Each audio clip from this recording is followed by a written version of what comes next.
Little birdie hit me and said, "Ak, we seen your stream floating around. Let's give you an update on what's happening." Anyway, everybody, welcome. Hop up in here. A lot of things to kind of discuss. Now, first and foremost, our lead story is that Jay-Z has been named in a lawsuit, civil lawsuit. To be very fair, it's a civil lawsuit, which I will also be very fair off top and say anybody can file. But we do know we live in a climate now where I feel like people be believing them, right? Without any shred or shrapnel of proof. But whatever. So it's up to y'all. I don't give a fuck if you believe it or not. I don't care. You get what I'm saying? But we're seeing the. I'm gonna tell you a lot of things that's been happening behind the scenes, and whether y'all want to believe me or not, it's up to y'all. Okay. First and foremost, I want to thank Kendrick Lamar. When Kendrick Lamar, and again, this I'm telling you only facts, right? Kendrick Lamar, not that it didn't start before him. It started with Diddy, but Kendrick Lamar has encouraged a new wave of Me Too for rap. So everybody now, if they got unfairly fired from a label, they claim they used to be a stylist, but the nigga who was the rapper tried to fuck him at every video shoot. Everybody is preparing a fuck ton of lawsuits. And this is going to be called the weird case era, okay? So thank you, Kendrick Lamar. Now, the thing about when I always say when you dig in graves, you got to dig too. Nobody's exempt from it. And not only nobody's exempt from it, there is nobody who is perfectly sitting on a side or a corner where they could say, yeah, y'all niggas is weird, but all my niggas is cool. Thus, I've gotten these lawsuits because most of them right now, honestly, are being negotiated. They are, some people would call it extortion. I don't know if it is. Hey, yo, listen, we're going to put your name in the media. You're going to go viral. You're going to have a weird case if you don't pay us. Some people are paying. A lot of people are paying. And some people have paid. But here's the thing with paying. The moment you pay one, the lawyer goes find 5 other chicks that you were, I don't know, throwing some wild parties in the 90s with. Go find the other 5 chicks at the party, and they say, all right, well, you paid her. Nigga, you fucked me too. What's up? I need my check too. So after a while, you gotta cut it off. You gotta cut off the gravy chain. So essentially, what I'm saying is that definitely hip hop is in a Me Too era. So this is the second wave. The first wave was 2017. Or we could call it the weird case era. We'll call it as Kendrick liked to call it. This is a weird case era. Except, I'm not gonna lie, they're hitting a lot of these guys continually. Like we see, Diddy's on his 26th or 27th lawsuit. Now, of course, he settled one with Cassie. He's not gonna sell the rest. Reputation's already burned up in flames, and he's also incarcerated. Now, I want to be very fair and factual. Most of these cases we're talking about, they have no grounds for any criminal proceeding, right? And actually, some of these cases, the police have even looked into it and said, there ain't shit there. But it doesn't stop the headline from running to have people feel whatever type of way. Now, I've heard about a few that have been settled by numerous people. And this is why anytime somebody starts talking shit to me, I just drop a little bit of nugget because I know a little bit more. Have we heard from ATL Jacobs since he got online with me? Have we? Chad, let me tell you this. I'm the keeper of many secrets. They're all buried in my hard drive. Everybody when they want to check, before they can't get it from the cops. So before they go get a lawyer, usually float it on to me. This is what happened. Then before their lawsuit, because they all want to go viral, they all send it to me. I'm like, interesting. I really don't give a fuck about publishing that because honestly, again, the reality of it is it just does way more harm than it does any type of good. Go sell it in court. Go figure it out in court. But I've received lawsuits on your favorite rapper, whoever that is. And I usually just chill with it. And I'm like, let's see how this turns out. Anyway, it appears that Jay-Z has been named in this new lawsuit. I'm going to say allegedly for the next couple of statements I'm making because I want to be factually correct. First of all, foremost, I want to shout out to Jay-Z's lawyers, Alex Spiro, and a team that represent whether it's Roc Nation or Jay-Z's personal interests. I'm going to be very careful how I speak today because I do know y'all tactics as well. Y'all tactics, which, by the way, y'all did with Milagro, is when people don't speak that favorable or attack, or you call attacking, clients or speak in certain light about whatever, lawsuits come. And it's going to be kind of ironic because y'all are now claiming someone's doing that to y'all, even though y'all sued somebody. It's all good. We'll get to it. So everything I'm going to say, I want to be within the area of not saying anything that I could be even legally liable, even remotely, okay? All right. From my sources, I've heard, that's why I said during this Rhapsody shit. So if you don't know, Rhapsody came out and she like, this is not even about her, right? But she dropped a freestyle and she was whatever. She says, yo, Ak, you have a case. All right. And then I Googled, she's at Roc Nation. And I really just think, I'm going to just be unequivocally just blunt and clear.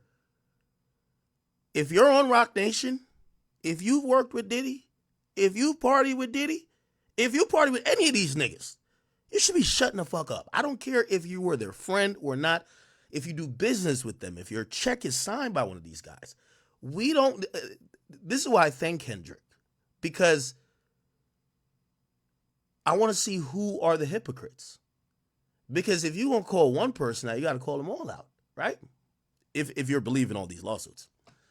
So, from what I've heard, you know, there's been a few been trying to get at Jay. And, you know, shout out to the NDAs. Shout out to their resolve. And by the way, we got a statement. Before I could even go live, I'm setting up the live stream. I got a heads up on when the lawsuit's dropping. I said, okay, or not dropping, but it was going to be updated in the system for Pacer. Okay. Before I could schedule the live, Roc Nation got a whole fucking response from, I've never seen something that quick. I like it. Anyway, so this is word on the street. So take this as just allegations. They've been trying to get Hov, this mystical figure that people keep hearing about. Jay-Z is the guy. Okay? Now, it's nothing that is recent. We all know he's married to Beyonce, has beautiful kids. Like, that's all no. A lot of these things are like behavior from the past. This is the, you know, big pimping era, all that type of stuff.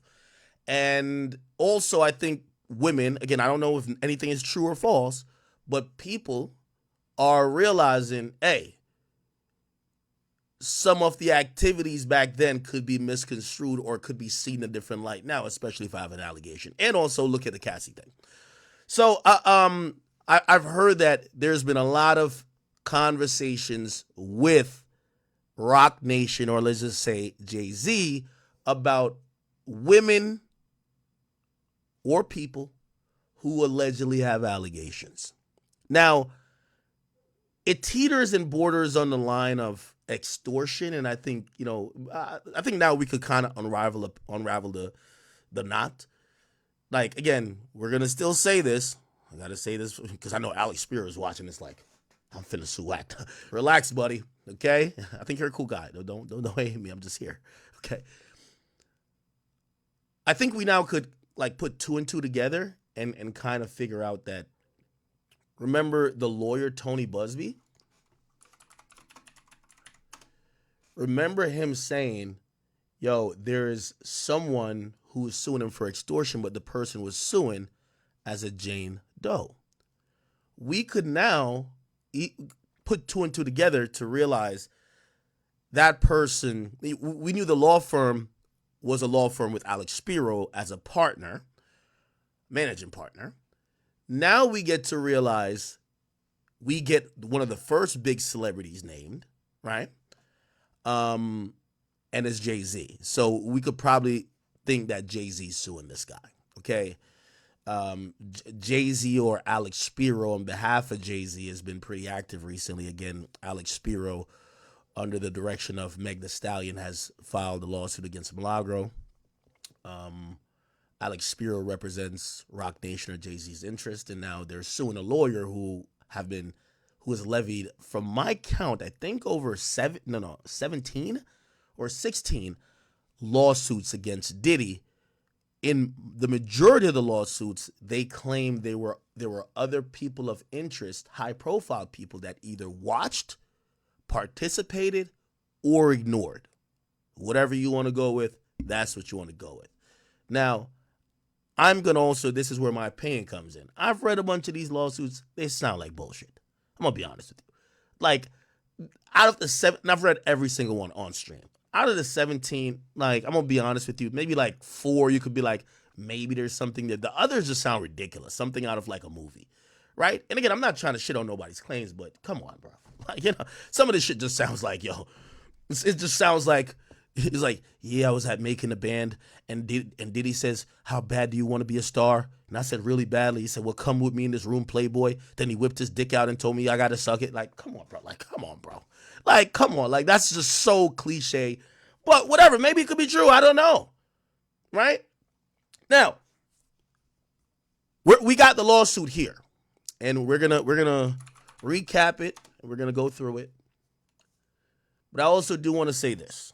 And I like to put this out there because when we see a lot of things, it's very important for y'all to understand how media works. What Jay-Z's done that Sean Carter's, Jay-Z is Sean Carter, sorry. What Jay-Z's done that Diddy didn't do. Let me tell you the really big difference I've noticed between both guys is that Jay-Z has put so many people in positions of power and helped so many entities, and also made sure his interests are represented even throughout media, that there are levels of cushioning for any type of, let's say, bad press or stories that would make him look in a bad light. Diddy was just drinking Ciroc and trying to butt fuck niggas, allegedly. I don't know, right? But Diddy was just on some bullshit, like, come to the party, Playboy, let's just do some free calls. He was just wilding. Jay-Z is smart. And by the way, this is the first time. Everybody has wondered. We feel like we keep hearing about this mystical person. Is it Jay? We never heard till today. You know why? Put it like this. Half of the media personalities in the game right now, they're not touching this with a 20-foot pole. Remember, they were all hesitant to touch the Diddy stuff at first. Pause. But then eventually they did. They're not touching this one at all. Okay? That's going to show and go to the power of not only Jay-Z but Rock Nation. Their influence within the industry as it relates to being able to make and break rappers' career, help radio personalities or media personalities get to where they want to go, basically open and shut doors for people. And also, when you even go back, you're going to start to realize a lot of things kind of connect. Like, this is a personal opinion of mine when it came to the Tory Lanez situation. I'm not saying Tory did not do anything wrong, so I'm not here to absolve Tory Lanez. But I do believe at a point, because of how the case was going, I felt Rock Nation stepped in and said, we're sending this nigga to jail. This is my personal opinion. Rock Nation, as I'm saying, is a very powerful entity. Jay-Z is a very powerful person.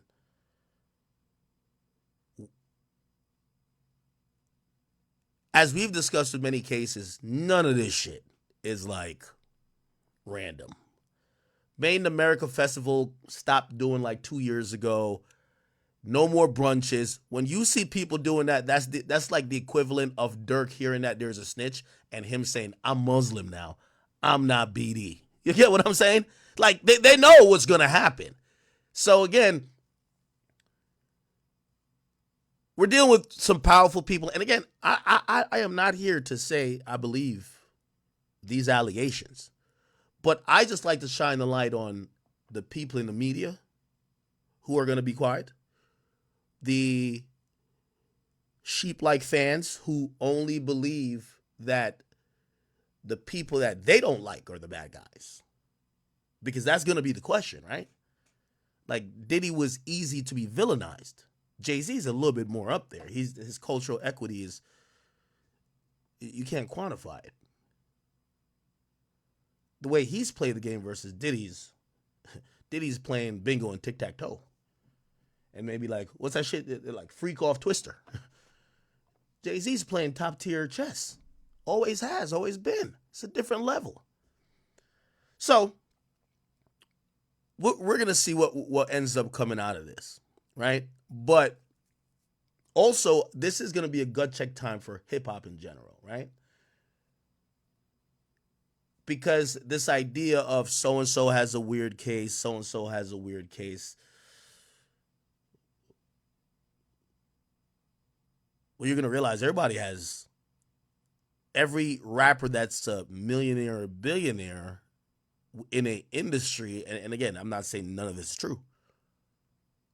They're going to get some type of accusation of some sort.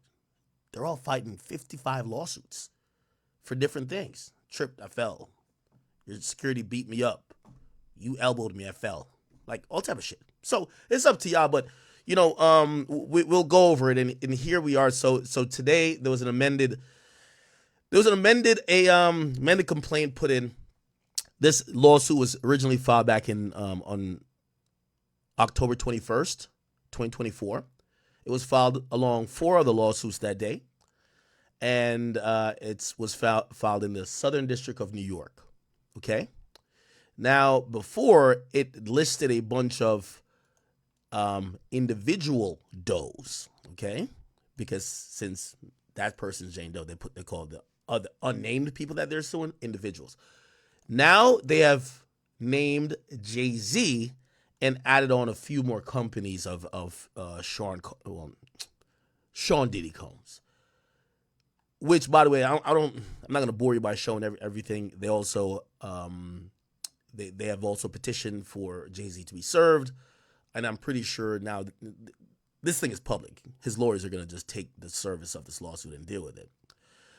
Now, I want to before I get into it again. And by the way, this is his name here, so they just tacked on his name. Before I get into this,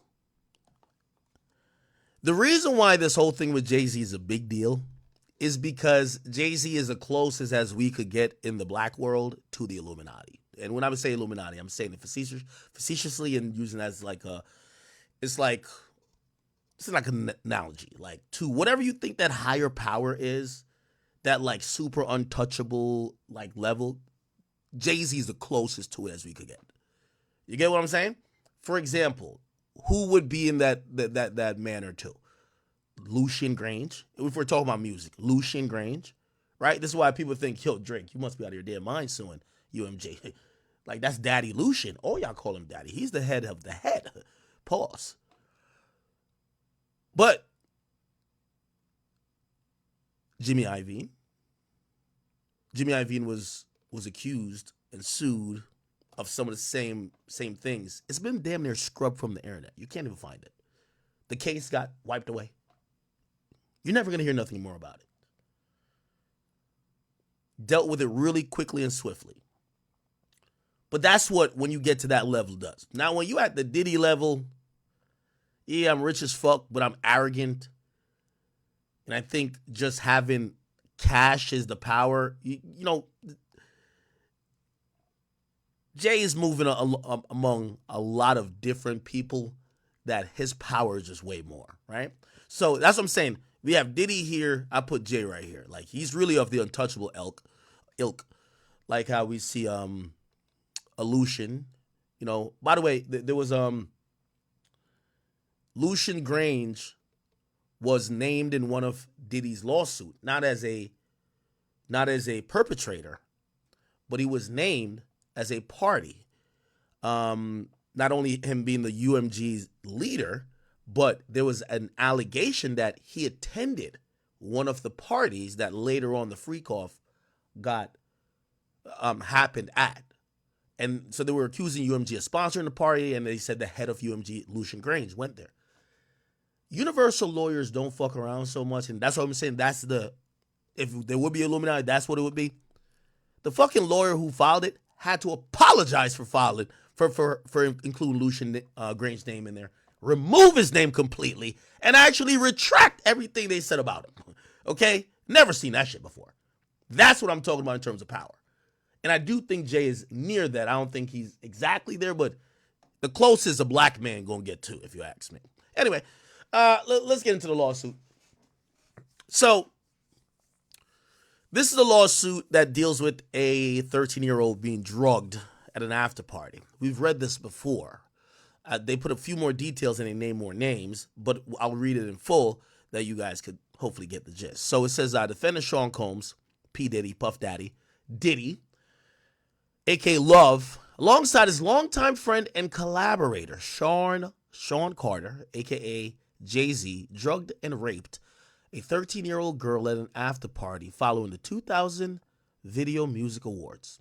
Another celebrity stood by and watched as Combs and Carter took turns assaulting the minor. Now this is interesting. When I first heard about this lawsuit, before I pulled it back up, I actually thought that they were going to name Jay-Z as the person who watched. I didn't know that they're naming Jay-Z as the person who actually did the sexual act. Now, why is that important? Because the mere fact that they're saying another celebrity stood by and watched, that person is a witness, right? So who is that person? That person, through discovery or whatever, has to get named, and it's going to be interesting where that person lies. Does that person say, yeah, I watched Diddy and Jay-Z fuck this girl? Now, what's irrefutable is this.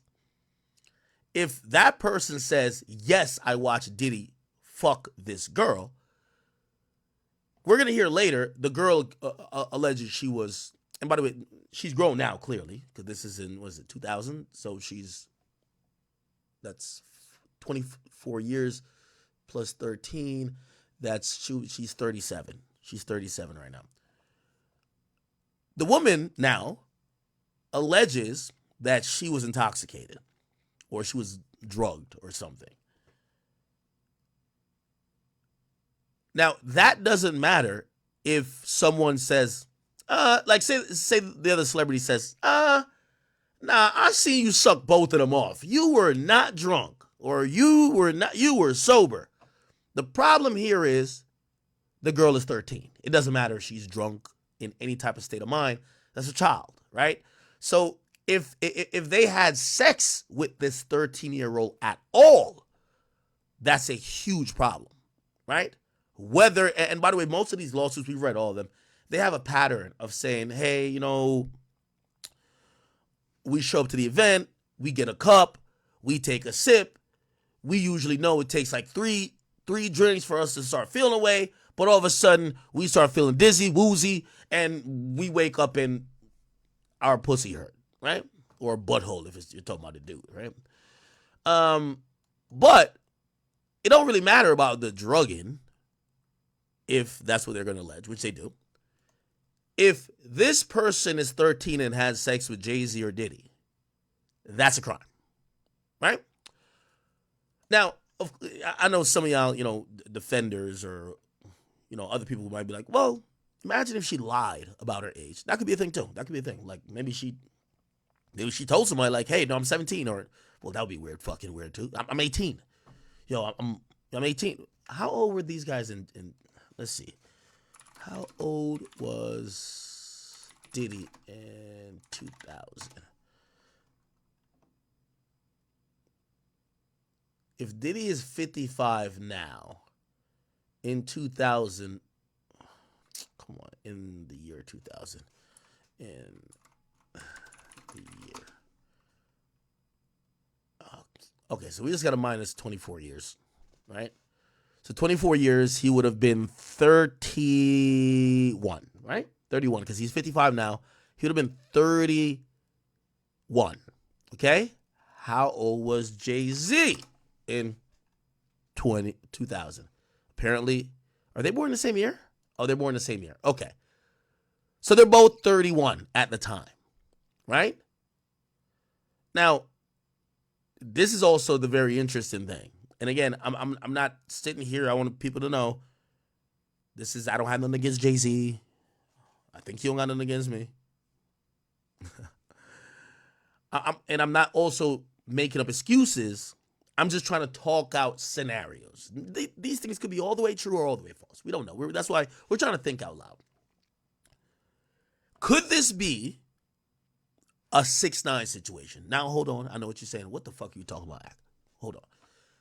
Now, 6ix9ine, who caught a charge of sexual misconduct or sexual conduct with a child or a minor or whatever, his story is this. Yo, we were inviting chicks over for like a music video and some other shit for TikToks, or no, it wasn't TikTok, it was Vine back then or something. This girl comes over. She was, I think the girl was like 15 or something, but she supposedly told him that she was of age. So she tells him like, yo, I'm 18, right? So she tells him she's of age. Now, granted, I know what y'all saying. Bruv, like even this one is worse, right? Like if you're 31 and you can't tell a chick is 13, you're bugged the fuck out, right? This is, I don't know how chicks was looking in the motherfucking 2000, but come on, ain't no goddamn way you 31 and you can't tell this chick is not even 15, right? But if you listen to the 6ix9ine story, that's what he claims. He's like, yeah, we didn't know. We didn't know that the woman was underage because she lied about her age, right? Now, I don't think it matters that much, but for some people in narrative sense, because, you know, you when you see these things, you're trying to think of these people. Were these guys really just attracted? Because this sounds wild. Like if you're attracted to a 13-year-old, that would be the definition as Kendrick. I think even Kendrick would define that as a certified pedophile, right? You know what I mean? The definition of being a pedophile is not just under 18. It's actually the attraction to prepubescent teens. You get what I'm saying? Right? I think I got my definition right. Definition of pedophile. Well, the simple one is the person who's attracted to children. When you get into a psychological way of how they look at it, they said that they actually call pedophilia a disorder, which I'm like, what? Okay. In which an adult experiences primary or exclusive sexual attraction to prepubescent children. Although girls typically begin the process of puberty at age 10, 11, and boys at 11 or 12. Psychiatric diagnostic criteria for pedophilia extends the cutoff point for prepubescence to age 13. Now, it's weird for me to even Google these things, trust me. But I'm just trying to just talk through this stuff with you. So technically, that would actually be a pedophile. You get what I'm saying? Say if there's a grown man who loves a 13-year-old, that would be the certified. Like, when I mean certified by the goddamn. Let's what it says certified by. This would be let's just click on it. Yeah, this is certified by the American Psychiatric Association. So that's what Kendrick was talking about. Certified pedophiles. That's certified, okay?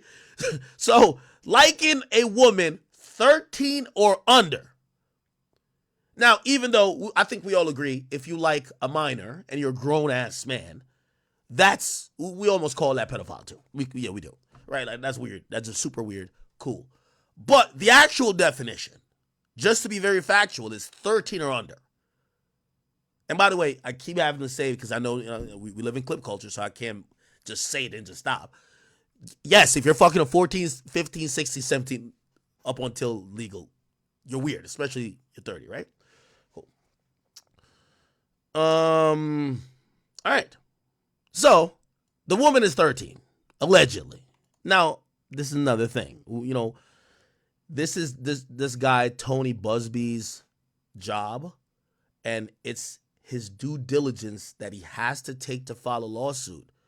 They have to make sure the woman was actually 13 because they're alleging it here. They have to make sure she had some proof of even being at this event or being around this event. And by the way, the event is the 2000 Video Music Award. We've watched pieces of this, and I guess maybe we could corroborate some of the story. Did Jay-Z go to the 2000 VMA Video Music Awards? Did he go there? Let's see. We got the here we go. So all of these are from this is from the 2000 VMAs. Okay? We see Dr. Dre. Let's see.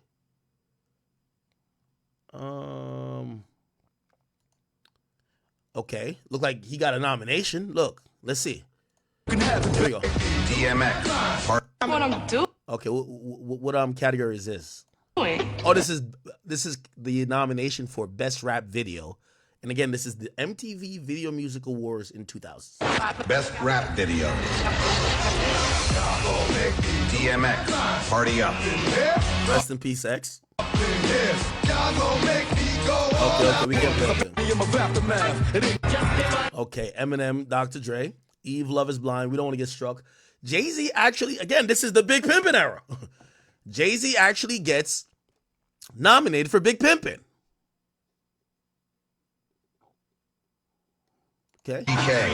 Big Pimpin'.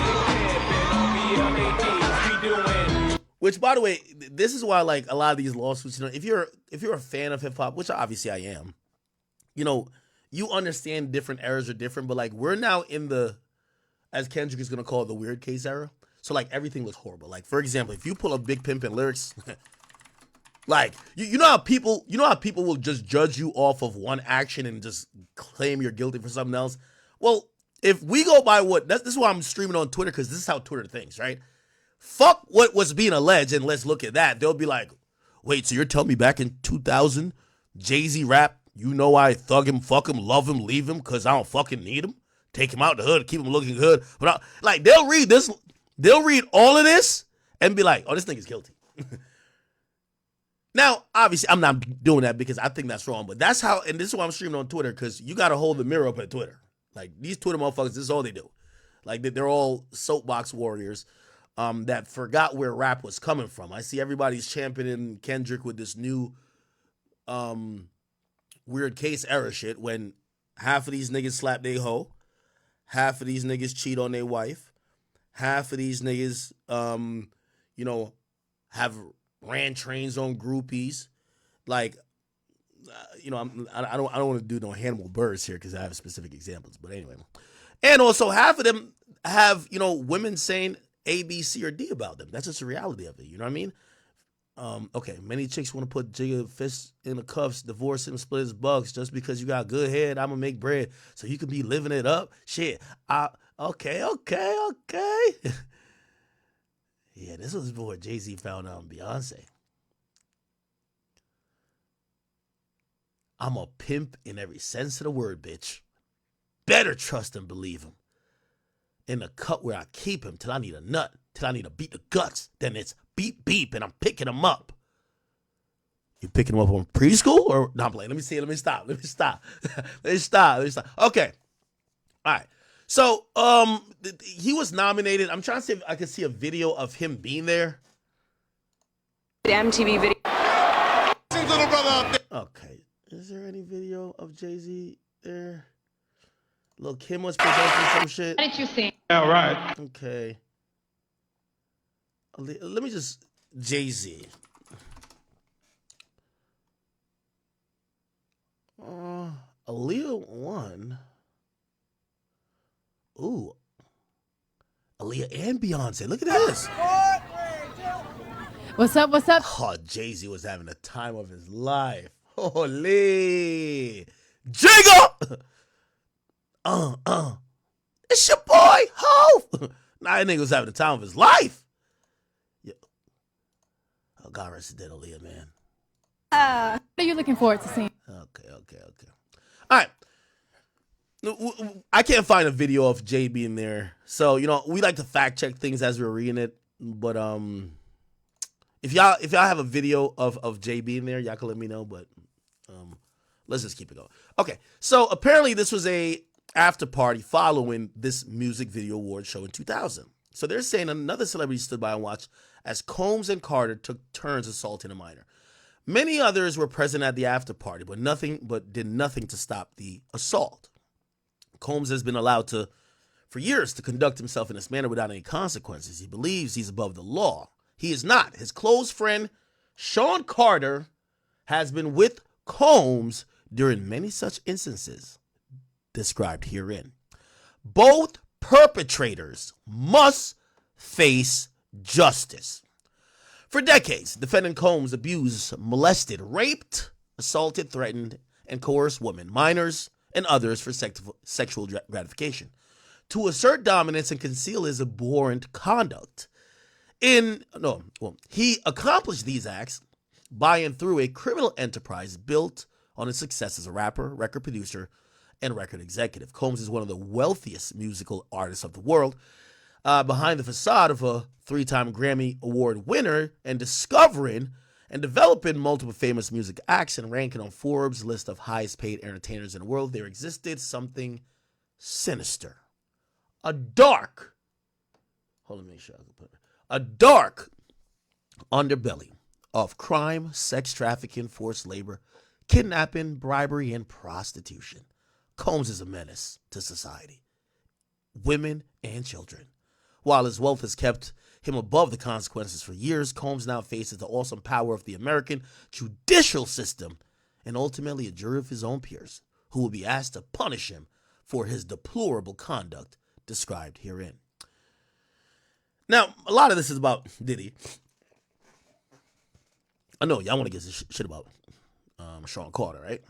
Okay, so Combs, all right, so this is about Diddy. This is about Diddy. Members and associates of Combs' business engaged in or attempted to, sex trafficking. They're kind of whatever. Then they're talking about his pervasive history of sexual assault and violence. Okay. This might be important to y'all. Let's read this. So for years, Combs and his businesses engaged in a persistent and pervasive pattern of abuse toward women, men, and minors. The abuse was at times verbal, emotional, physical, and sexual. As part of his pattern of abuse, Combs manipulated both men and women to participate in highly orchestrated performances of sexual activity with both commercial sex workers and unsuspecting partygoers. Combs ensured participation from these individuals by, among other things, obtaining and distributing narcotics to them with or without their knowledge, controlling their careers, leveraging his financial support, or threatening to cut off the same, and using intimidation, violence, and illicit drugs. Combs particularly fancied the use of the popular date rape drug, Rufinol, or GHB, to commit the heinous, non-consensual acts of violence and rape onto countless victims.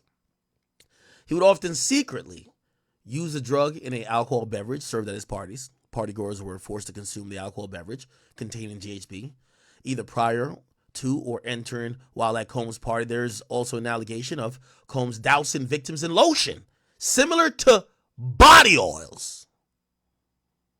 Damn. Laced with GHB, so that the drug could be absorbed through the victim's skin and make it easier for him to assault him or her.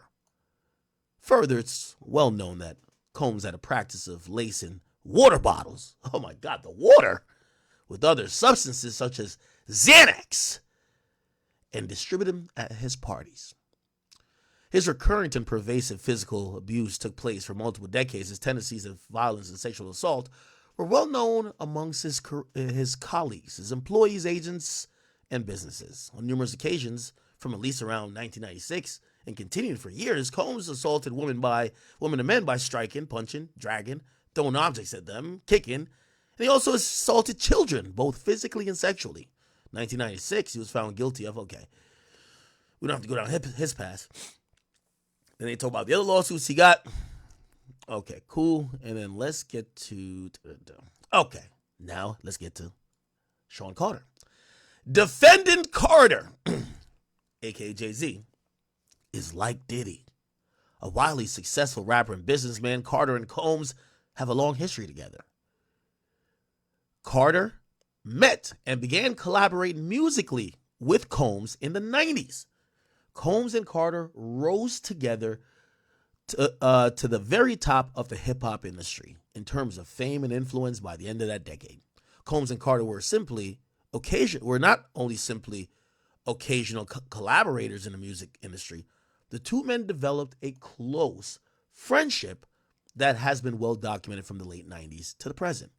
Together, they attended countless music industry events, events for each other's businesses and ventures, parties and after parties. Indeed, the two are apparently so close that Combs stated in 2023 that Jay-Z is the only person other than Diddy's own mother who's allowed to call him by his legal first name of Sean. In 2000, near the height of their fame, power, and influence, Combs and Carter attended the 2000 Video Music Award in New York City. Afterwards, Combs hosted an after party for many of the most famous celebrities in music and entertainment industries, including Carter, Jay-Z, which is where the events, a legend is complained, occurred. So here are the allegations. Plaintiff is going to be unnamed, okay? They're going to go by Jane Doe, and they reside in Alabama currently. Defendant Sean Combs is a male who, on information and belief, resides in New York City through incarceration in the Metropolitan Detention Center in Brooklyn. On information and belief that all relevant times, Combs owned and or controlled Bad Boy Entertainment Holdings and all these companies.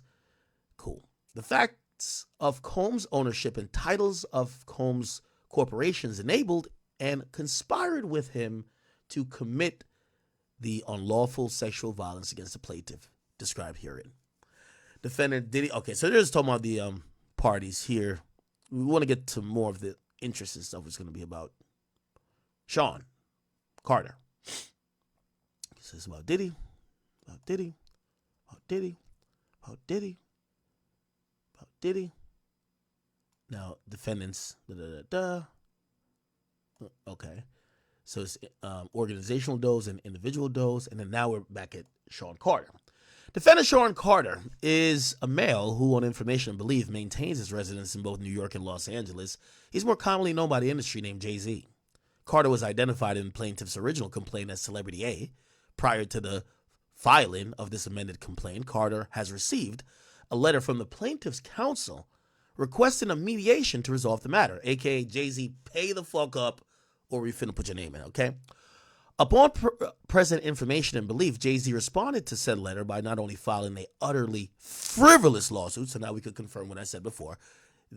Jay-Z is the person who initiated that lawsuit of extortion against Tony Busby. It's clear now. So not only filing a utterly frivolous lawsuit, but also orchestrating a conspiracy of harassment, bullying, and intimidation against plaintiffs' lawyers, their families, employees, and former associates in an attempt to silence plaintiff from naming Jay-Z herein. This effort was meant to scare the plaintiff and discredit her counsel. The effort failed. Indeed, the plaintiff chose to file this amended complaint as a result of the egregious conduct perpetrated by Carter. Each of Combs' corporation aided and abetted Combs in committing the unlawful sexual violence against the plaintiff, are alter egos of Combs, completely dominated by him and used by him for his personal interests to engage in wrongdoing which later harmed plaintiff and others, and served or have served as vehicles for Combs to move and dispose or insulate his assets, including in connection with his criminal activities, and to avoid compensating victims of his many crimes, including plaintiff. Okay. Then they basically say they're going for over $75,000. They don't have to list how much they're going to sue for. They're leaving that up to the judge. Or they could later put in a request. All right. And then on a jury case, we get that. So here's the factual allegations. On around September 7th, 2000, a plaintiff who was then 13 had a friend drive and drop her off near Radio City Music Hall. Now, is anyone here of age? And obviously of age, but like, does anybody remember like being into music back in 2000 or back when VMAs used to be popping? Like, I feel like these days BET Awards happen and nobody really talks about it. Back then, the MTV Music Awards were the biggest thing possible.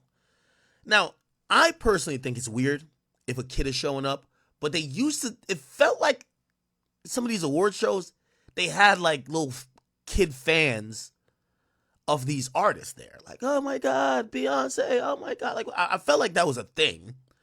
But I would still imagine that your parent is bringing you. I don't think you're just showing up by yourself. So that's a little sketchy to me, but it is what it is. So this 13-year-old shows up, and her friend dropped her off near Radio City Music Hall, and that she could try to attend the VMAs. Now, also interesting, she doesn't have a ticket. Attending the VMAs was on the plaintiff's bucket list. Well, that's also a little bit odd because you're 13. You don't have a bucket list. Your life is just beginning. Whatever, though. And she believed she could gain entry. The plaintiff arrived at the venue and saw large crowds gathering as artists and entertainers began arriving. Plaintiff was very excited. As the event began, much of the crowd moved inside with the plaintiff without a ticket, as I said, remained outside with others and watched the VMAs on a jumbotron. Chat, so that's what I'm asking if that's weird.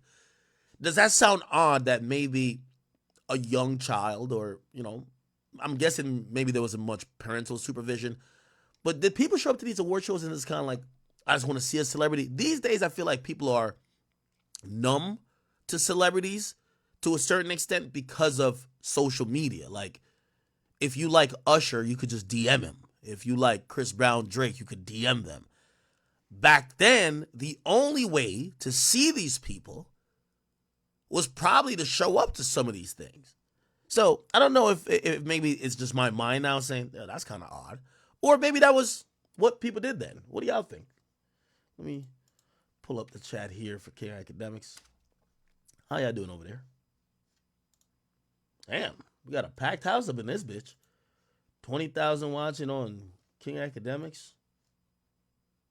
They have got like 250,000 views on X. Interesting. Okay. So it says that as the event began, much of the crowd went in. The plaintiff without a ticket remained outside watching on jumbotron. Determined to get into the VMAs during an after party, she approached several limousines parked outside and attempted to talk her way into either. One of the limousine drivers she spoke with claimed to work for Diddy. The driver told her that Diddy liked young girls. Holy shit. And she fit what Diddy was looking for. That driver need to be sued too. If you over here recruiting for Diddy, it sounds like you're recruiting 13-year-olds for Diddy, you're guilty too, right? This is why when some of the security guards be talking for Diddy, I'd be like, y'all really want me to believe y'all niggas was always off shift when he was doing the fuck shit? Okay. Fit what Diddy was looking for. And while not allowing her into the awards, the driver invited her to an after party. The driver stated that she had to drive Combs and others to an after party first, but instructed the plaintiff to return to his location after the event and that he would pick her up and take her to the after party. So essentially, she's not going to the award show, but she could possibly see some of these celebrities at an after party.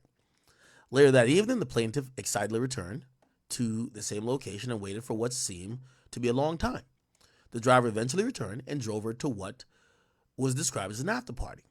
After approximately 20 minutes, the plaintiff arrived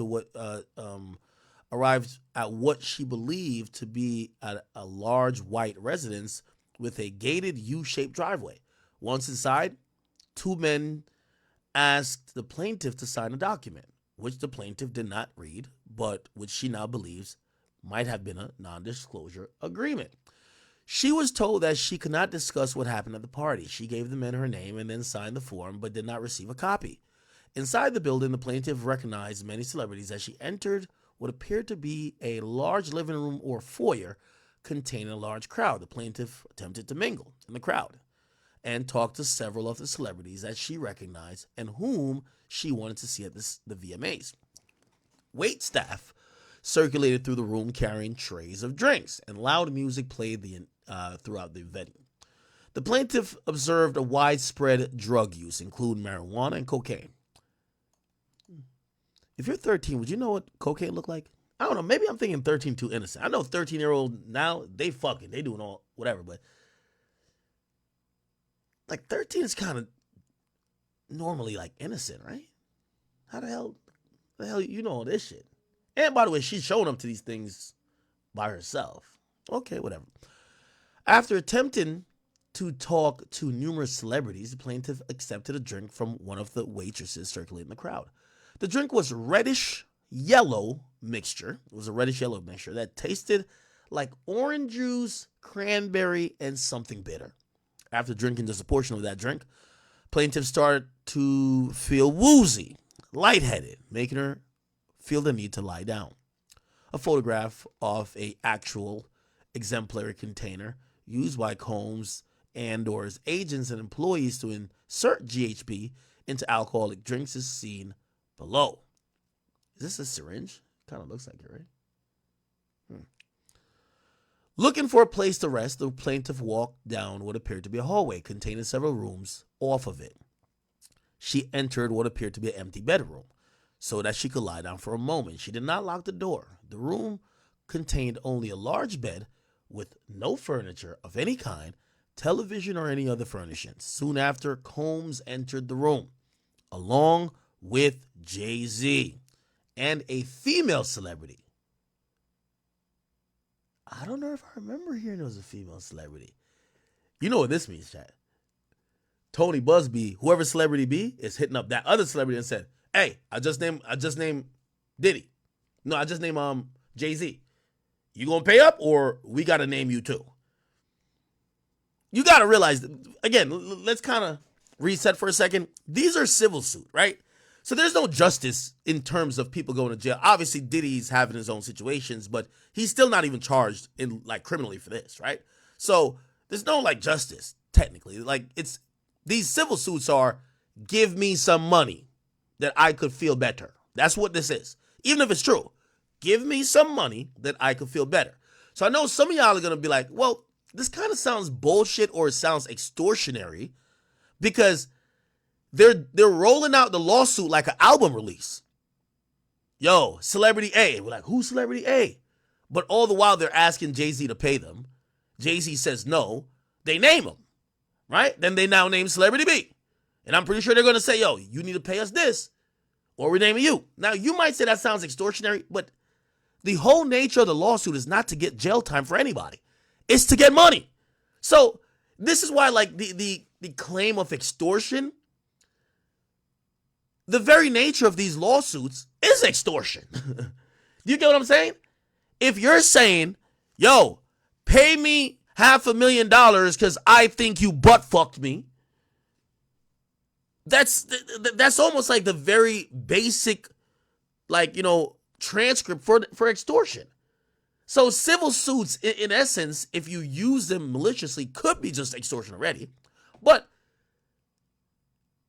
what Jay was filing against Tony Busby is him saying, "Yo, you're asking for money that your client doesn't name us in the lawsuit," and I think this is what Tony Busby's whole take of this thing is going to be. Well, you were never going to go to jail. We were asking you for money regardless. Yeah, this is not we're not asking you money to not be included. Because even if you are included, we're still asking for money. We want money. That's the whole point. We want your money. And here's the thing, too. Jay-Z's a very, very big fish. I have to imagine. Let's think about this, chat. They've heard about alleged other people who are trying to do the same to Jay-Z. So this isn't a one-off. Jay-Z's been around, right? Tony Busby knows what that's worth. How would he know? Look at Diddy. Allegedly, when Diddy had settled, he settled between $10 to $50 million. Who has the pockets that's even larger than Diddy? Jay. And he's never been named till now. Sorry. So you know what? They probably went to him to say? Bro, check this out. Look what happened to Diddy. Don't make the wrong choice, brother. Don't make the wrong choice. Diddy made the wrong choice? He went to jail. How about we just settle? Give us 15, 20 mil. It'll never come out. Right? I have to imagine that's what it was. Now, that's what Jay-Z's calling extortion. And I think extortion has a broader definition because I guess it could be.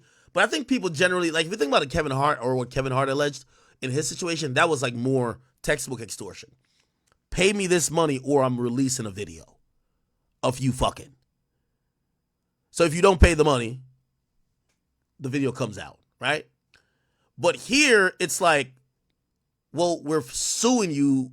We don't care how we get the money, whether we get it from a settlement, which saves us legal time, legal resources, and we can just bust down that bread immediately, right? And I would imagine they're doing it pro bono. And I've talked to a bunch of attorney who, well, not pro bono. There's another term for when like these guys do litigation on behalf of a plaintiff, but there's an inherent agreement. And from what I hear, is that at base it's 33%. So if they get $20 million, that's $6 or $7 million that the law firm would get. You get what I'm saying? So they're gonna bust down what they only take the cases versus big clients that they don't have deep pockets. But whatever they get, they'll take 33%. Now, granted, here's the thing: Busby is a high-powered civil litigator. He might say we got to do this 50-50. So if I get 20, I give you 20, we keep 20. No. If I get 20, I give you 10, we keep 10. I don't know. I don't know the nature of their business, but it is very interesting.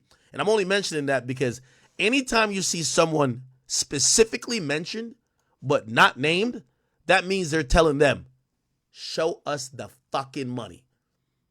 Not meaning it's not true. It just means this is always a money play, right? You know, again, a civil suit, you know, a civil suit, and that's another like misnomer people have gotten. Like when Kendrick said someone like Baca had a weird case, like he had a case that he was charged with human trafficking, like that had jail time. These are the cases we're seeing in hip hop. This Me Too movement is like, other than Diddy, because now the feds picked it up, all these are civil suits. Like, anyway, all right. And by the way, if we think about this legally, female B, we're gonna see if they're gonna say that female B involve themselves in sex, but I'm wondering if they could be sued. So I'm gonna be actively thinking about what could their liability be here, right? If Jay's fucking, Diddy's fucking, they clearly gonna get sued, right? Combs aggressively pushed the plaintiff with a crazed look in his eye.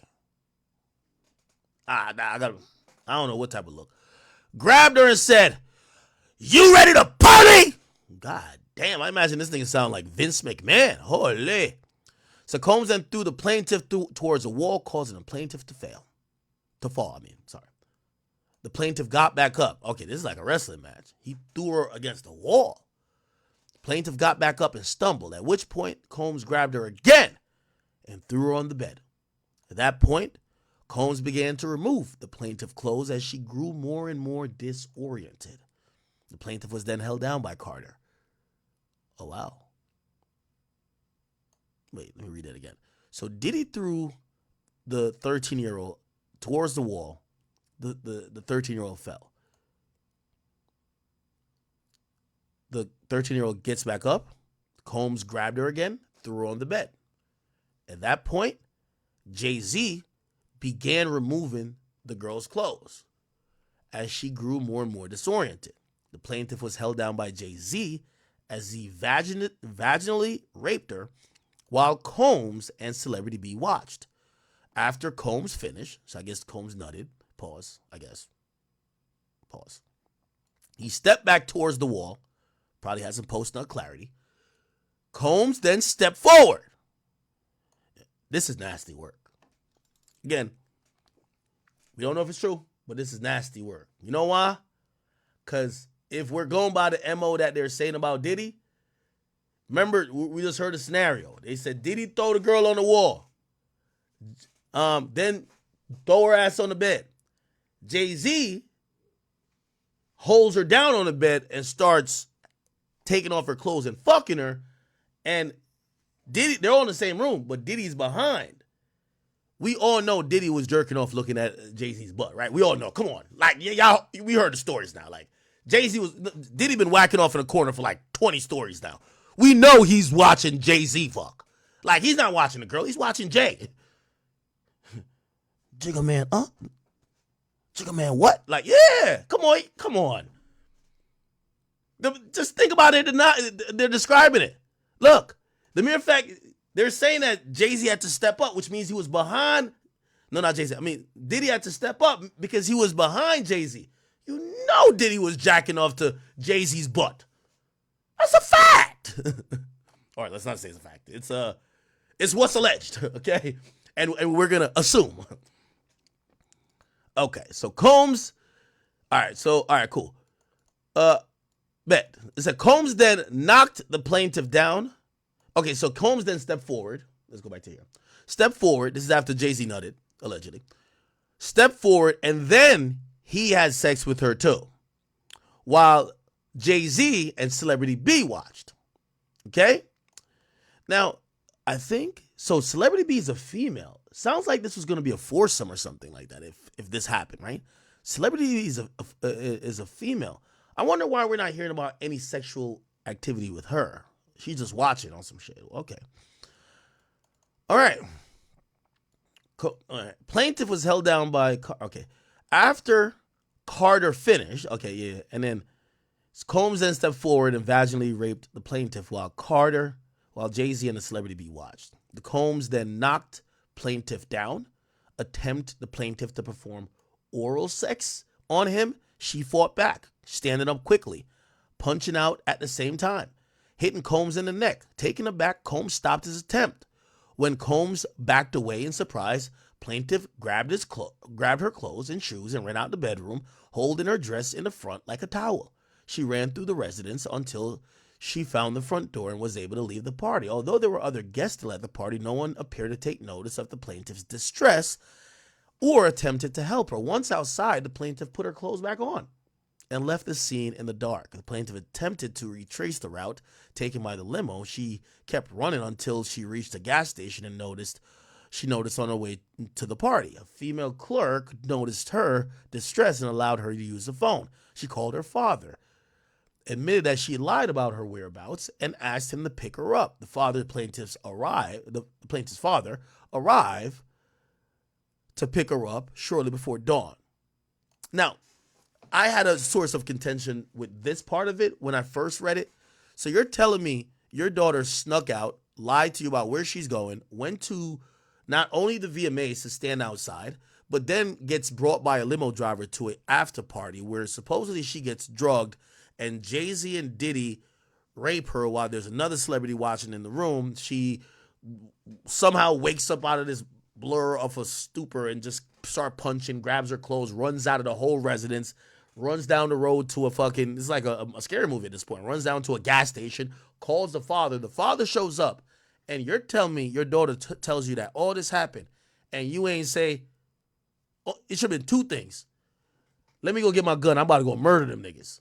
Or bring me back up to where you just came from. I got to see them niggas about this shit. That's the only thing I'm like, yo, that sounds crazy. That sounds crazy. I'm wondering why the father wasn't like, yo, I got to go see them niggas right now. Like, fuck that. Or be like, you know what? Let me get you home. And then the next thing is, what father doesn't take their daughter to the hospital? Now, it doesn't necessarily mention if they did or they didn't, but they leave it out of the lawsuit. But these are obvious questions. So you as a father didn't try to go get your little Dirk on and slide and get revenge. Okay. You as a father ain't bring your daughter to the hospital. You as a father, like, you didn't make a stink about it at the time? Like, you just were like, okay, all right. You lied to me. That's what you get. Let's go home. What? Kind of sounds crazy. You sound a little bit crazy, right? Am I tripping?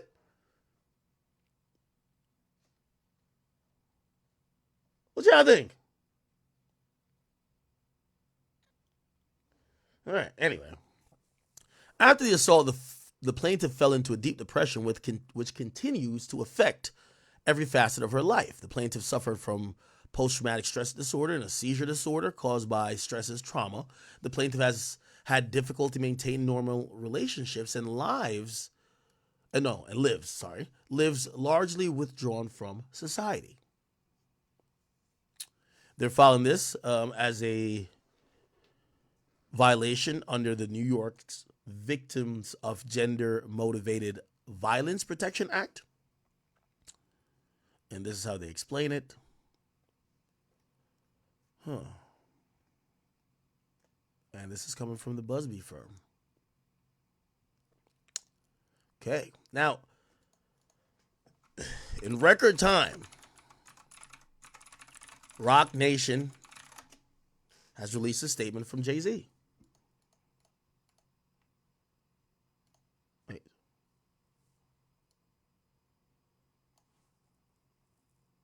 Oh, okay. I was like, don't tell me Rock Nation, block me. All right. This is the letter from Jay-Z. It says, my lawyer has received a blackmail attempt called a demand letter from a lawyer named Tony Busby. What he had calculated was the nature of these allegations and public scrutiny would make me want to settle. No, sir. It had the opposite effect. It made me want to expose you for the fraud you are in a very public fashion. So no, I will not give you one red penny. These allegations are so heinous in nature that I implore you to file a criminal complaint, not a civil one. That's a good point. Not gonna lie. But also here's the thing, and you know, even okay, we'll just keep reading. These allegations are so heinous in nature, I implore you to file a criminal complaint, not a civil one. Whomever who would commit such a crime against a minor should be locked away. Would you not agree? These alleged victims would deserve real justice if that was the case. I agree. This lawyer, who I've done a bit of research on, is this Jay typing this or Alex Biro? This lawyer, who I've did a bit of research on, seems to have a pattern of these type of theatrics. Hold on. I have no idea how you've come to be such a deplorable human, Mr. Busby, but I promise you, I have seen your kind many times over. I'm more than prepared to deal with your type. You claim to be a Marine. Marines are known for their valor. You have neither honor nor dignity. My only heartbreak is for my family. My wife and I will have to sit our children down, one of whom is at an age where her friends will surely see the press and ask questions about the nature of these claims and explain the cruelty and greed of people. I mourn yet another loss of innocence. Children should not have to endure such at their young age. It is unfair to try to understand inexplicable degrees of malice meant to destroy families and human spirit. My heart and support goes out to the true victims in the world who have to watch how their life story is dressed in costume for profitability by this ambulance chaser in a cheap suit. You have made a terrible error in judgment, thinking that all celebrities are the same. I'm not from your world. I'm a young man who made it out of the project of Brooklyn. We don't play these type of games. We have very strict codes and honor. We protect children. You seem to exploit people for personal gain. Only your network of conspiracy theorists, fake physics, will believe these idiotic claims you have levied against me, that if not for the seriousness surrounding harm to kids, would be laughable. I look forward to showing you just how different I am. Why does nigga Jay-Z sound like he in Gotham City right now? Nigga sound like Bruce Wayne. I will come back to Gotham City, Joker, and show you how different I am. What the fuck is it? Anyway, Jay-Z sound like he stand on business. That nigga sound like T.I.'s son, King. He look like he about that life. Okay, Jay. Okay. Now, do y'all believe this shit? Do y'all believe it? Now, with me, and I'll be very open and honest, anytime I see a civil suit, I always say, why are you trying to, like, again, the civil suit should be in accordance with a criminal suit. When I see people only try to get a civil suit, especially the way they're all rolled out now, it looks very sketchy. Because here's the thing. We hear salacious details and then we hear nothing. A lot of these cases take years to deal with. Did the police look into it? Did the police find that these allegations had some nature or was rooted in truth? Did charges get considered? Why weren't charges brought? These are real questions we do have to answer, right?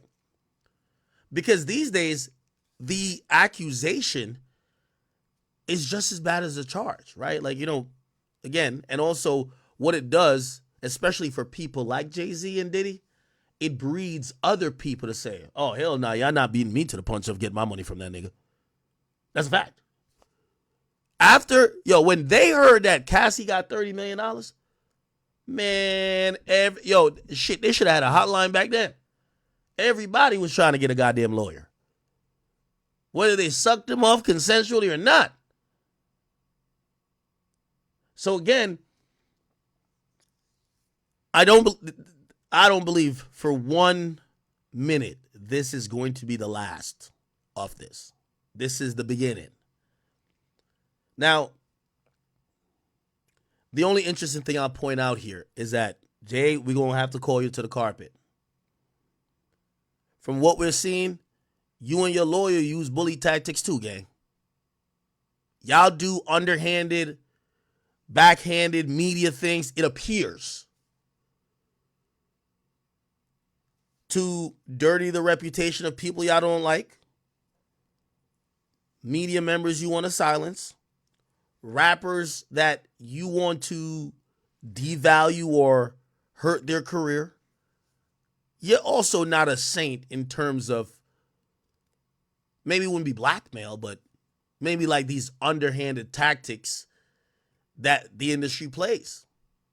So while I do agree with him that it has to be a tough conversation to sit your daughter down and say, hey, Blue, you might go to school and they might ask you about some stuff about us in the media or about me. Yo, fuck them motherfuckers, man. They want what we got, bro. Like, okay, they're lying. Okay, people lie in this world. You're living a good life. Niggas is broke, right? Well, however he explains it.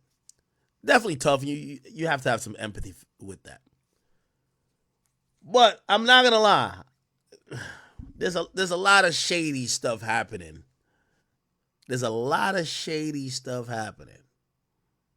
And I'll just kind of leave it there. I'll let you guys delve into. It's a lot of shady stuff. And again, I also want to be very clear. Not because if you ask me, do I think that Rock Nation has been doing shady shit in the industry? Of course. Does that mean Jay-Z fucked a 13-year-old? I wouldn't say that or even dare make the accusation. Now, was somebody down to make the accusation? Clearly. Is Jay-Z like Diddy? I can't speak to that nature. But I do hear that there are other people who are saying stuff. People, what this does, and this is why we're in like this, we're going to call it, as Kendrick calls it, the weird case era. Because now people are going to start evaluating relationships that he may have had. Well, how old really was Beyonce when y'all started fornicating or getting with each other or talking or whatever? How old was Aaliyah? How old was Foxy Brown? How old was this person and that person? And, one thing, this is why I say that Jay-Z he's really smart, way smarter than Diddy. Jay-Z is way smarter than him because you ain't hear what Foxy said? I'm a real Queens bitch, or whatever she said. No, I'm a real Brooklyn bitch, or whatever she said. She said, basically, I'm a real down bitch, but I'm not telling y'all nothing about nothing. Suck a dick. Right? Like, she was like, yo, you ain't coming to me. Like, I'm good.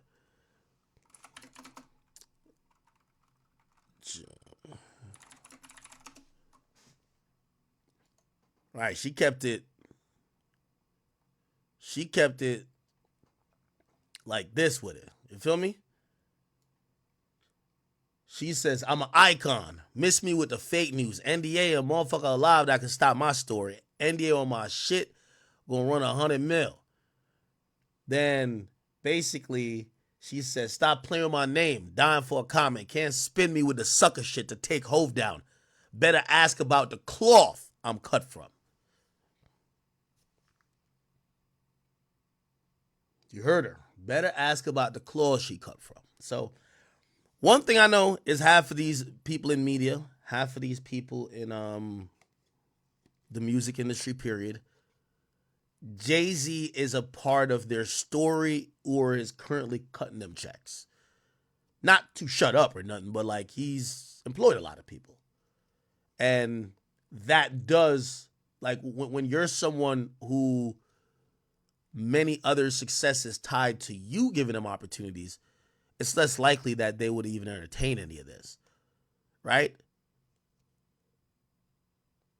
Like, pull like this. I'll give you an example.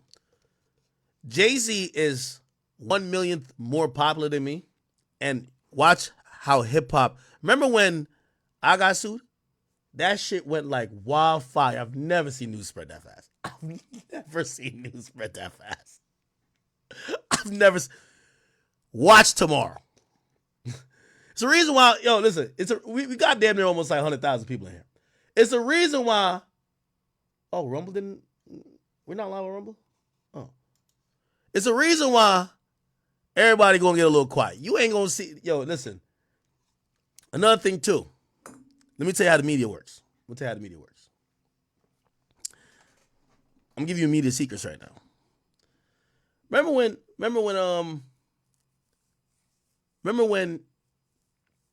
you ever watch Charleston White and he said, yeah, the police ever come pick me up, I always keep like 1 or 2 murders in the tuck that, you know what I mean, I could tell on some niggas to get out of this shit. Watch the next 3 days.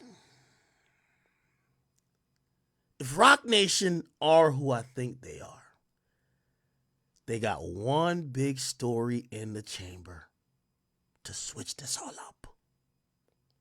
Watch.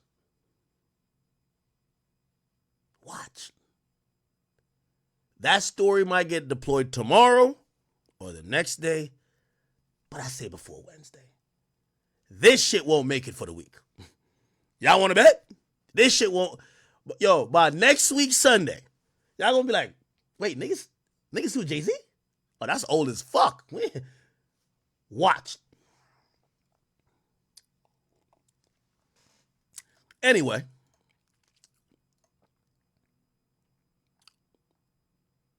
see, I want me to be anti-Hove so bad. Fuck out of here, post that.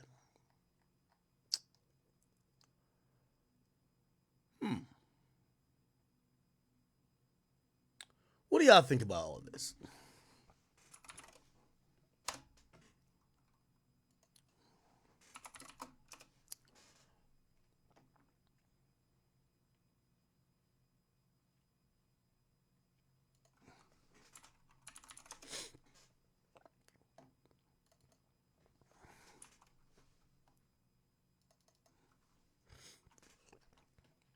Let's hear this.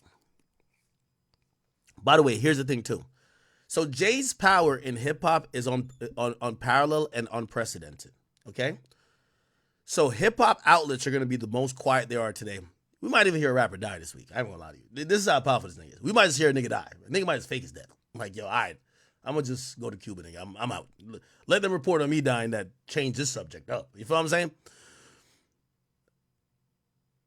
So Jay-Z, that's how powerful he is in hip hop. Outside of hip hop, though, nah, he can't have CNN and Fox don't give two fucks. You get what I'm saying? It is a new hour here on Live Now from Fox, and we do have some breaking news that we want to bring to you. It was being reported by TMZ and now Fox News. We are learning that Jay-Z is accused of raping a 13-year-old girl. That is new in the Diddy lawsuit, and the new allegations are just coming out this evening. Jay-Z is being accused of raping a minor along with Diddy at a MTV VMA. Hey, let me also say this one thing, and I hope what I'm saying, y'all understand me. I'm not here defending. I'm not protecting nobody. I'm not. No, I'm just please understand how I'm saying it in the context. Context matters. In 2017, when they tried to do the music thing, like the music industry Me Too movement, by the time it got to the music industry, what happened then is everybody got low, and this is how they usually handle things like this, whether in the movie industry or the music industry or in the model industry, okay? Nobody has a comment on it. Nobody talks about it. Everybody gets low. Some niggas start retiring, and people get out of Dodge, and you wait till the wave blows over. I guarantee that's what's probably happening for the people who own companies like Abercrombie and Hollister. We just seen one of their CEOs like go down, right? So if they were ever on some weird shit, or not even that, but like if they know that maybe people could accuse them, even if it's false, you're gonna start seeing them move a little way. And again, that's the industry adopts to every time when something that threatens almost the very essence of the industry. What I mean by the very essence is I'm talking about the artists themselves, or these moguls who basically their legacies have built this entire thing. And even not the greatest analogy, but like shit, they just killed a CEO for the healthcare companies, and every other healthcare company removes their CEO from their website. So what I'm saying is that when one thing happened, everybody starts moving a certain way. Oh shit, they're killing CEOs. Yo, take all the CEOs off the website, right? That's how the healthcare, and obviously that's murder. When 2017 happened, they called out a few people. L.A. Reid, get your ass on out here. And they called out a few people, and everybody else was like, oh shit, let's chill back. Let's not jump on that person and act like they're just whatever.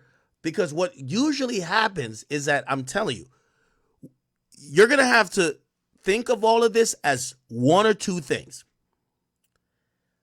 All of these niggas are predators or certified pedophiles, word to Kendrick, or you're going to say, yeah, there probably were some predators, but so some people are guilty of predator behavior or sexual assault, but what probably the whole culture is guilty of is there was an atmosphere that resembled what this person or these people are talking about. And you're going to have to figure it out quick, because back in 2017, everybody kind of chilled out. Now people are gaslighting and soapboxing, right? So for example, and again, this is not a Kendrick thing because I think 50's at blame too. When Diddy's going through his thing, 50's pushing the envelope. And 50 never really chilled out until his baby mama came out and accused him of some shit, which he later sued her, which recently dropped. But he was pushing that line too. But Kendrick's pushing that line too. And again, obviously he's talking more about contemporary people. This is what I personally feel. And it's kind of like with the Cosby thing. I think Cosby was whatever they're saying he did, or he is. But I do believe he was an outlier of an already existing culture that was already super gray area-ish. Like they were fucking the models or fucking the wannabe actresses or whatever. Like they were doing these things. This is what I'm saying about this new era, especially these guys. Hip-hop has finally reached the place where Diddy, billionaire, Jay-Z, billionaire, like Dr. Dre, billionaire, right? These moguls, these guys who have built this entire thing, they are so fucking rich, which, by the way, anytime the more money you get, you incentivize people to sue. But here's the thing. The culture of what happened in the 90s and 2000, and I'm down to debate anybody with it, the culture, the after party culture, it is very easy for someone to have the interpretation of, you took advantage of me. You did something to me. And this is what I'm saying about the soapboxing. Because Jay-Z ain't the only one they got allegations about. They're just looking up at the scoreboard of who got money. Hey, if you got a B, give us 50. We need 50 of that. We're going to shut the fuck up. So it becomes difficult, I believe, when all of these people indulge in that culture. Do I believe, and let me further explain that culture. Do I believe that Jay-Z and by the way, again, we're speaking to rap culture too. Do we believe that maybe Jay-Z and Diddy, or let's just say some rappers, all right, let's speak without names. Some rappers after an award show had an exclusive party, invited a bunch of groupies, and then watched one girl just get piped the fuck out, and niggas took turns, ran a train. Does that sound does that sound like, oh, what? That don't happen in rap? Does that sound like, especially in the 90s, what they were talking about in the 90s, niggas is, early 2000s, niggas is swiping credit cards through these chicks' ass. This whole respect woman shit now is like mad new. Back then, niggas is doing anything. So, I do believe that, you know, maybe this happened as it was said, or I do believe a lot of these rappers existed in a time in the culture where that culture, when dealing with women, especially groupies, and I don't mean to call this young girl at the time a groupie, but it was probably on a level where it could be then seen 20 years later in a different light.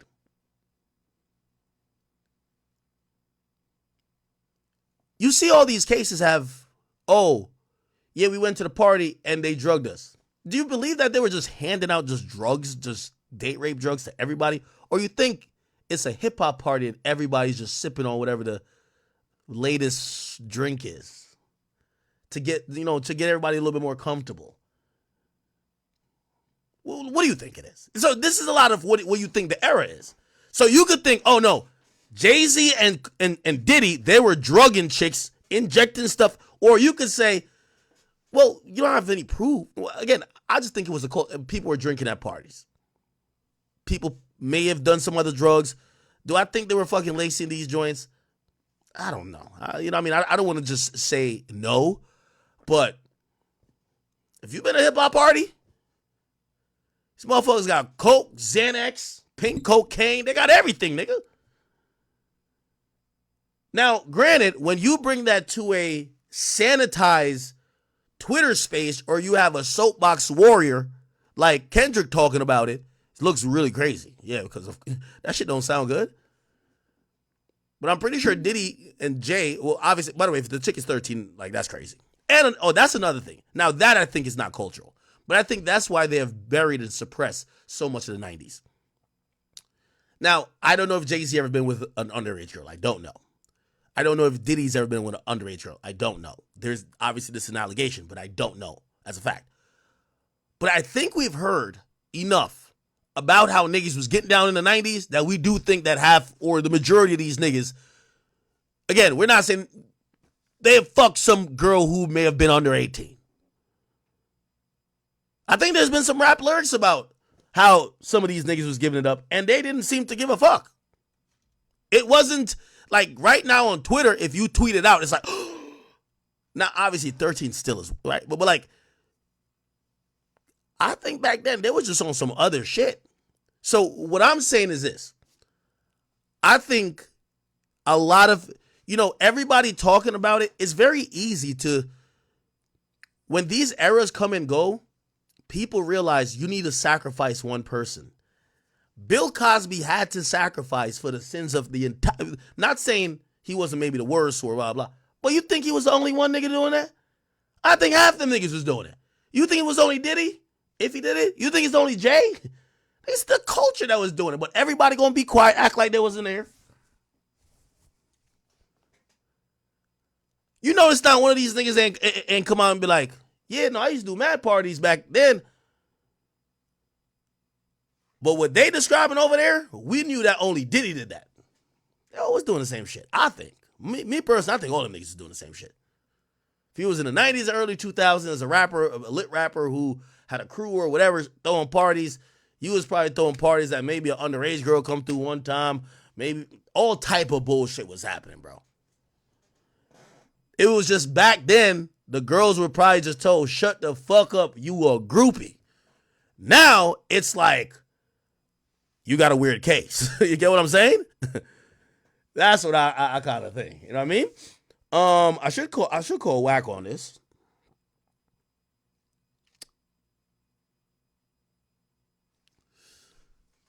Okay. Before I do that.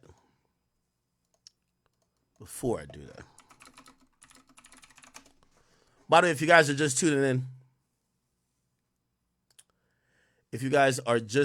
in, Jay-Z has been finally named in a lawsuit that is accusing him of being in a act of sexual assault where he's listed as a perpetrator along with Sean Diddy Combs of a 13-year-old young girl on November 7th, 2000. This woman claims that she went to a party, an after party that was after the VMAs. And then she went into a room after taking a drink. She believes that she was drugged. Now, here's another thing too. Like, all these lawsuits claim that they're drugged.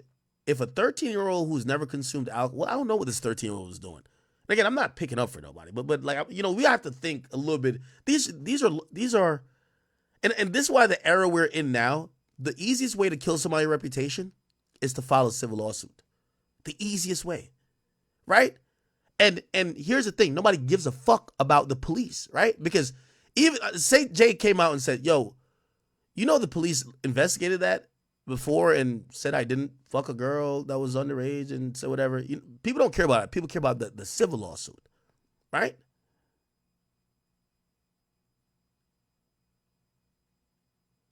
So we're in the times of civil lawsuits, but usually people don't give a fuck beyond. Oh, let's see how they reported. ABC Chicago. Damn, they're on Jay's ass.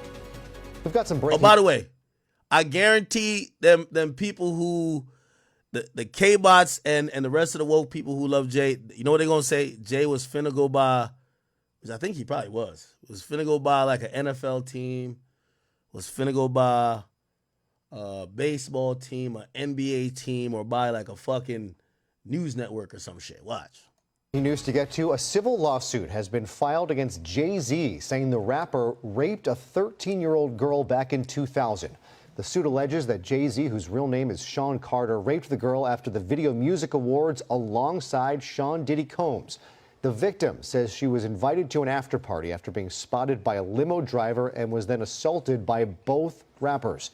Jay-Z is calling this a blackmail attempt. He released a statement on social media responding to the lawsuit, and Texas attorney behind the legal action saying in part, these allegations are so heinous in nature, you have made a terrible error in judgment, thinking that all celebrities are the same.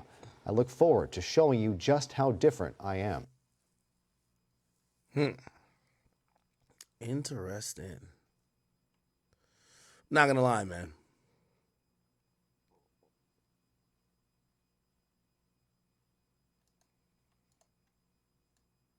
Breaking news tonight, we have some new F. Diddy. belong to musicians. So remember when Diddy House got raided? They put out this video and they said this is how Jay was probably reacting. But it was just like, we've seen, you know, and y'all tell me what y'all think about this. Do y'all think Jay-Z's movements is a admission of guilt? You can't win an eye in the court of public opinion. If you go low, it kind of look like you're guilty. If you talk too much, look like you hella guilty. There's no real way to deal with it. So Jay-Z, they canceled the brunch 2 years in a row. Jay-Z brunch canceled, right? Jay-Z and Beyonce's annual Rock Nation brunch reportedly canceled. The sources say it won't happen in 2024. They went to Clive Davis Grammy party, but they didn't go to or they didn't host a brunch. A lot of people thought that kind of meant shit was hot. Of course, one of the iconic pictures from the brunch is this right here. We all remember this conversation, right? Diddy, Jay-Z, brunch. It's 2020, y'all. Yeah. And it's different than when it was 2016. You know, the game has been elevated. As we can tell, there's no expense being spared. We had a black billionaire's lunch. Yeah. You understand? Right. And we here together, and we're going to keep staying together. We getting tighter. That's right. You know what I'm saying? And united we stand. And ain't nothing else to us. Black excellence.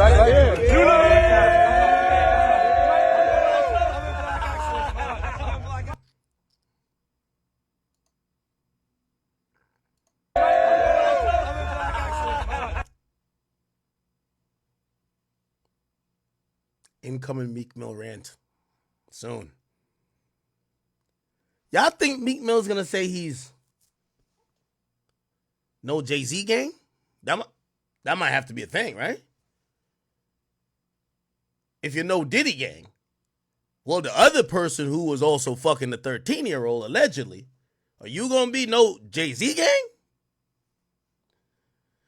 As I said, it was easy to get rid of Diddy for a lot of people. Jay, this is gonna be a very tricky one. I got a list of people. I got a list of people who, well, you know what I mean? And honestly, some of them have, you know, they've kept certain type of distance and grace on all of these type of situations. So won't get into all those. But anyway, let's see. Hold on. Is it this? Okay. And producer Sean Diddy Combs. As Diddy's home in Los Angeles has been raided by Homeland Security. Now at 4, breaking news, music mogul Diddy's mansions raided by Homeland. Law enforcement sources are telling ABC News that right now authorities are carrying out searches. Now, 2 more accusers who have... We know all of these already, but do you also know there's someone watching with a stronger interest in how things turn out because he shares so much in common with Diddy? Oh, if it's not clear by now, I'm actually talking about Jay-Z. We've got the inside scoop on what's going on, and trust me, it's big. From the East So this was 8 months ago. Coast to the West Coast, federal agents are making moves, raiding Diddy's homes in Beverly Hills and Miami. But through all that noise, rumors are swirling that those closest to Jay-Z have never seen Hov so shaken. I mean, can you really blame Yo, is this like an AI voice? the guy? There's a certain dread that comes with watching your accomplices get caught. Who knows what anyone can say to save their own... Wow. Would y'all go to... accomplish sounds crazy. Now, one person in the industry told me this, man. They said, yo, Ak, I'm gonna keep it a bean with you. Yo, Ch, I'm gonna be honest with you. This is 100%. It's 100% what somebody told me. They said, Ak, I'm gonna keep it a bean with you. I ain't gonna lie, some of these chicks might have a case, but the majority of these hoes lying, man. They broke, they want to check, they see these niggas up. They all got fucked, never got wifed, and they salty. And he's talking about some of the women with Diddy and some of the women making allegations to other people. And the person went on to say to me, yo, Ak, here's the problem with Diddy, though. That nigga Diddy outlasted his welcome. He ain't know when the party was supposed to stop. He should have literally watched the party die. He should have stopped doing all of the shit he was doing because he said, listen, all them niggas was doing all that shit. Jay, him, but Jay realized when the tide was changing. Yo, that big pimping shit was getting kind of stale and lame, and new movements and new eras were starting to come up. He started sanitizing his whole look. He got married. He ended the bachelor lifestyle, got married, got out the game, got in the cut. I think he got married like in 2008 or some shit like that, right? 2008, 2005. When did Jay get married?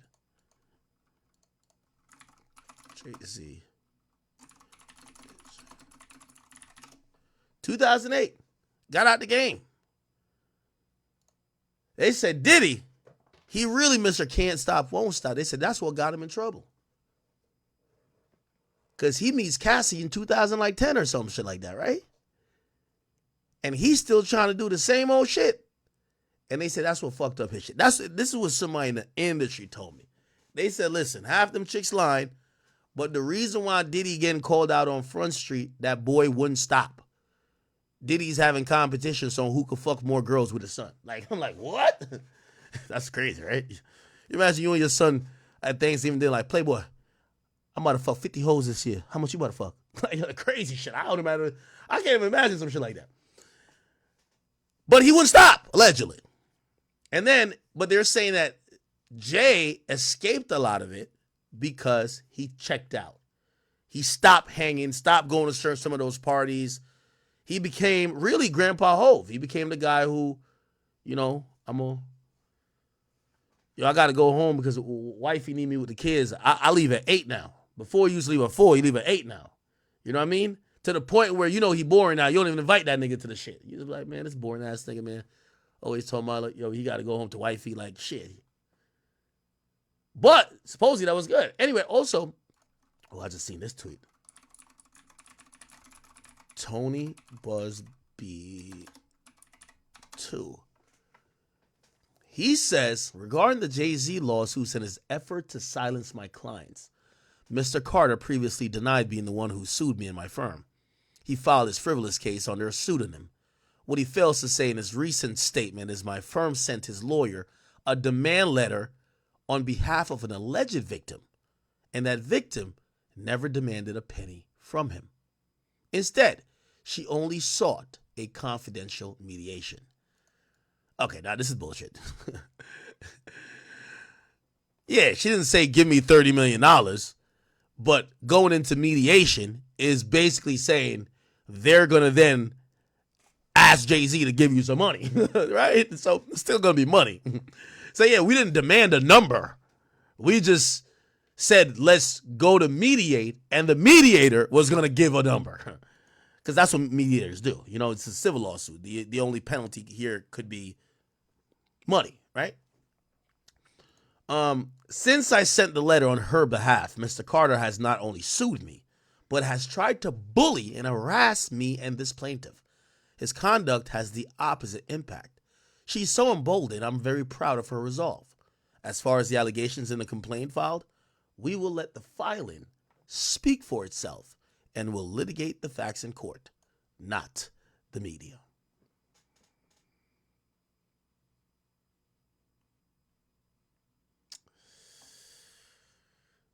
Look at this person right here.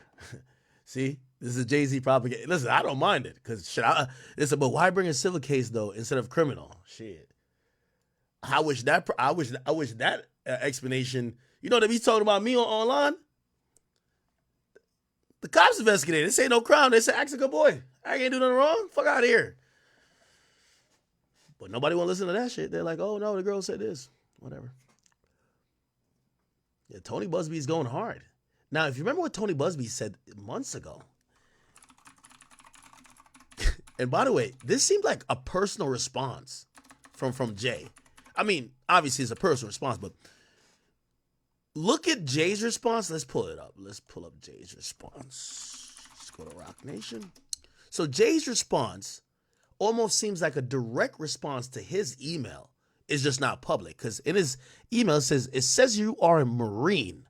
Where it says, I don't know how you come to be such a deplorable human being, Mr. Busby, but I promise you, I've seen your kind many times over. I'm more than prepared to deal with your type. You claim to be a Marine? Marines are known for their valor. You have neither honor nor dignity.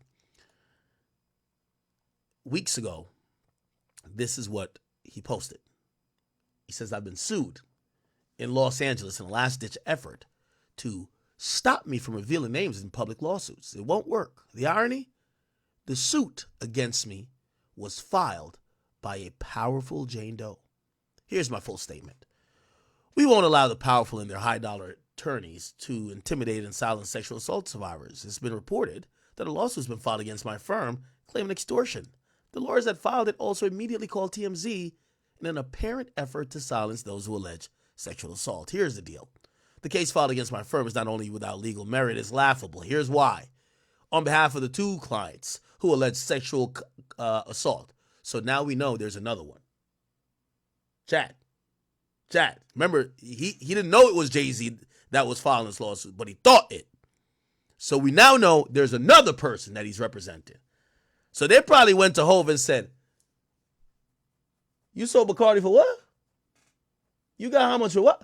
Yo, give us 50, 25 million each or something. So there's another victim somewhere, at least, right?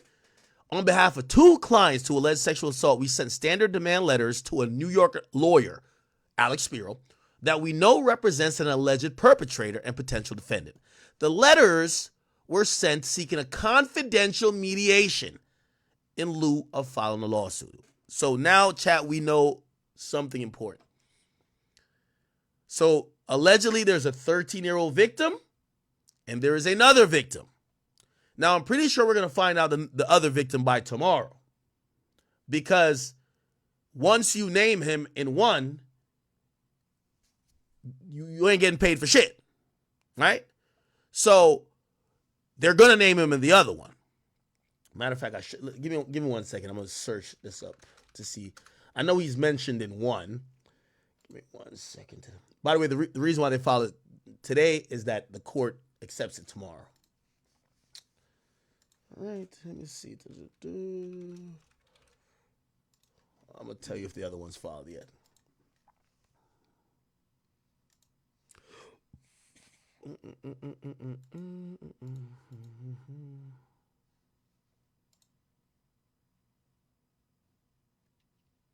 Okay, nothing that I see yet, but it might pop up.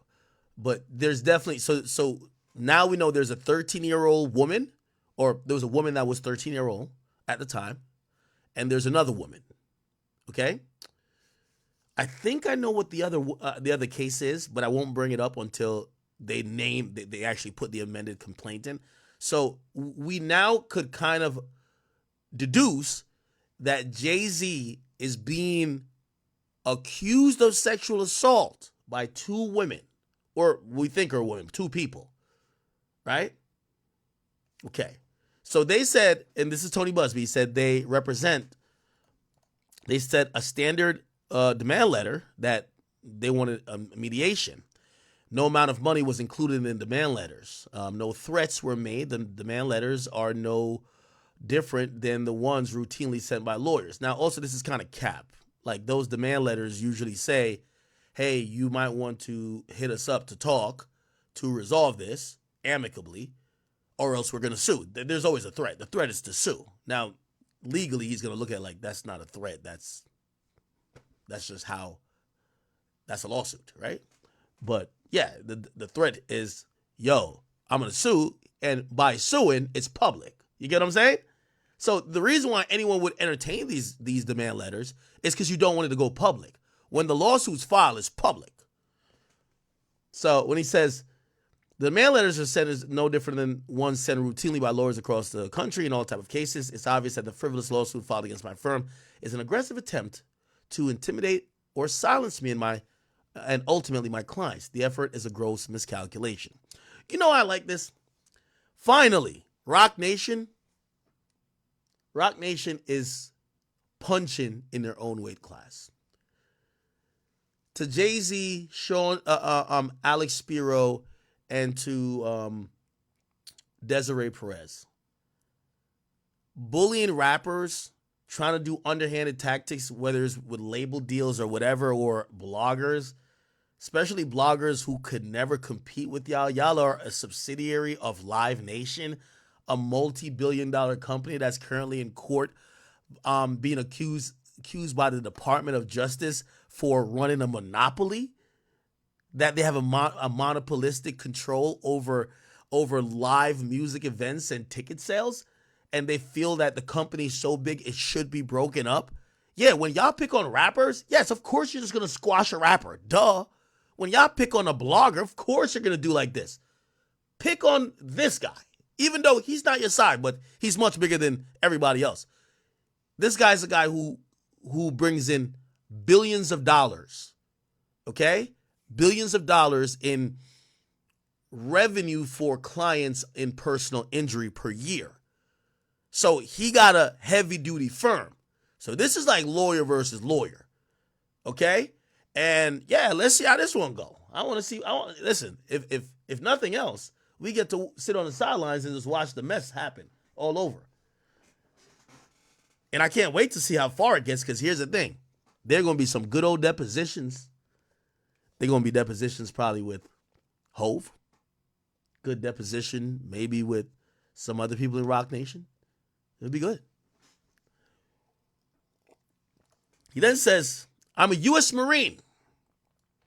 I won't be silenced or intimidated. Neither will my clients. Since our professional efforts at resolution obviously has failed, we will instead disclose the demand letters we sent at the time we filed suit.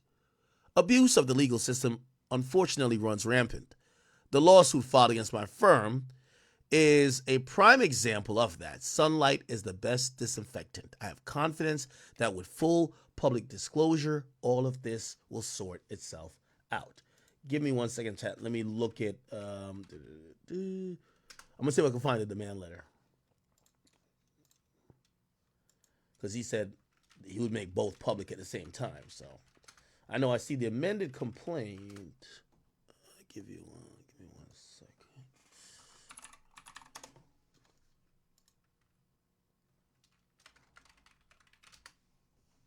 Okay, no, I don't need that. I need this right here. Yeah, Chad, I'm using like 2 computers.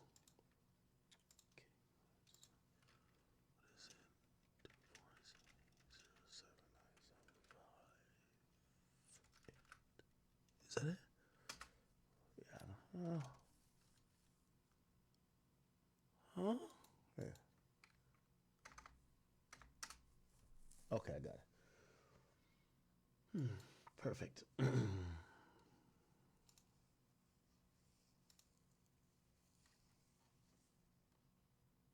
Oh, we do got more. Oh, wow. Well, hold on now. We got some more. We got some more, Chad. What's this? Okay.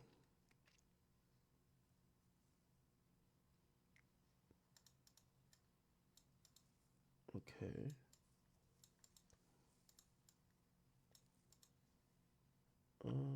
Okay. So not that. Let me go with this.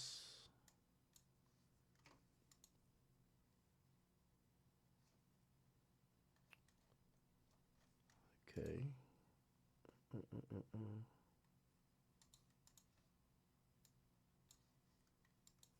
Just give me 1 second, Tom. I'm just.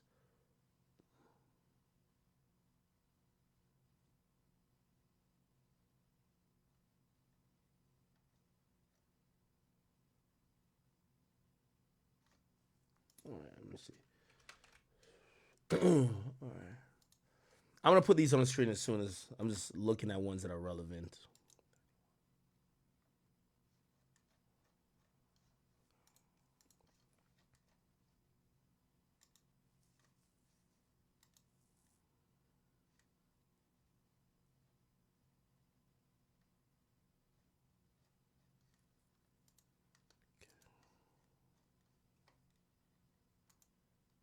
Okay.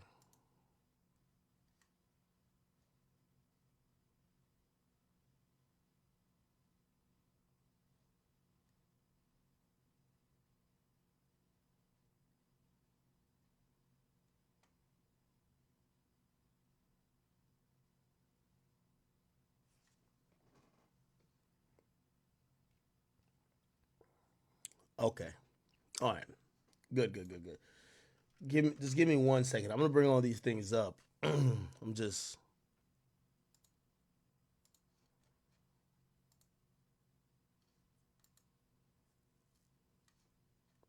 There's also a document filed that basically said that. So the person's a Jane Doe. Another way that sometimes people don't want the embarrassment, they might be like, "Hey, the person's name should be identified publicly. They shouldn't be protected under, the I think it's called Jane or John Doe Act, where people could file these lawsuits anonymously.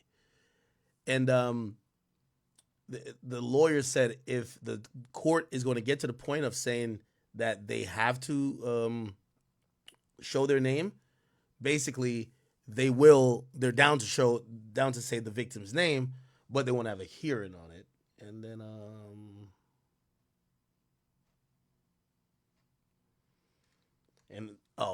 okay, so I think that's the whole motion.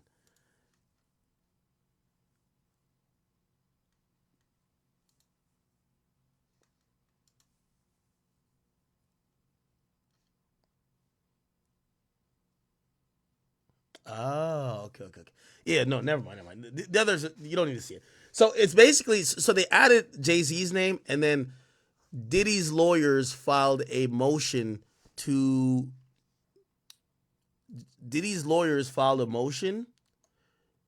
for Jane Doe to give up their name. We've seen recently this week, they filed the same motion in another case, and then we found out that one of the women claiming that Diddy raped her is the wife of some NFL star.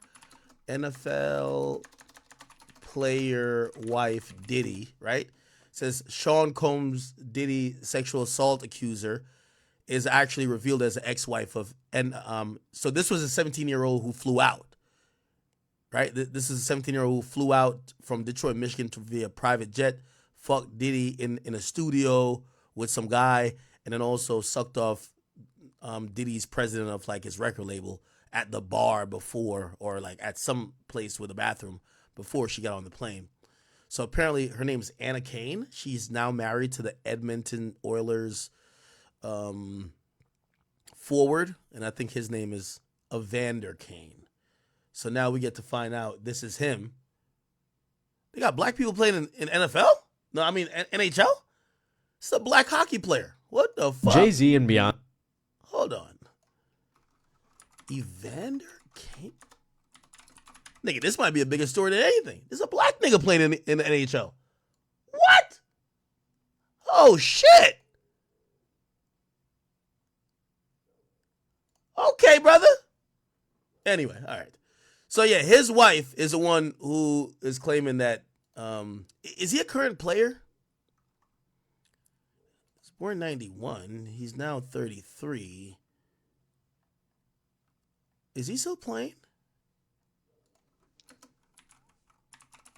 Salary's $750K. He might not be in the league. Whack 100. Yo, man. I'm on stream. I don't give a fuck if you on stream. What that mean? But I gotta tell you, because I want you to say nothing that I'm on stream. Listen, I got a bone to pick with you, bro. What bone you got to pick with me? It's been 7 days I've been reaching out to you, bro, about some business. And you've been disregarding my calls, bro. No, I did owe you a call back. I know I did.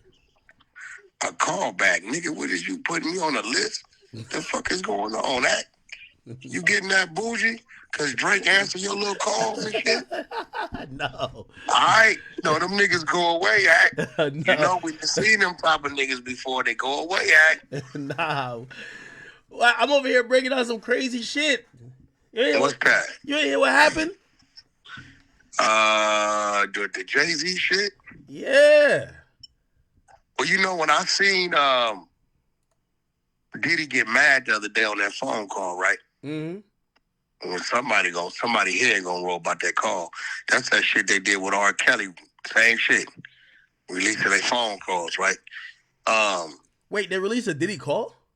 Hell yeah, they released a Diddy call talking to his son. Wait, no way. No, I don't think. Well, I think that came out in court, but I don't think we heard the audio. You heard the audio? The audio, nigga, where he said, everybody out there quiet, huh? Everybody silent, huh? He said, yeah, man, ain't none of them saying nothing for you. He said, yeah, we gonna see who laugh at who gonna get the biggest laugh and it's all over with. Oh, shit. Yeah, we played that shit on the 100 side a couple days ago.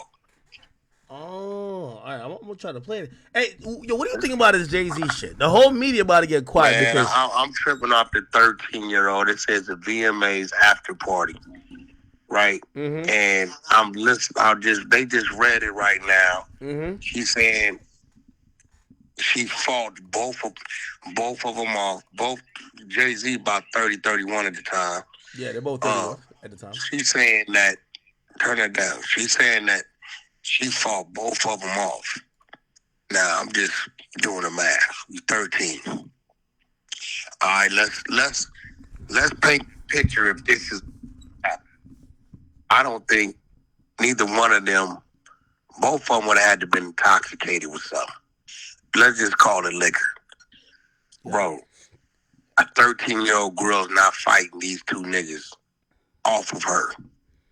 If this is going on, it is not happening. It's just not going to happen. Right? I'm just looking at it if it was to happen. Secondly, she originally named Puff, and then all of a sudden, she ties Jay-Z to it. Yeah. So she had put Jay's name in not his name. She called him Celebrity A in the first lawsuit, and I guess we finding out that when they trying to shake somebody down or the lawyer calling in to be like, yo, hey, you want us to name you in this shit? If not, give us this money, we won't name you. And I guess Jay said, nah, I ain't paying. And it's like, I bet. Then we're gonna amend the complaint and just put Jay-Z. Okay, so now we have, and some of this shit, I hate to say it, it should have to go civil before it could cross over. I mean, criminal before it could cross over to civil. Because it's like anybody can say anything. And this is one of those situations to where Jay-Z can't pay and settle out, even if he wants to. Everything is at stake right now, bro. The only thing that's probably not at stake is,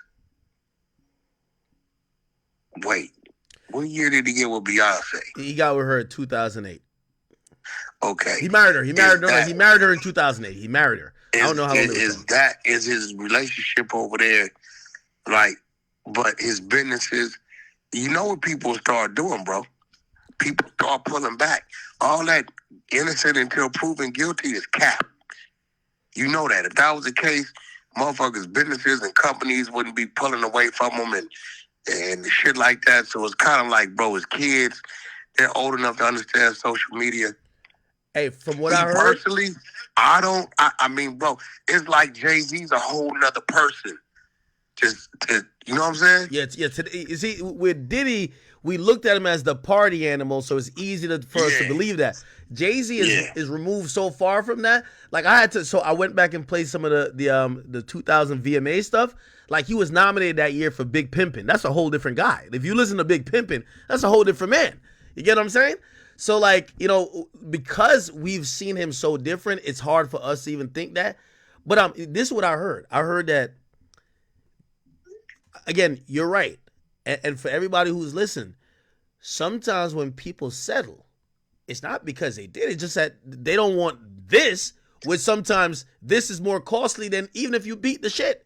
Because whatever, but I heard that it's been, they have looked at the people with the deepest pockets and they know Jay-Z's one of them. I heard that there's been a couple of people that's been trying to like, hey, listen, what you want us to do?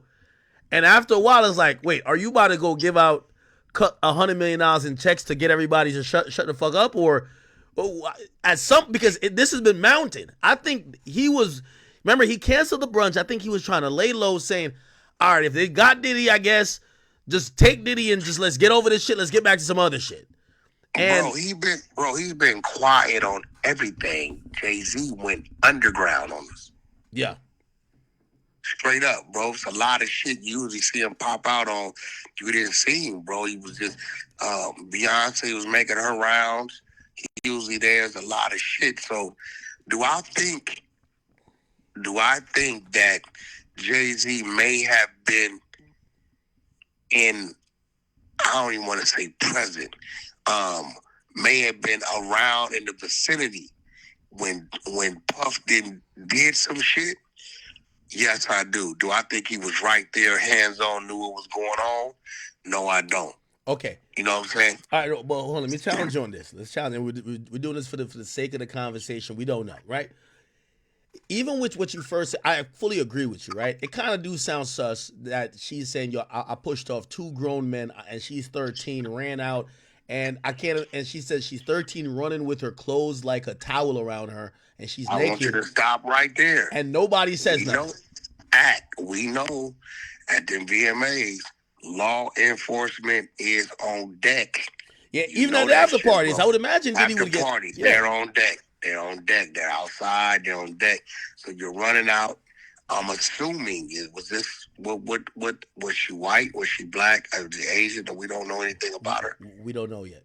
We don't know yet. Okay, but 13 running out, holding your clothes, just got sexually assaulted allegedly by Puffy and Jay-Z.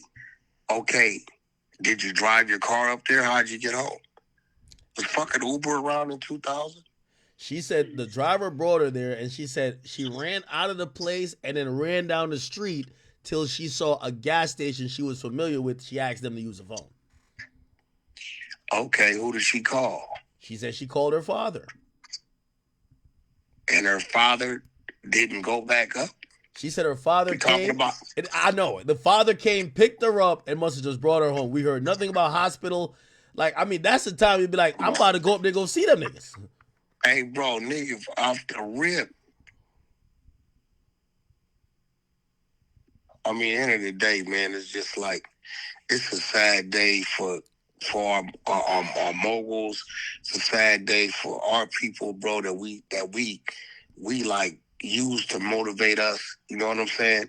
It's a sad day because if any Tom, Dick, and Harry, bro, could just say, fuck it, I'm gonna file some shit, and there it goes to tackle your name. I mean, bro, what do we do about that? Hey, let me ask you a question. So, all right, so I agree with that part about her pushing it. It sounds so weird, right? It sounds so odd. It's no different. But here's the thing. I think when it comes to a civil suit, just like it would have been with a criminal, obviously there's no criminal angle so far with this. But even if she had sex with them men at all, that's any jury. If a jury believes that they had sex, they're gonna give her the win. That's the win. She's 13 at the time. They're gonna give her the win. It's nothing to justify. It's nothing to justify it. At 30, she's 13. Ain't no fucking. Look, I don't give a fuck if you say the fake ID shit. She's 13. Do you think that? Do you think that, because that's a different era in music? It's a different time. Do you think that possibly? Let's just make this up. We're just making this up. Maybe she told people she was 18. Do you think that these guys were that sloppy that maybe they could see somebody? I'm agreeing with you, but I'm trying to figure out. Bro, I'm gonna be real. I've seen some 16-year-olds with a fake ID in the club that you'll have to be, hold on, bro. And even then you questioning it. 13, the conversation is still 13. The tone of the voice is 13. I mean, yeah, that's crazy. That is crazy. Yeah, once you hear a 13-year-old speak, like 13, bro. 13, come on. I don't care how much lipstick and blush and eyeshadow you have on. Some things you can enhance at 13. So, all right. So from what I hear, right? What I hear is that there's a lot of artists back in the day.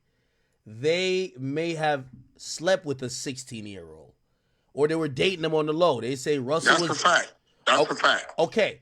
So you know what people usually say? Well, if you down to do something with a 16 that you know, why wouldn't you then fuck maybe a 13 that for whatever reason looks overdeveloped? Well, let's put it into perspective. When a person says that, like about a 16-year-old, more than likely it's a dude that's 20, 21, some shit like that.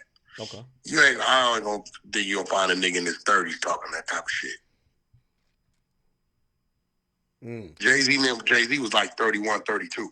How old is Jay-Z right now? 55, 54? Yeah, but you know the Aaliyah thing gonna come up though, right?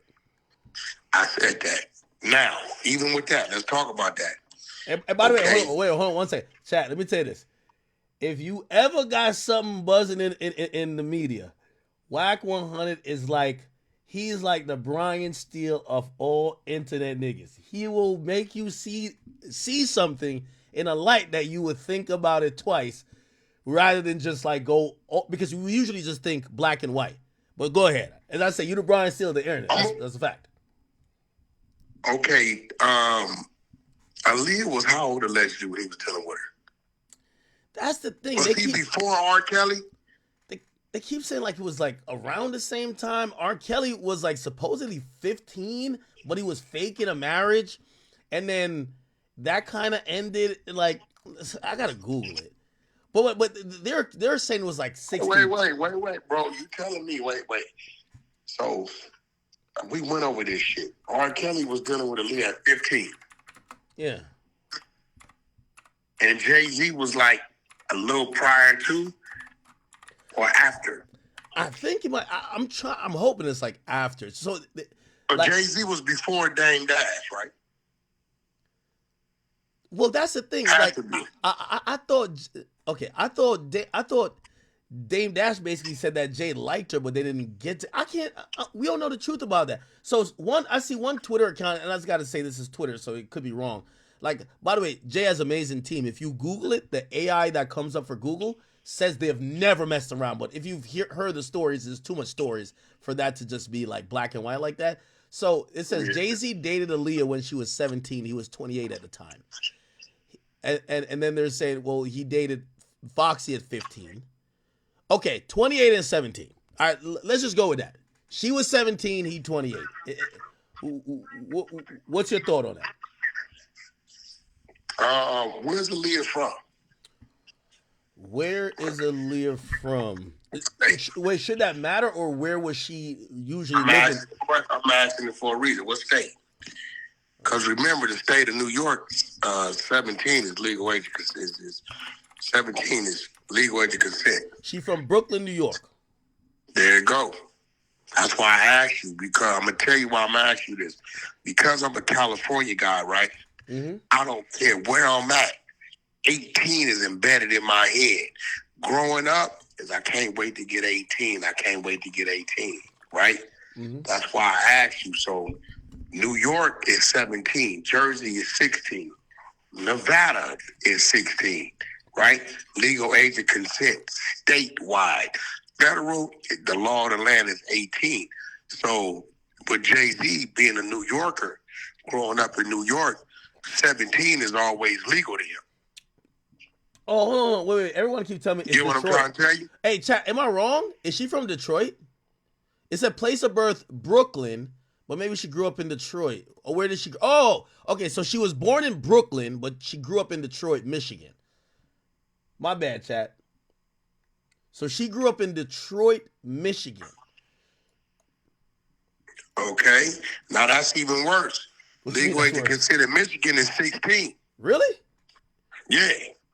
Hey, we ran through this on the other side of the clubhouse. I didn't know these by heart. Google it. Okay. Legal age to consider Michigan. I was just about to say, just tell people why you know this, because they're going to think that you're looking it up for your own purposes. Just no, we know this.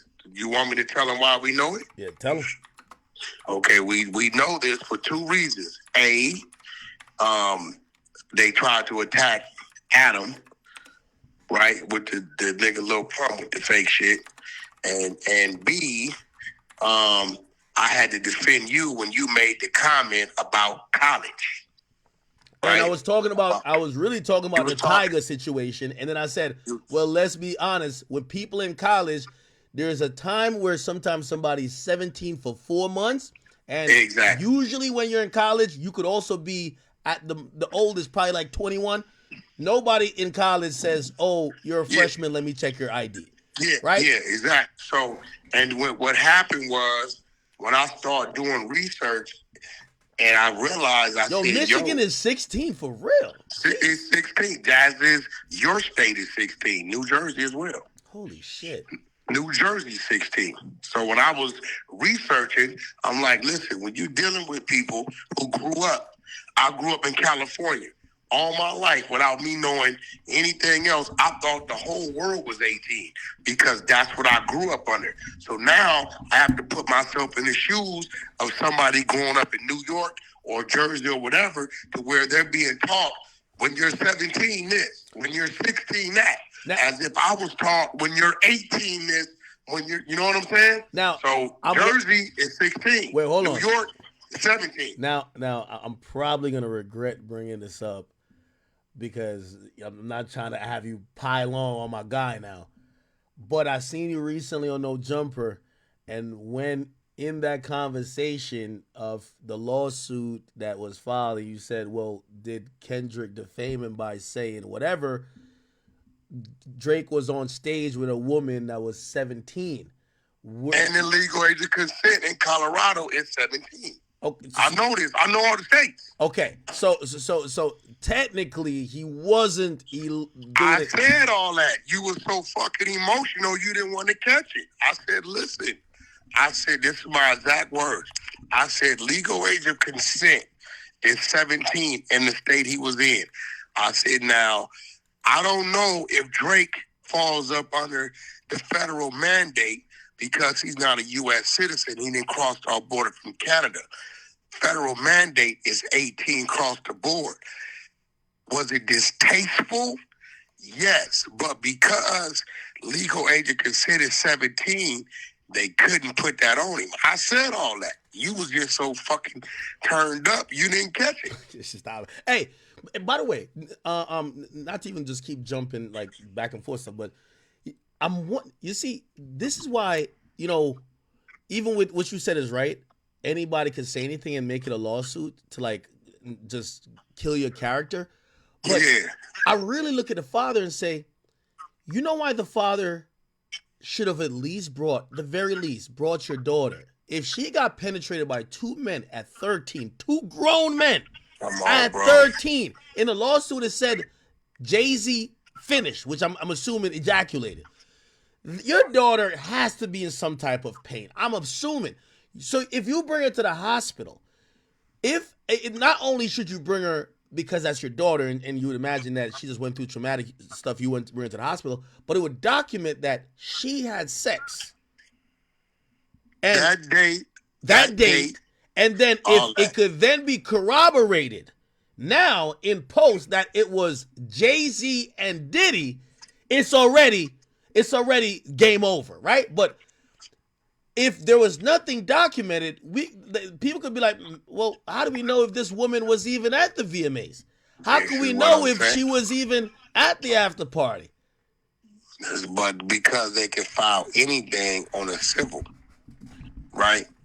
Anything on a civil, and people say, hey, look, 80% of the time they just settle out. People go for it, and then guess what? What the hell? You know what else they need to do, Act?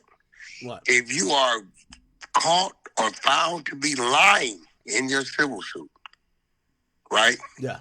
Then it should be some criminal some action on that, bro. There's nothing that happens to the person that's just bullshitting. It's either I get some money or I don't, and that's it. Yeah, so I do know simply because I got sued for somebody who I never met. They said on my stream I defamed them, and they asked for some money. Of course, I ain't paying it, but the legal fees are mounting up. The only thing my lawyer said, because I ain't gonna lie, I'm $200K in the hole. Like, these lawyers cost a lot, bro, and they're dragging it. This has been for 2 years. They said I defamed them.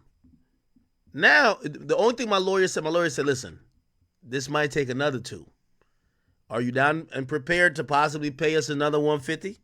And said, or we could just tell this, like, this chick is broke. We could just say, hey, you want 30 and we could wrap it here, but you're taking a loss. Or you could pay the 400 overall or 500 and win. It'll be 400. No. This is what they say. Instead of be 230. No. This is what they say. So I pay, say 400, 500, this is us. We're gonna win.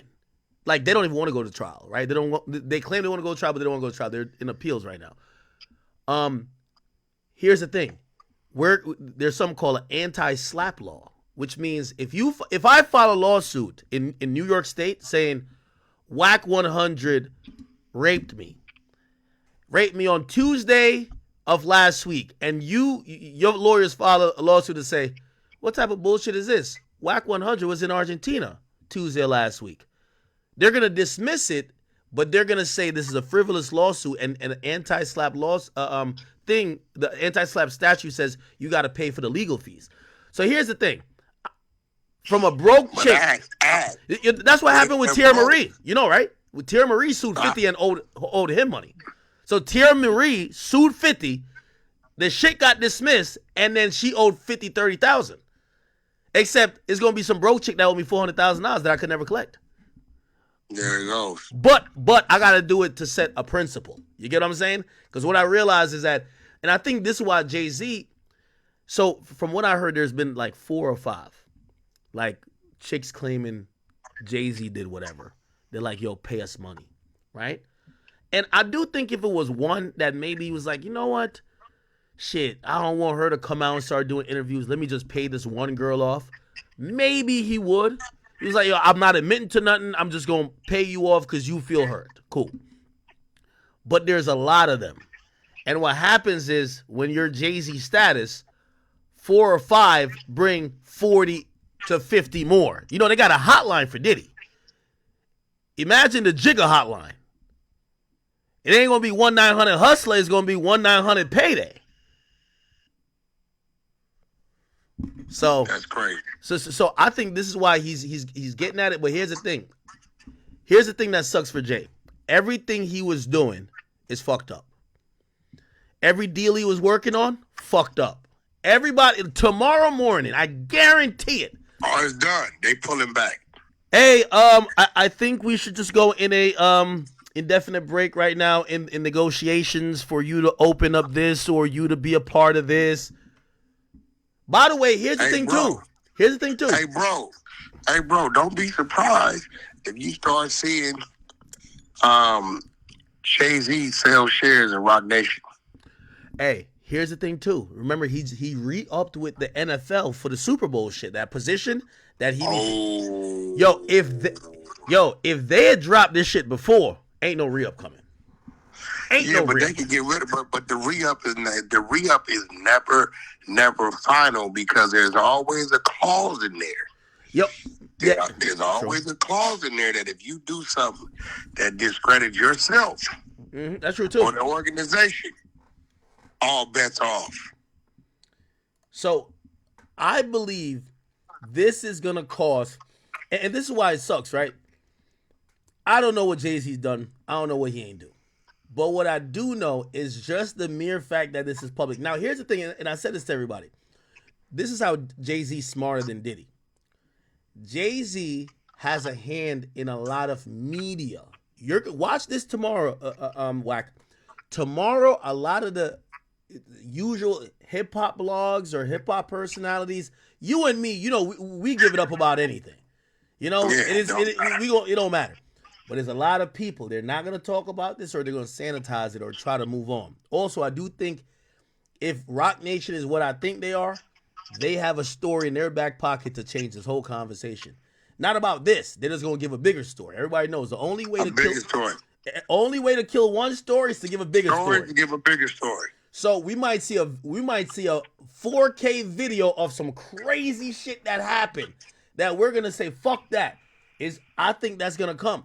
But right now, Jay is going to all his business. By the way, you know he's on the board of Square. So Square owes Cash App. When he sold Tidal, he sold it to Square. And he became a board member there. He's been racking up power moves. A lot of people said that he was trying to either get, I don't know if it was the Dodgers or something. Like he was about to make some major moves in terms of even buying a sports team. He's been doing some good shit. This is gonna fuck up a lot of things for him, depending on how they drag it. The mainstream. I just said that. I said he cannot afford to drag this out no 2-3 years, bro. He cannot afford that, bro. It'll fuck some shit up. It's got to be something that get resolved quick. Yeah, I don't know if there's a quick resolution. It looks like they're about to go to war with this lawyer because exactly. I think they're gonna try to discredit him. They discredit the lawyer, a lot of shit goes away. You know what I'm saying? That's exactly what he's about to do. This is why, honestly, again, I don't know who did what. I don't know who did nothing. I was surprised I saw Dr. Dre do Drink Champs recently.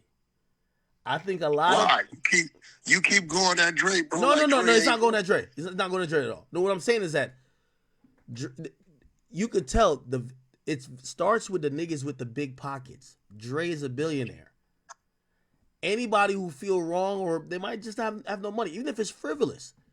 Like Jay knew I think Jay knew his card was gonna be called the moment he knew that. Yeah, because he started shutting shit down early. What I'm saying is that if I'm a billionaire, they're getting at the billionaires now. They're getting at Kanye too. The thing is, Kanye's an enigma. He's just still doing what he want to do. But every hip hop billionaire is getting sued. Kanye got a lawsuit by Lauren Piscota in Stanley Moss Court in LA. I know Lauren personally. Worked with her direct on the side with Kanye. Know her personally. I spoke with her since she filed her lawsuit. It's a little shocking to me. But very nice lady. Cool as fuck. I mean, we worked like side by side. You know what I'm saying? Like, she was with us when we went to see Elon Musk. She was right on the side of us. She was with us. Yeah, I know her personally, bro. And I got text threads and history of, Wack, help me out with this jet. I'm caught up with this. Can you do this? Move the Wack. When I introduced Tory Lanez to Kanye for the first time down in Miami, she was there with us. Right? Yeah, like I know her. Like she cool people. So it was a little shocking. The first lawsuit was she didn't get paid. He was paying her $1 million a year. Yeah. Yo, okay, so let me ask you this question. And 6ix9ine knows. Remember when me and 6ix9ine flew into Austin that time? Yeah. Lauren was with us. Hey, by the way, it's okay if you don't want to answer this, but do you believe that? Remember, the first lawsuit did not accuse him of any sexual stuff. He was paying. Do you think that? Do you think she only threw this on to say, "All right, since you're not taking me serious," or do you think that this is really her story that she's trying to go with? Well, one has nothing to do with the other. Well, the timing matters. Her getting paid, right, is one thing, right? And I believe he was supposed to re-up her contract. I do know her original contract was like $1 million a year. He was supposed to re-up it, and she was supposed to get more. So I don't know what happened, right? I know she put in a lot of work. She did her job, and she was a great worker. Cool people. This situation, right, is a little odd to me because it sounds to me like she's saying this happened prior to, because whoever Ye's girlfriend was, Lauren was assigned to her. You know what I'm saying? When she moved, the other one moved, right? Yeah. So it was like, okay, did this happen prior to, and then you became his assistant? You get what I'm saying? Mm-hmm. Like, did you guys meet? Because from what I'm read, it's like they met over here, whatever happened, whatever, okay. But then you ask yourself, well, why did you go to work for him? Well, they're going to say, well, he offered to pay $1 million a year for an assistant. So then they're going to say, is that normal? Or was this part of this shit hush money? You see how this shit going to go?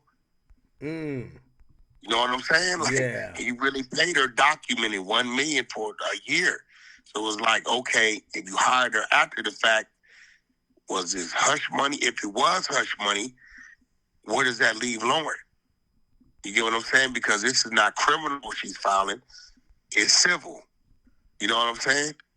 Yeah. So to debunk that, this shit gonna get a little different.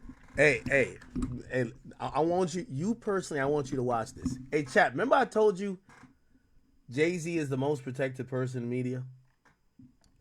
This shit broke over 2 hours ago. We've been on stream for 2 hours and 41 minutes. This is after it broke.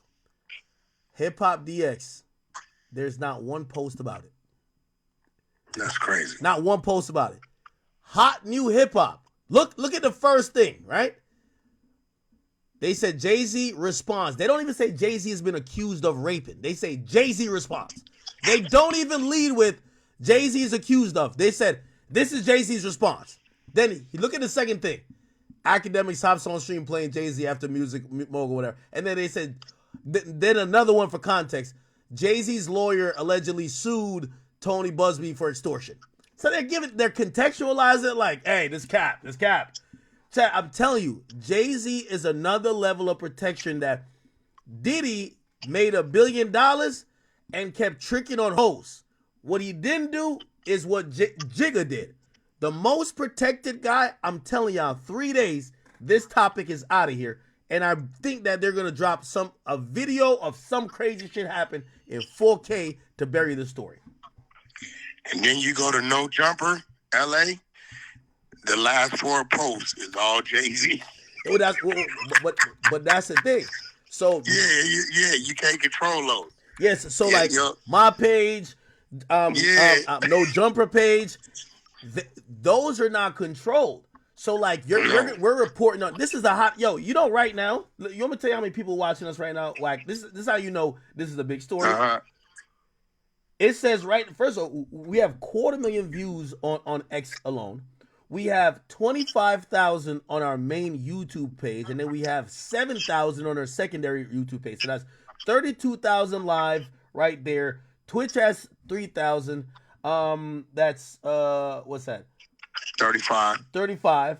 And then I don't know how to quantify views on Twitter, but when I used to go live during the beef with Kendrick and Drake, I used to get 1 million. And that's the biggest moment on Twitter. Right now, I'm at 750,000. So it just shows everybody's watching this, yet none of the big platforms want to talk. That's not like independent. Then nobody wants to talk about it. Why? About it.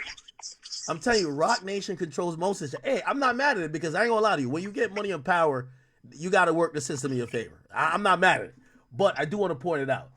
Hey, let me ask you this question. How do you think we get past this? Obviously, and this is super preliminary, but we're going to assume Jay-Z's not going to be sitting in a jail cell over nothing, okay? He's not going to go down like Diddy. But I think people have seen a formula that works. Accuse you, have it go viral, and if you ain't pay us before, you're going to lose deals that you're going to wish you paid us. Because right now, I got to imagine there might be hundreds of millions of dollars that I'm not going to say it's getting off the table for Jay, but it's getting pushed back. So how do you handle these in the future? You're a manager. You're like a crisis manager of sorts. You deal with a lot of. You mean like if he beats it, comes out of it?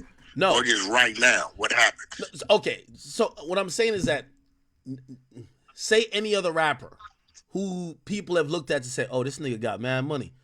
Shit. Well, I slept with him back then when he had the tour bus and 2 of his friends fucked me. And really, I ain't gonna lie, like I don't know if I was with all that shit. There's nothing nobody can do because how it's set up.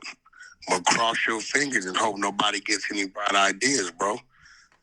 Anybody could go and file a fucking civil suit, bro. If okay, you're the manager of a mogul, right? Do you tell them, especially in this time, hey yo, listen, let's do like a Christmas gift for all of the chicks that you've like dealt. Make sure everybody's good. You do that? No, hell no, you bro. And again, you got to just walk and cross. For one, like they're not gonna be thinking that this is gonna happen, especially if they haven't done anything. They're not thinking about a motherfucker could just go make up some shit. They're not thinking about it. You know what I'm saying? They're not seeing it that way because it's like look, bro. You're not worrying about the cops coming to your door about you being little BMF because you don't distribute drugs. Mm-hmm. Yeah. Right? You're not worrying about that.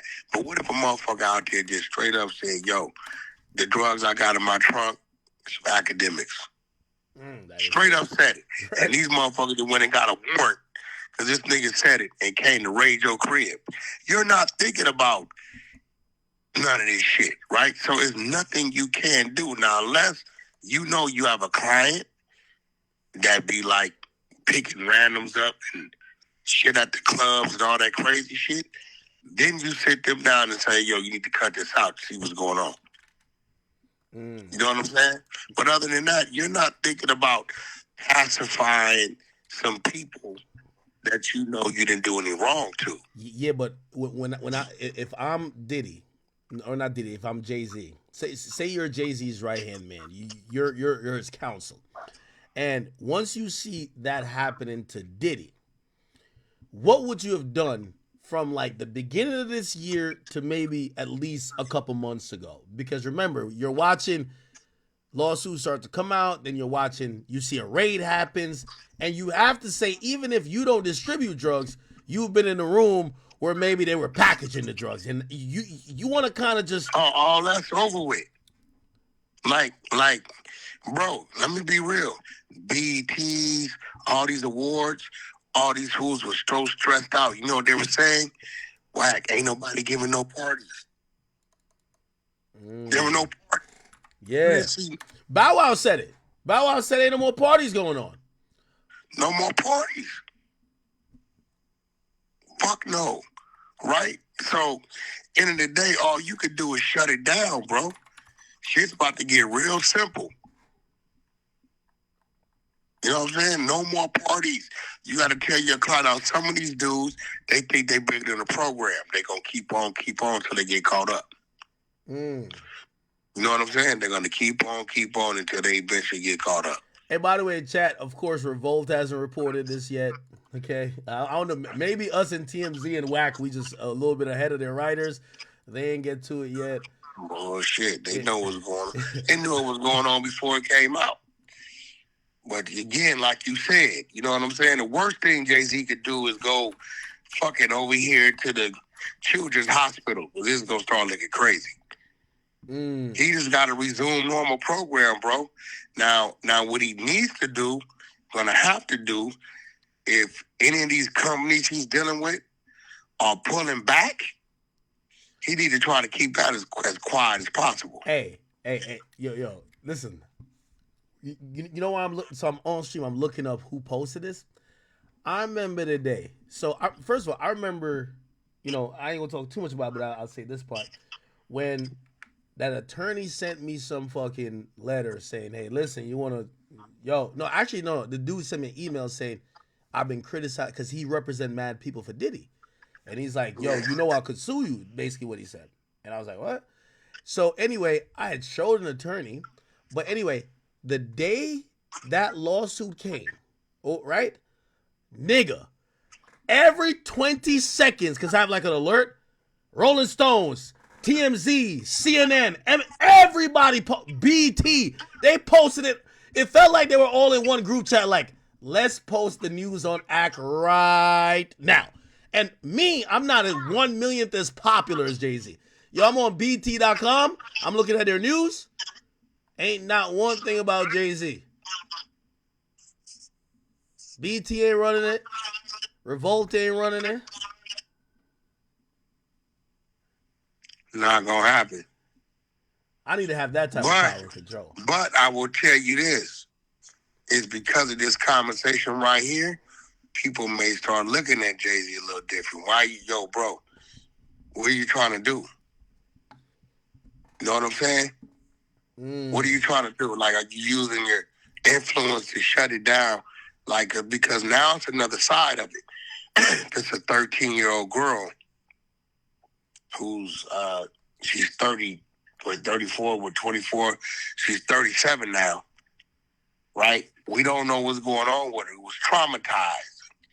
Or now she can't have children or whatever. Let's say she's not lying. Let's just say. and say she's not lying. I mean, my man Mystical, I used to think they was bullshitting until he caught a second one. Yeah, nah, Mystical was tweaking. I ain't gonna hold you. You know what I'm saying? I'm like, nah, they fucking wilding on Mystical. Now, so it's like, we have to really pay attention to this shit and see, like, you're doing damage control for what reason? All right. Wack, I'm going to bring up a topic. And I know you're going to ready to argue with me. But I got to say it. I just put the facts in front of you. Hey. 50's to be blamed a little bit too. Again, obviously, if anybody got 50 could be blamed on what? Wait, hold on. No. What I'm saying is that when you encourage a culture of what we're seeing, and now I think we all could know, we don't know what's true or what's not, because some of these stories sometimes it don't make no sense.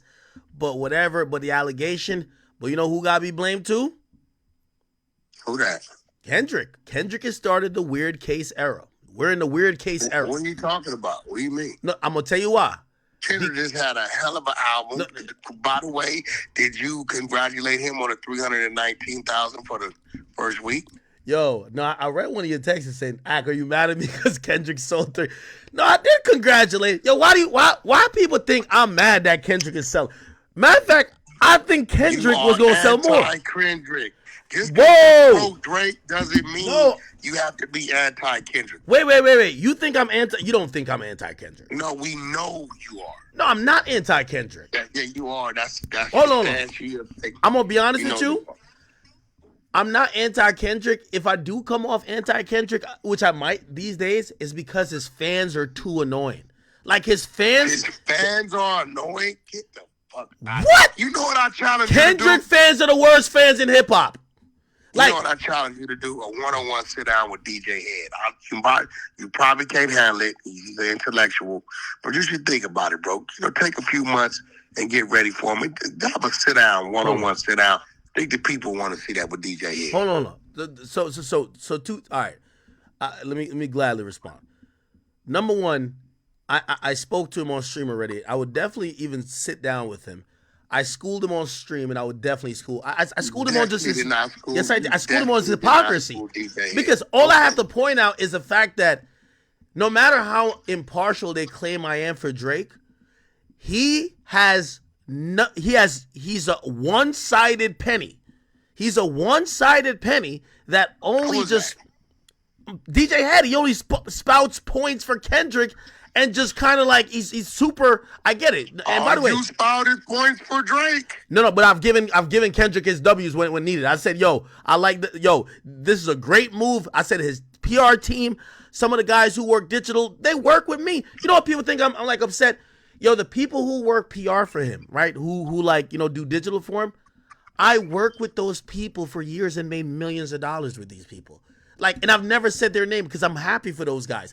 I knew they worked with people. They helped connect me when I first went to the Big Steppers tour, and I was there with Dave Free watching this shit on the riser. I'm like, I don't really dislike Kendrick how people think, but so I could give him credit for that stadium tour. W. Stadium tour is a W. What else is a W? I think every move he's done, the timing is impeccable. But prior to, you would have said, no way Kendrick gonna sell out a stadium tour. No, it depends on how. Depends on what. Now, I'll probably be skeptical, but you add SZA on it. Like, bro, we did the math on it. This is not hating or anything. Out of there. Okay, but let's be real though. Kendrick, I watched him sell out LA. Yep. The crypto for 2-3 days in a row and go 20 miles down the road to Orange County and sell that motherfucker out. Whack. Respectfully, and I know, I've realized, just be real, bro. I think some West Coast niggas hollered at you after you said that Drake was in the lead after push-ups. I don't give a fuck. They no, did, hold on, no. I told them, okay. I told them, fuck you. Because nigga, Drake's in the lead, and I still say today, Drake was in the lead the first two. And I told you, if they keep rapping, Kendrick gonna out-rap him. Okay. Definitely. They called me and said, Wack, you're one of our voices. What you say matters. Even if that is, you can't say that. Fuck that. This is fucking rap battling. Fuck what you talking about. Okay, I'm cool with you. I'm cool with that. I'm cool with that segment of it, right? They definitely called me though. You're right. Here's where I realize you have doubled down in your West Coastness, and now you're starting to be unbiased because Wack one. Hold on, Wack. I'm gonna talk a language that you talk. You see, a big part of my job is trying to communicate industry things to fans who don't either have. And no disrespect, because I know my fans. I'm waiting. Hold on, I know my audience. They're really smart, but they're not in the business. You know this game that I'm about to talk. Okay. Kendrick is not of equal or even close by touring proximity in terms of a touring artist as Drake. Ticket prices for the same seat in a Kendrick concert, Drake charges 2.5 times more. Drake went on a tour that it grossed $4.3 million every venue. I went to Kendrick Arena's tour at Barclays. Drake also did the same venue. Drake earned 2.5 times more money for what the people he brought in for the ticket prices and also whatever. Now you could factor in because Drake had a different type of stage orientation, which was a 360 stage. Kendrick had a 270, which means you couldn't see, you couldn't have people behind there. I get all that, but if you compare Drake and Kendrick touring wise, it's not even close. It's not even close. Are you done? So for you to say that so for you to say if I was skeptical that he could do an arena, come on. Go ahead. Okay. Before now. And by the way, shout out to SZA. By the way, SZA's a bigger touring artist than Kendrick. I simply said. Hold on. Wait. No. Because I remember that day you called me and you said, Ak, would you say about SZA? And you know what? You're my man. We talked through it. What? And so now I gotta put it on your table. Who's a bigger touring artist? We're going numbers for numbers. Kendrick or SZA? Because again, we're not talking about who's hotter now. Who historically has sold more tickets? You know what? Historically, I think Kendrick's been out longer than SZA, so he got to jump. Their last tour, the SOS tour versus. So are you saying historically? That means everything. If you're telling me, yes, right Kendrick now, has toured longer. Kendrick has toured longer. So that means he would have sold more. He got a leap. So now let me ask you a question. He's good. Historically, when it comes to Kendrick and SZA, SZA will outsell Kendrick on the R&B tip, and Kendrick will outsell SZA on the rap tip. That's why they've come together and they're selling out stadiums. You see how that works? Hey. Now, if the man wants to go see Kendrick, he doesn't have to beg his girl because she wants to go see SZA. Whack. Hold on, I'm not gonna let you get no. This is a couples therapy situation, and it took some West Coast niggas to put it together. No, I'm not letting it happen. SZA being from Jersey, but she been up under the cloth of the West Coast. So at the end of the day, Kendrick's a bigger rap artist, and SZA's a bigger R&B artist. You bring rap and R&B together, you got Wack 100 and Rakita Bradford Jones. Hey, Wack, I'm not. Hey, by the way, I like. You know my woman's name is R&B, right? No, I said I like that little double entendre. See that? I like. Hey, Wack. What I'm not gonna let you get off. And I know you're not trying to have them West Coast niggas on your back no more. But I'm gonna have you admit this. We're talking just the numbers. Hold on. Let me just say it. Admit the fact. Wait. Hold on. Admit the fact. Drake could do a stadium tour by himself. Kendrick still needs SZA. That's the whole point I'm trying to say. By the numbers. By the way, it was cute. By the way, hold on. It was cute when you said, Drake has never done any tours by himself. Yo, hold on. Drake did 21 Savage saved him. Future said, you heard what Kendrick 21 Savage saved Drake? Yes. And I'm glad you said it. You need to stop it. Yo, Whack. You need to stop it. Whack, you need to stop it. You need to stop. Hey, Whack. Soulja Boy say Drake. Hey, Whack. By the way, just to let you know, when you were bragging about Kendrick doing, he did 2 dates here and went 20 miles there and did a date over there. Drake did 8 dates in New York City. You know how small that is. 8 dates. 8 dates. So put 8 times 18. That's not small, bro.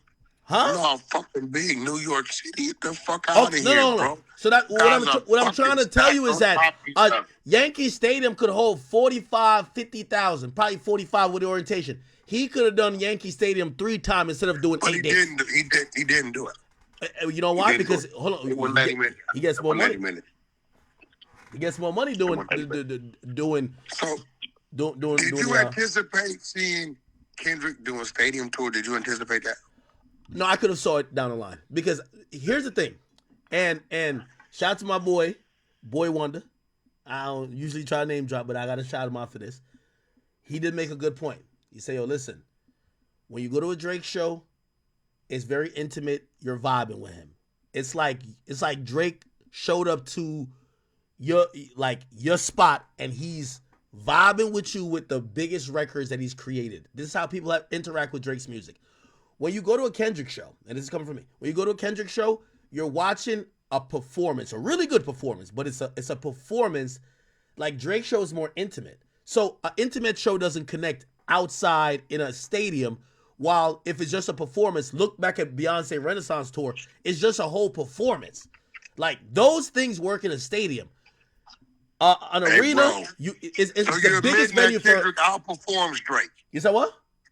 You're admitting that Kendrick outperforms Drake. Okay, keep going.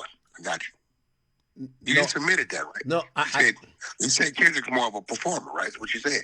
His show We'll take that Drake is more intimate than Kendrick. We'll take that. We'll take that. Go ahead. Because he's like an R&B singer. Okay, all right. So who sells more tickets? You know what I'm talking about? I would. Well, R&B always sells more than rap. Hey, yo, pull like this. Does it not? Drake sells more tickets. This is facts. Drake averages. I'll tell you the numbers. You could I'll come to the 100 side if you want. We can set a date now, and you could have. I know you have the exposures. You have all your soldiers over there. We could go numbers for numbers. Drake gross per show is more than SZA, her gross by herself on arena tours, and Kendrick gross by himself on arena tours. Put both of them together, they're still on the Drake. And this was crazy, right? At first you would say that they couldn't sell them out. Now you see that they can sell them out, right? Now you see they can sell them out. Now you want to talk about how much the tickets selling for. Because it's supply and demand. Hey, Beyonce was charging $1,000. Taylor Swift. Hey, it's only so many people you can fit in there. You got to raise the price at some point. Yo, if you want to go see Kendrick's tour, if you got $40, you could go see that shit. $40 won't get you in the parking lot of a Drake show at an arena. Facts. What you talking about, bro? You can't find no $40 tickets at Drake show. That's a fact. The only place we selling $40 tickets at is up there in Canada because we feel sorry for the people. Stop it. Yo, stop. Yo, Whack. Hey, Whack. Did Kendrick hit you up? Because I ain't gonna lie, recently you've been holding him down a lot, man. Either him or Top Dog hit you up. I know Top Dog's your guy, you know, like those are people. What do you mean? What have I lied about? I've been telling the truth. Lefty Gunplay is whack. That's not a verse. That's not a bridge. That's not a fucking goddamn hook. That's not nothing. There's 4 words at the end of the song, and you dropped the album the same day. Didn't want to tell nobody and sold 500 copies. That's what we've been on. Wait, y'all don't fuck with Lefty Gunplay? Listen, man, Lefty Fun Play. Listen, the dude that kissed the dude down in Texas. Wait, somebody hit me up asking me if I want to interview him, and I want to get back cool with the West Coast. So, like, I think I'm gonna do it. Like, hell no, that dude ain't nobody. He's not popping. Fuck no, the dude. So listen, pull up Lefty Gunplay's album, November 22nd. He sold 500 copies, bro. And he had the Kendrick Lamar clout. Kendrick dropped on the 22nd. He dropped on the 22nd. That's what I like about Kendrick fans, though. Kendrick fans, put it like this: Kendrick fans only support him They're like barbs. Like Nicki Minaj would do 15 collabs with like, oh hey, this is my collab with Glorilla or whoever. Yo, after that one song, they don't fuck with nothing else that artist drop. They only stick with their guy. And then you know what I don't like, bro? Lefty Gunplay says he wouldn't want his daughter to date anyone black, anyone Asian, anyone white. Right? But here's the problem. Wack, you trying to kill this nigga career for a second. No, here's the problem. Wack, no, this is a fact. That's what he said. But here's the problem. Left come to find out through our research, Lefty's dad is white. So when Vlad asked the question, I don't know why he asked the question, but he asked the question, Lefty, would you let your daughter date somebody white since your dad is white and you're half white? He said, I only identify with my Hispanic side. So now he's just letting us know, I don't know what type of racist this dude is, but he don't even like himself. What I do know is he sold 500 albums. He ran around, told us he had a verse on Kendrick Lamar's song. He had 4 words: crazy, spooky, scary, hilarious. That's it. And they looped it, and it went off. And this dude is jumping in joy, talking about he got a verse. Act. 4 words is not a verse. It's not a bridge. It's not a hook. I don't know what it is. We call it, maybe it's to the left, to the left. Ain't there a song like that? Yeah, it is. Hey, hold on. The song to the left is like you kind of like get the fuck out of here, right? No. Hey, hold on. And just save that thought to for the a left, second. to the left. Hey, save that thought for a second. Hey, chat. Once again, I told you about media. Complex. These are all of the places that when you say something about Jay-Z, you see like, remember I said, I helped build part of Complex in terms of like, with everyday struggling with it. Look, Complex doesn't even report originally, hey, a woman is suing him. All it says, Jay-Z slams the lawsuit. You never see the original story saying Jay-Z is being accused. They report on his response, not the original thing. So now think about it, chat. We have Hot New Hip Hop, Hip Hop DX, BET, Complex. Not one of them is saying, hey, let's see what is being accused of Jay-Z. Just think about this. And again, this is why Diddy never had the power as Jay-Z. Hold on, I'm not done with you, Wack. So, okay, let's get off. Well, shout out to Taylor Swift because she outgrows everybody since you want to talk about who makes the money on the tours. Taylor Swift. And, we got to put Drake up there because Drake's a pop R&B artist, not a rapper. I ain't like what you was hating on my nigga Drake when it came to the lawsuit. He's not suing Kendrick. He's not salty over a rap battle. Nobody ever said he saw it. Bro, you know what he's doing. Don't get me started at because I know this business. Okay, all right. Very same. All right, hold on. All right, let's no. I would spoke. What? No, you because fuck with me? I know what you about to go down the road of. Yeah.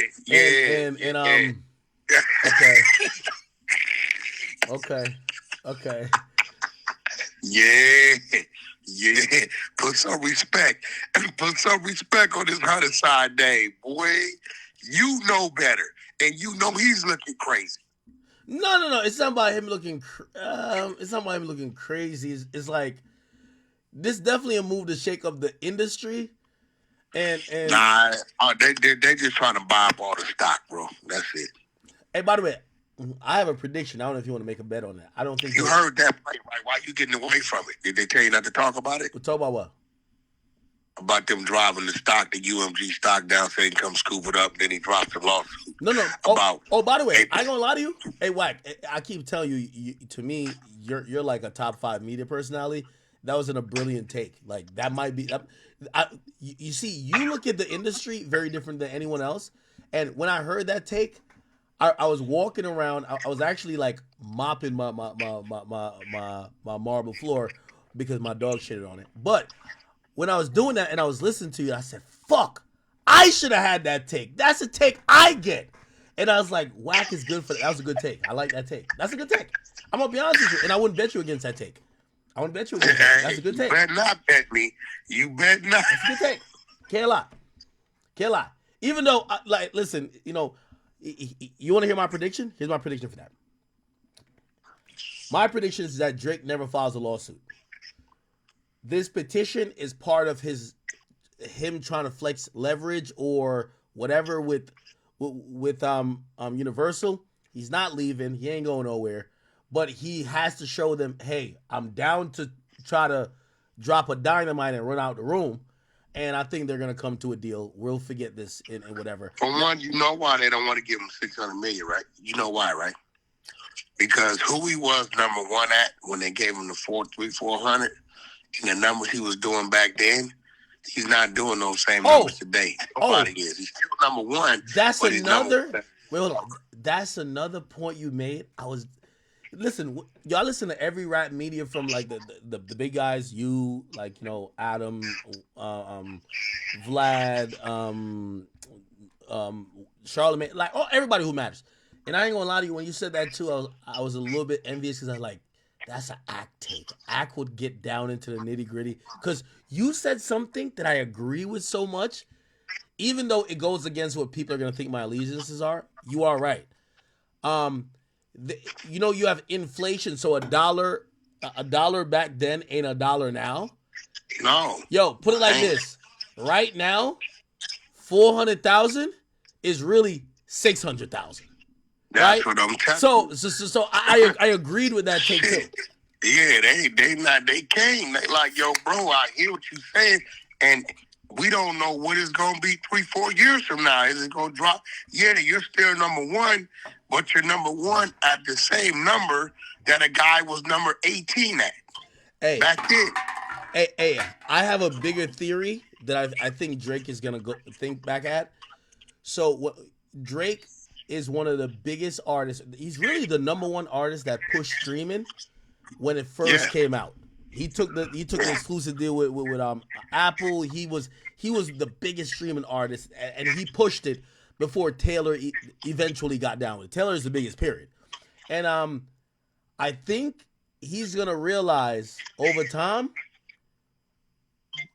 yo, maybe he deserved more than just them giving him 50 million or 80 million, whatever the money they gave him.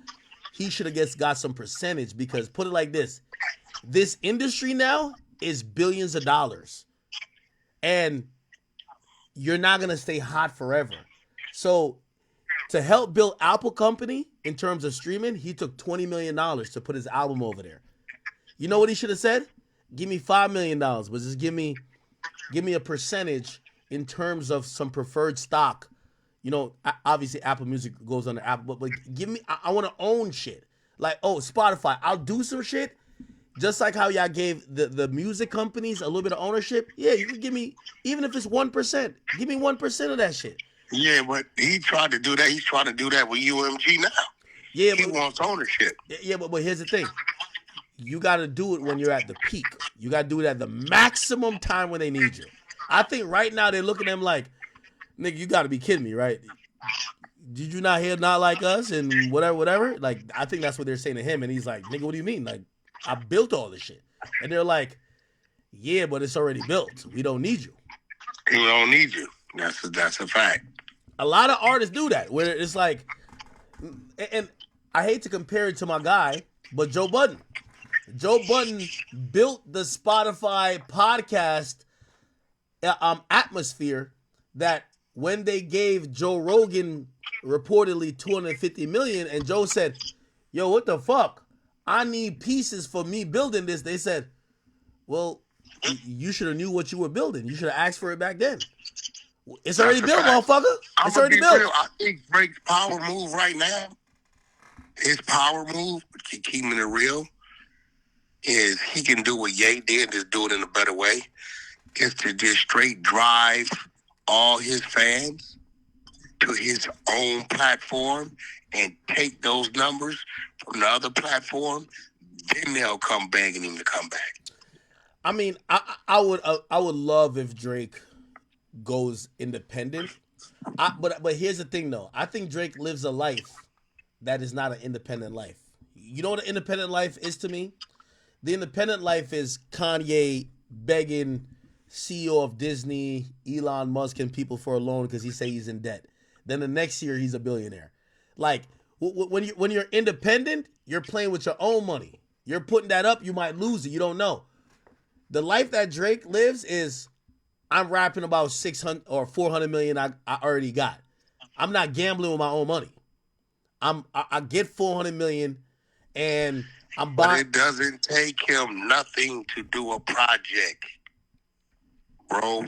He can go fucking create his own platform right now, bro. I agree. Put his out right there, drive it all there on the subscription base, keep it all, and pull all the numbers that was going to Spotify and these other platforms to stream Drake, put him right there where he's at. Hey, well, we're gonna see just what type of artist Drake is because so I had a conversation 2 years ago with Carl Cherry. If you guys don't know, he's a guy who is the curator, the official head of Spotify playlists. Spotify Urban. Yeah, and he's a guy who makes these playlists that all these artists compete over. And I argue with him. I say, y'all wouldn't playlist Drake if he wasn't on Universal. And this is 2 years ago I had this conversation. You know what he said? He said, trust me.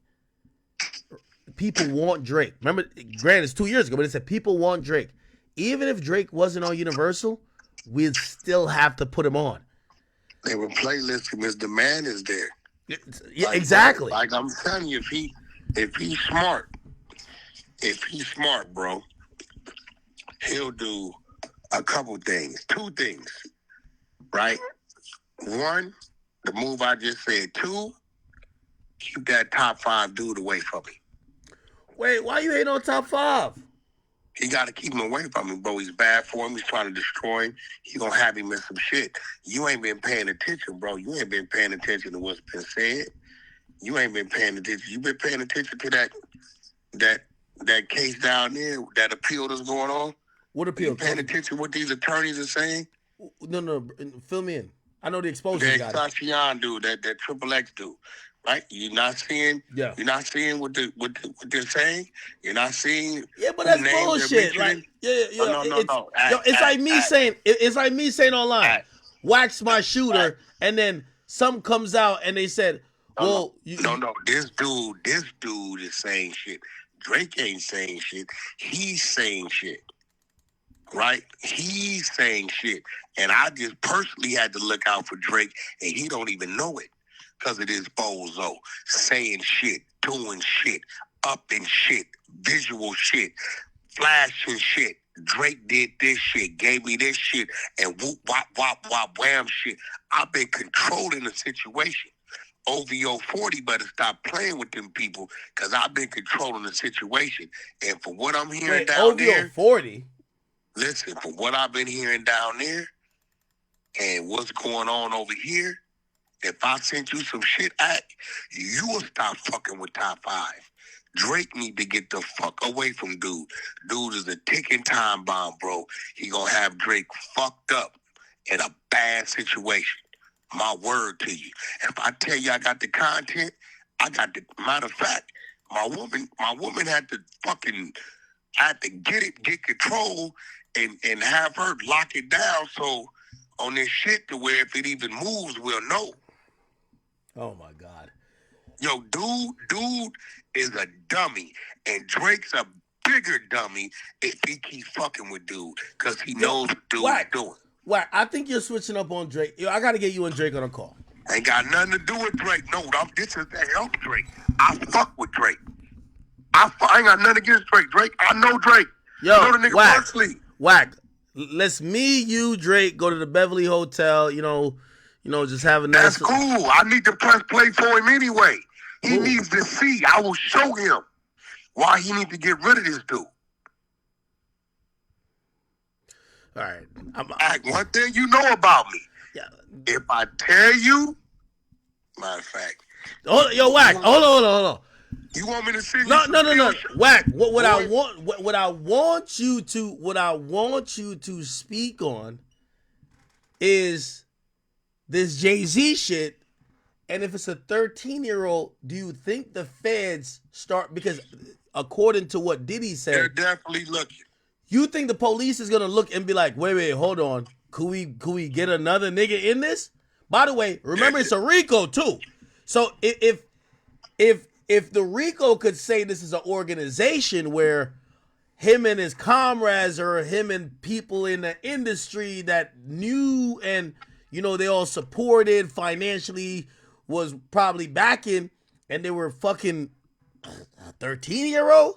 You never know. Do you think that Jay-Z has to worry about anything criminal? I think that, I hate to say it, I think the feds is playing chess. I don't know if you caught it, that attorney said they were communicating with the feds, and I think they're poking over there because they got something on this side of it. I don't know what's on them tapes. Fuck. Straight up, bro. That dude said we are definitely in communication with the federal government. He said that. Said that. I forgot that. Remember, he said that, bro. So these dudes will be like, okay, you guys press that way, get that going, and we'll see what comes of that, and we'll move this way. I'm not eliminating that, bro.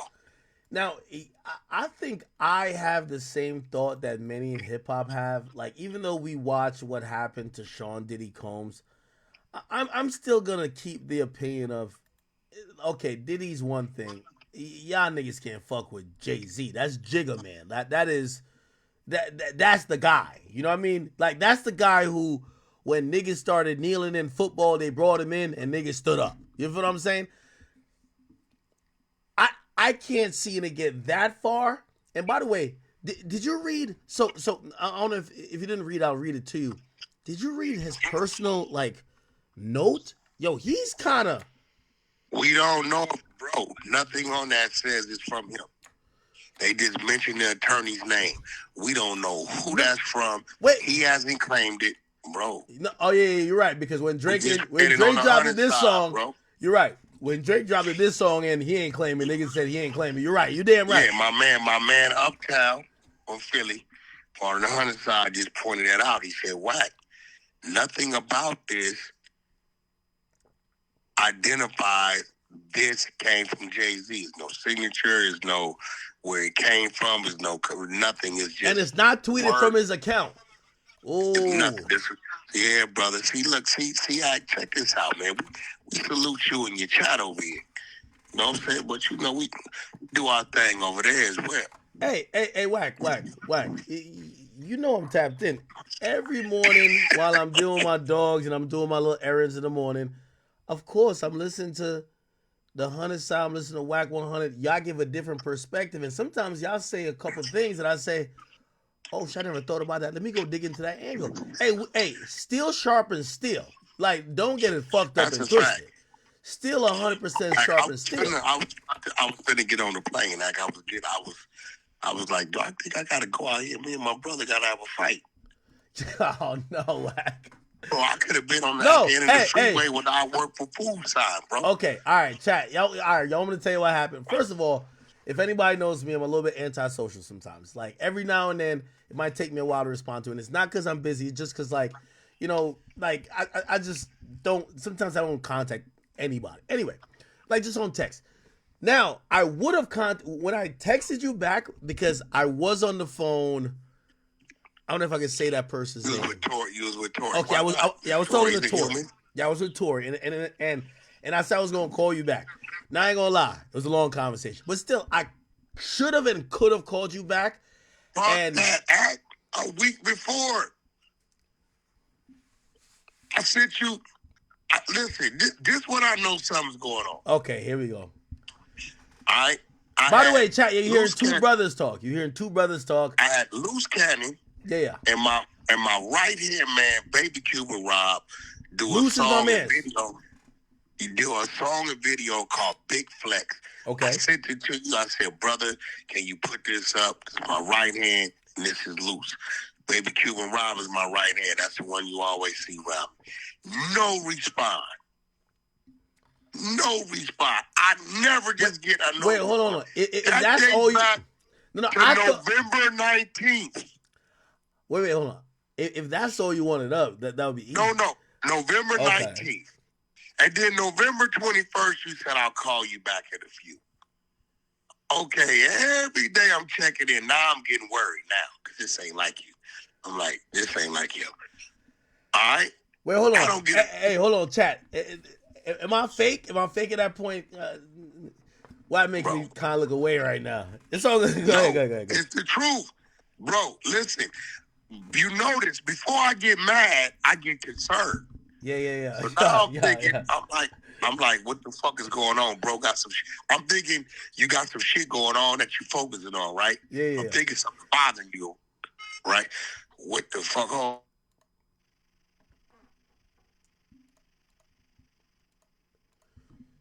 I think it cut out for a second. Chat. He'll be back. Yo, Wack did mention something interesting.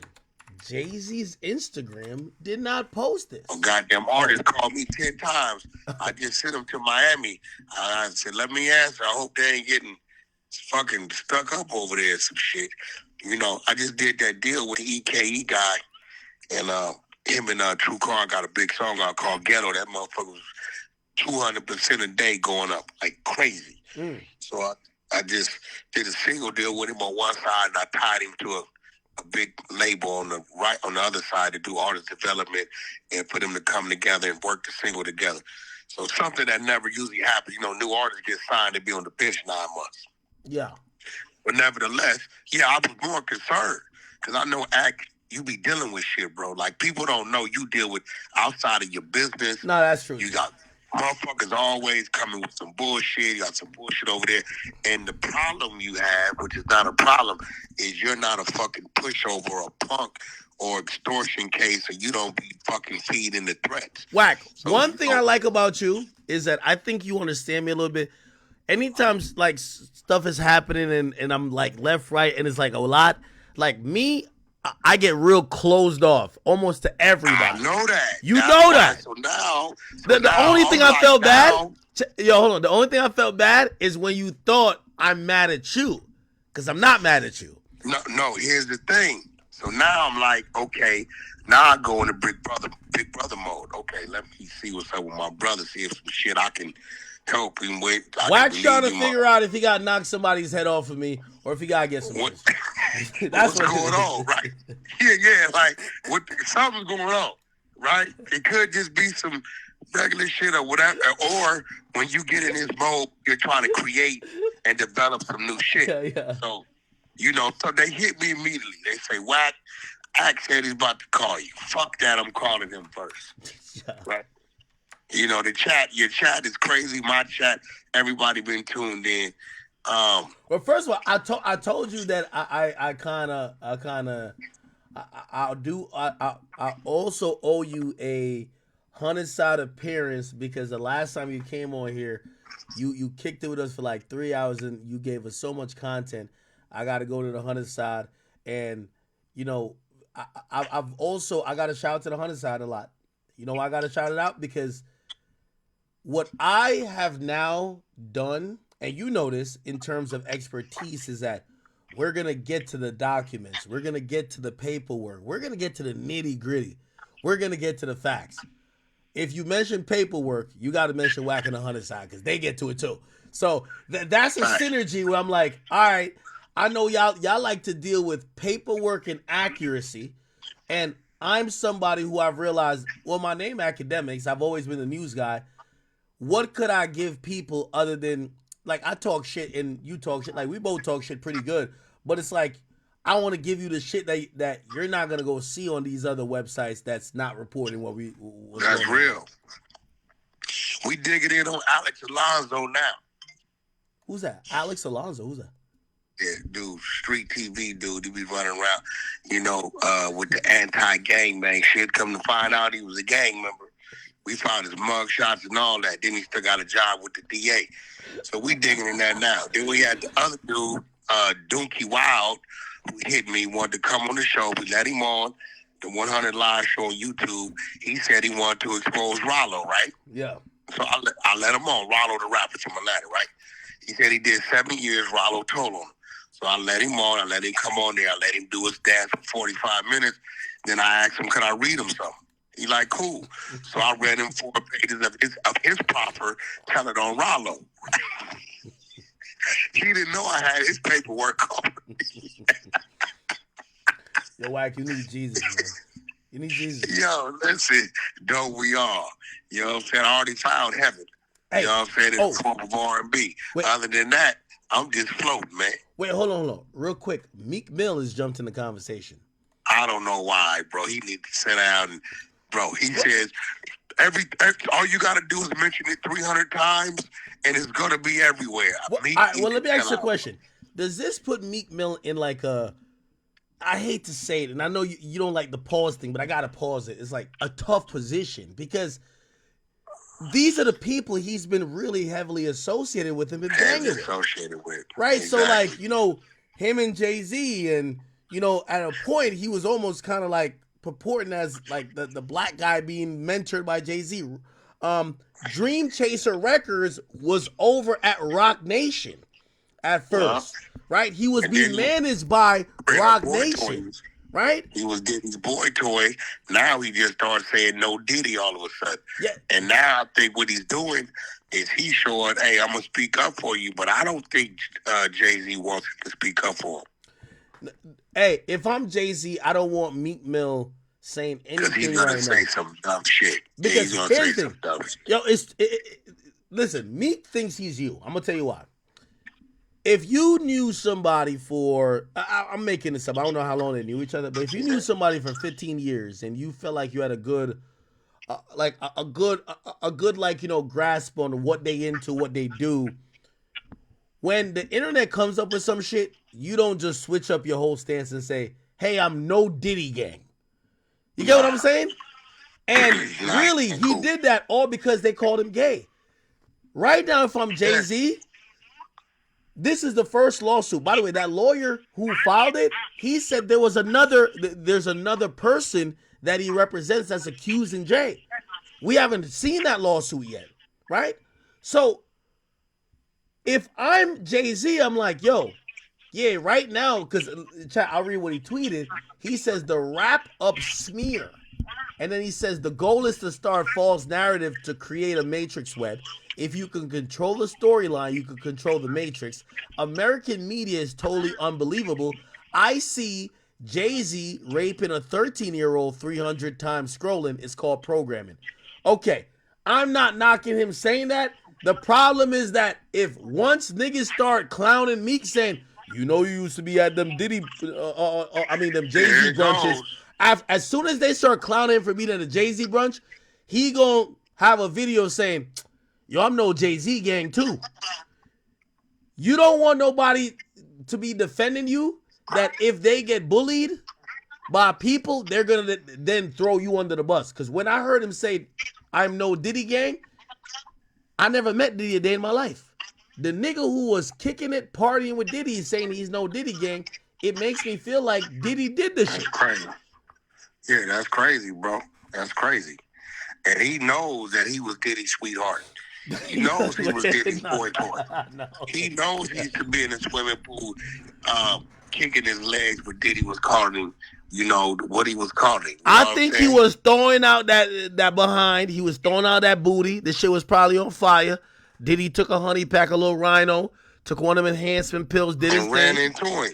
And then bulldozer style. He got to thaw it out. It's like, you ever had chicken in the freezer and you trying to go cook it? You got to thaw that bitch out. That landlord said, he said the sheets was bloody when they left. Yeah, that's crazy. That was crazy. That's what he said, bro. That was crazy. That's what he said, bro. That's one of the things. That's one of the things with Meek that I don't get. Like, for example, right? We all saw that clip with Diddy and Fabulous. Fabulous is just quiet. He's not like selectively speaking. He's just quiet. So we don't know what he thinks, right? Meek will try, he cares so much about the internet, he'll come out. I didn't want to do this. I don't want to do this. Let me do this. Listen. The dude's been telling us who he is from the beginning. Okay? The definition of Meek, quiet, gentle, and easily imposed on. Submissive. Like, bro, he's telling us who he is. Diddy put the Diddy on him, and there it is, bro. And you like that's what it is. Every time he folds under pressure. Come on, baby. Come on, Big Daddy. Come on over here. Come on, baby boy. Come you deserve it. It's just me and you. You deserve it. Come on, you need to experience this. How you think I got where I was at? There it go. Gentle, easily imposed on, and then submit, and then pop goes the weasel. There go the bloody sheets, and the motherfucking landlord's making a report. I think Jay right now, wherever he's at, and by the way, they listed, the lawyer listed as $200 million. Like, chat, I'm not going to show it, even though y'all could just Google it and find the address.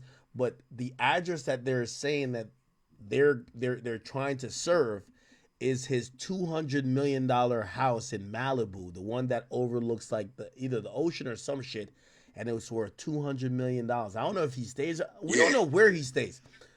If I'm Jay-Z right now, if you're Jay-Z, you have all these resources. You're connected to Jack Dorsey, the guy who, and by the way, I'm going to be honest with you. I think Drake right now is probably cracking a smile, even though I think nobody should crack a smile. You know why? Well, it took this story took the light off him. Well, but here's the thing. The reason I think nobody should crack a smile, after they come for Jay-Z, who they going to come for next? This isn't about certain type of individuals. This is about power and money. Nah, I don't Drake is on that line. You don't think Drake on that line? Drake, listen, Drake may fuck with a chick 20. He may fuck with a chick 19. But Drake ain't fucking around with no underage. No, not like that. No, not like that. No, I'm not saying that. And by the way, I don't know if Jay-Z did that. Do you think Jay-Z fucked that 13-year-old? Be honest.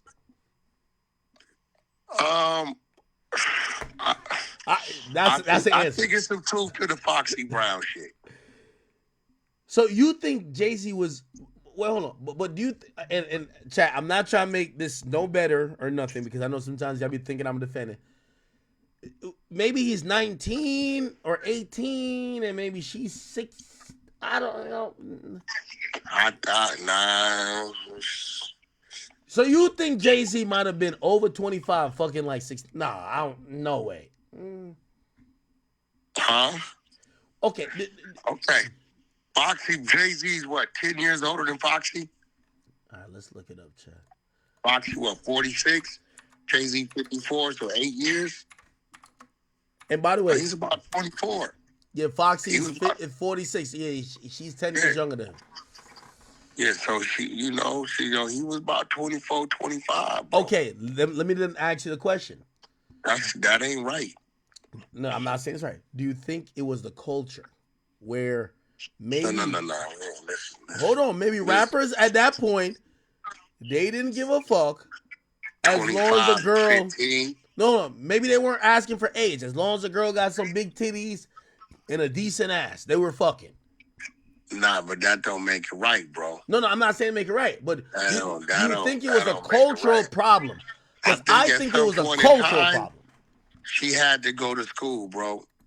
At some point in time, he had to know that she was 15. Because he was 15 before her. And there's some things about a 15-year-old that just not going to change. Hey, let me ask you this question. If you can knock something down 15 and 25. Hey, Wack, let me ask you this question. Do you think for a second that Drake, because let me tell you this. I think, this is me personally. I didn't ask Drake about this, so just know this is from me. I think Drake personally realizes that after the Kendrick thing happened, yeah, you could blame Kendrick, or you could just be mad at Kendrick, but who's put him in the position to be at the Super Bowl is Jay. You know him and Jay been having some shit. You remember what he put up after he played the song? So he did the song in the club and he played. He said, yo, you got niggas hating on you. He was saying people like whatever. He said, sometimes you realize in this world, all you got is yourself. And he dropped the Beyonce song, Me, Myself, and I. Right? That was a song he dropped. Then he later posted on his Instagram. He posted the picture of Solange in the car after she gave Jay-Z a 42 punch combination out of Tekken 4.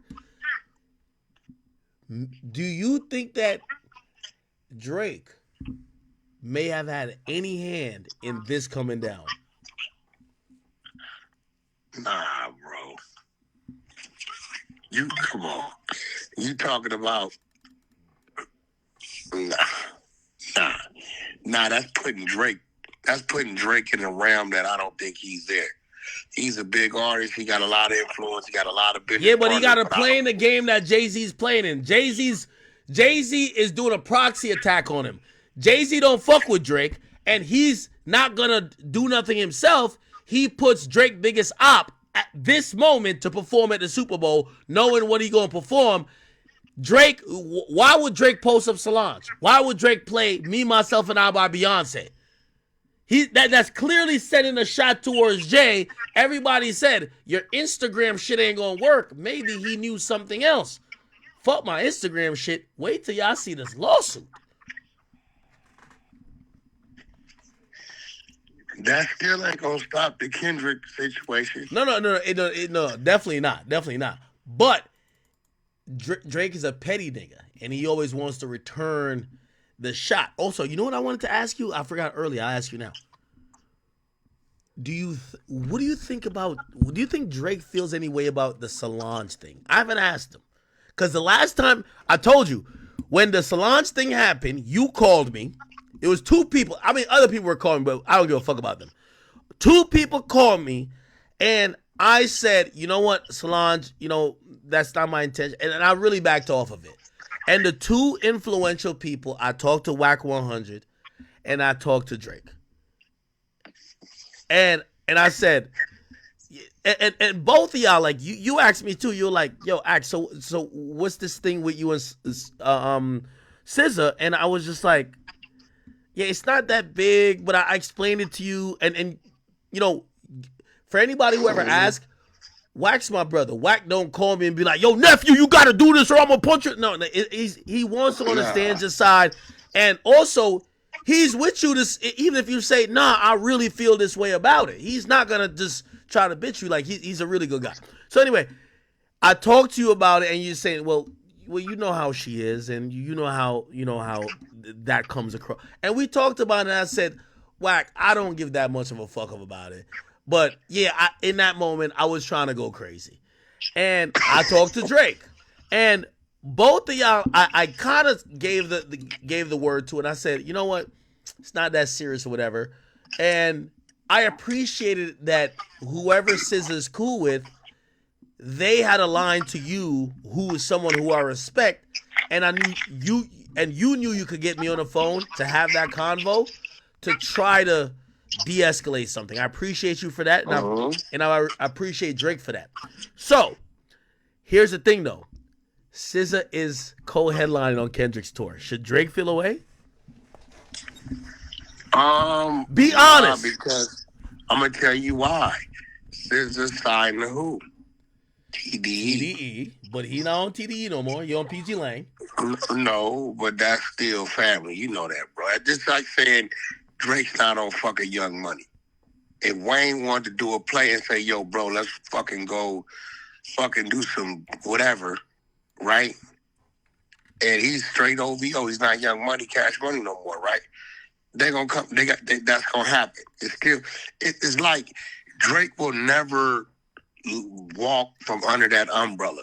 Not to say he needs it, but that's always a home for him, as is TDE is for Kendrick.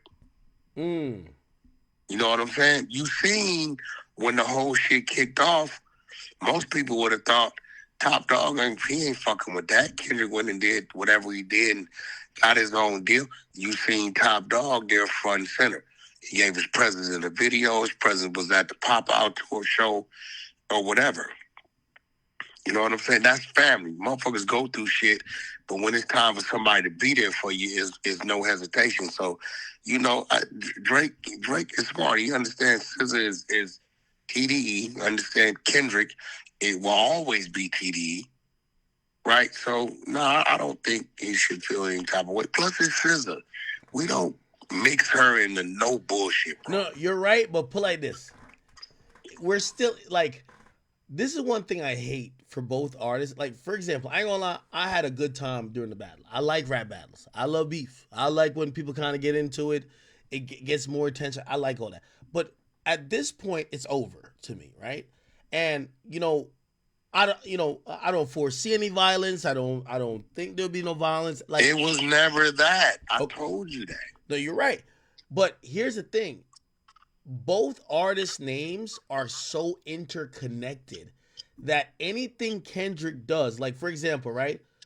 If I give Kendrick credit for having a stadium tour, they feel like I'm down in Drake. Like, oh shit, you're giving Kendrick credit. That means, but Drake never did the stadium tour. It's like they're two different artists. And what's happened is that everything Kendrick is doing looks bad on Drake, and anything Drake does look bad on Kendrick. So that's why they're going to look at SZA and be like, well, you're kind of in this now, right? You don't think so? Man, listen, that's SZA. You can't do that. You can't just factor everybody into some shit because you have a situation going on with a person. You can't do that, bro.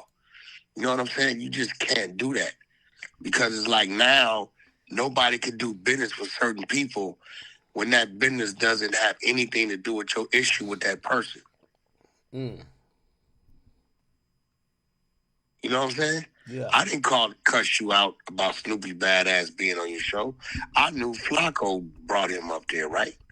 Yeah, I just told you. And also, I think because it's different though. It's very different because you're much more relevant than Snoopy Badass. So if you're not there, like if you were there, like the views and everything would be different.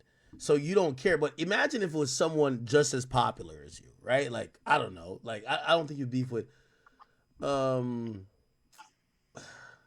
like imagine you and Charleston White was all the way into it and all he had to talk about was just only you.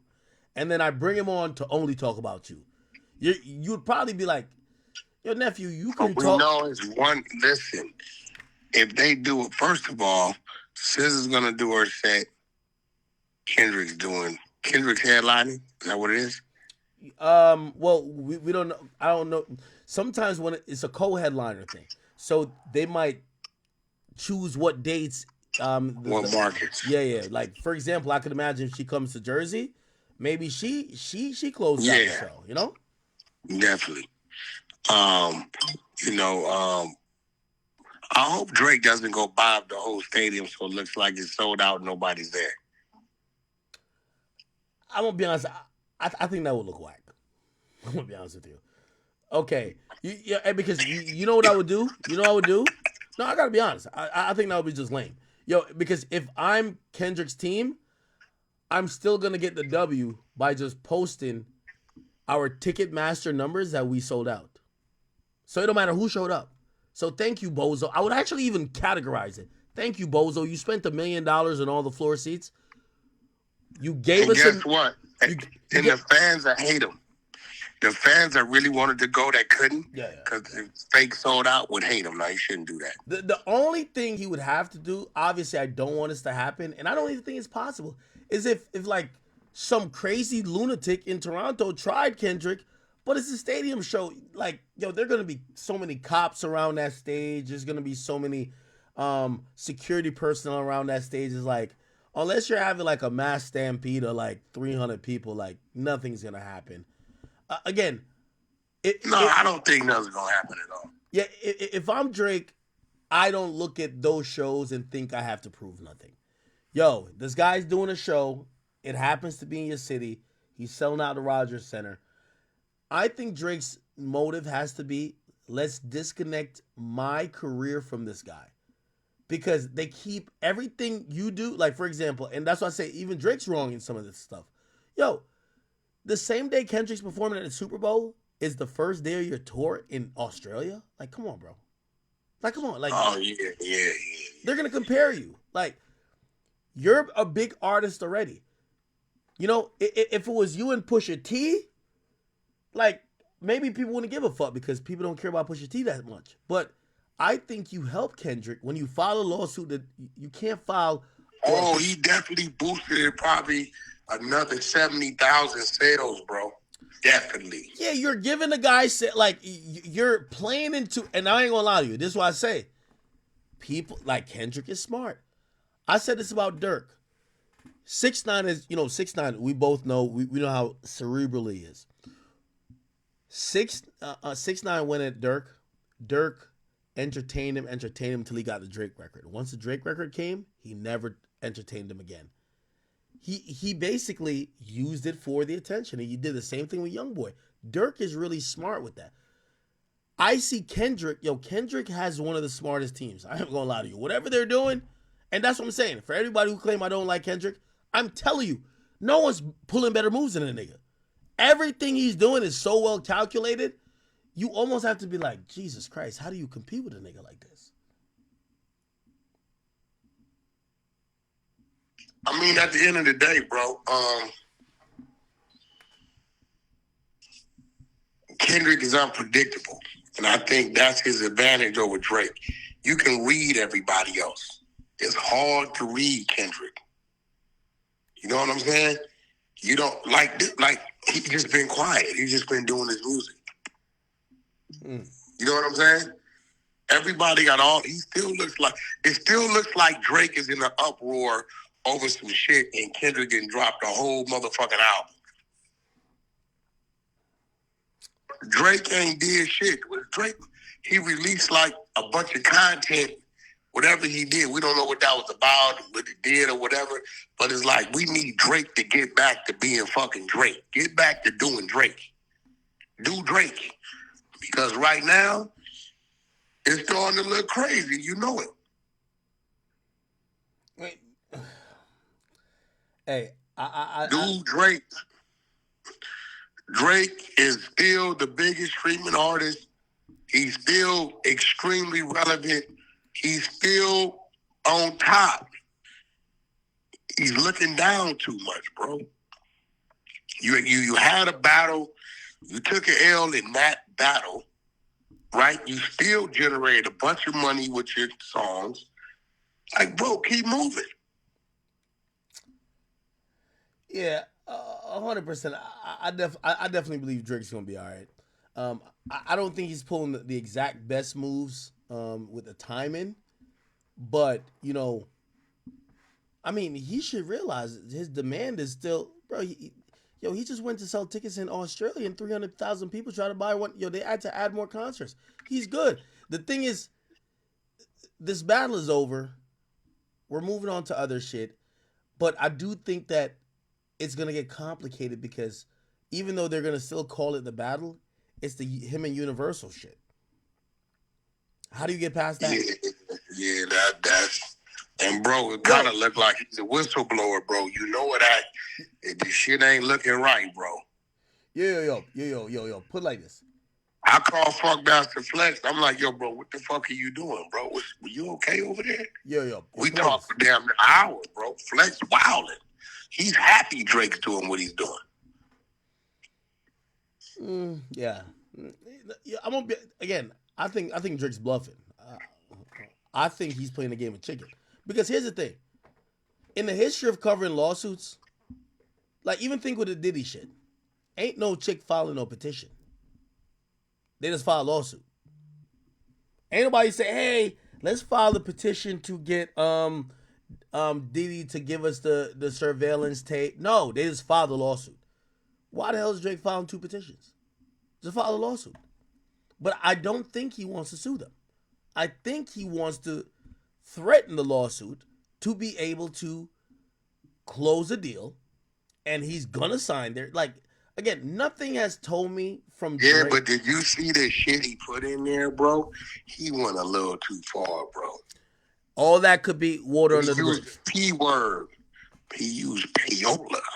Yeah, hey, that's nasty work. Definitely nasty work. That's bad shit, bro. Yeah, but he had to show them how far it could go. I don't think he... Listen, let me tell you this. You have to realize... Let me ask you this question. Do you think that if you're Universal, this guy is threatening to sue you, would you put out a project by him, yes or no? Because... Yeah. No, I wouldn't. I definitely, because if I don't, I'm on the contract, he gonna sue me even more. No, hold on. Again, if you could push it back, and remember, when you push music back, it hurts the artist's career because they're losing momentum. I'm not putting it out because I don't want you to then claim that anything to do with this is part of the lawsuit and you add it to it. Like, Once you file a lawsuit versus these companies, they start backing up from you and they start isolating you, right? Again, they're very aware of lawsuits. So I think that Drake is not going to have music out until, that's why people were like, oh, this party album, that party album's a dub to me. That's not coming out. If it's going to come out, it's not coming out before March. Unless Drake fixes. Nah, bro, you can't wait that long. Why would they put that shit out? Year, bro. Hold on. Why would they put it out? Knowing that if Drake is claiming y'all spiced up Not Like Us. They should put his shit out straight up, direct. Yo, they're gonna without the tools. No, they're gonna and let him see who he really is. No, they're gonna be thinking, well, if he might then claim that us putting out his music, we're now suppressing it. So again, no, not suppressing. He needs to see who he really is. No, I get what you're saying. Without him tweaking it. No, I That's get the fuck you need to see. I get what you're saying, but put like this: Universal will never admit that they're doing anything that he's claiming they do. What I'm saying is that why put out the artist's music when if they're thinking about suing you, they might then sue you for the current project if they feel like it didn't sell enough and say, yo, you suppressed us, and then now you basically gave them more stuff to go talk in court about. This is an impasse. They're going to look at Drake to say, hey, listen, if you want to drop music, you withdraw those petitions and we could go forward. Here's the money we're going to give you. I personally think in the next 90 days, we're going to get to a resolution in this. Because I don't think Drake is going to bucket no motherfucking Universal. Because here's the thing. So we have a hearing. We're going to hear I think we're going to hear some big news. Drake could prove me wrong, but I don't think Drake ready to bucket the establishment. He ain't never show me that. He ain't never showed me that. So to me, this is just a negotiating tool.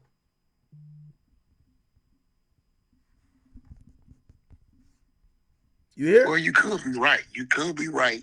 I don't doubt that. But look at it like this. There's no way the next project they drop on him, I think the numbers are going to be a little different. Well. Here's the thing about that too, right? Here's the thing about that. Get what I'm saying, you get what I'm telling you? The numbers are going to be a little different, brother. Because now you're going to have to do it raw and uncut. You can't administer something to a motherfucker and he going to go blow the whistle. Yeah, you got to let him do it. You got to let him do it. I think he shot himself in the foot, bro. Yeah, but here's the thing, though. And this is why I think there's going to be a whole game played about this next project. So, from what I've heard, this next project is the last project in the $400 million deal. We all know how contracts go. We don't wait till you finish your deal to negotiate the next deal. It's like the NBA. You want to sign him to a new contract before he becomes an unrestricted free agent. Because when he's a full free agent, he could fuck around and drop a song on TuneCore and start seeing the magic of his own power. You want to keep him on a contract. So I don't think if Universal doesn't get a new contract with them, they're not going to make this new release easy. And that's going to be the thing that they're playing with. So no way they're going to have this project go out without them having a new deal with Drake. Drake is too big of an artist to allow to go into a free agent situation because you're going to have Sony Music Entertainment say, hey, we ain't going to give you the 600, but we give you 5. How much? Right? Then you have Warner say, shit, Universal been dominating us for so long. Universal owns the majority of the market share.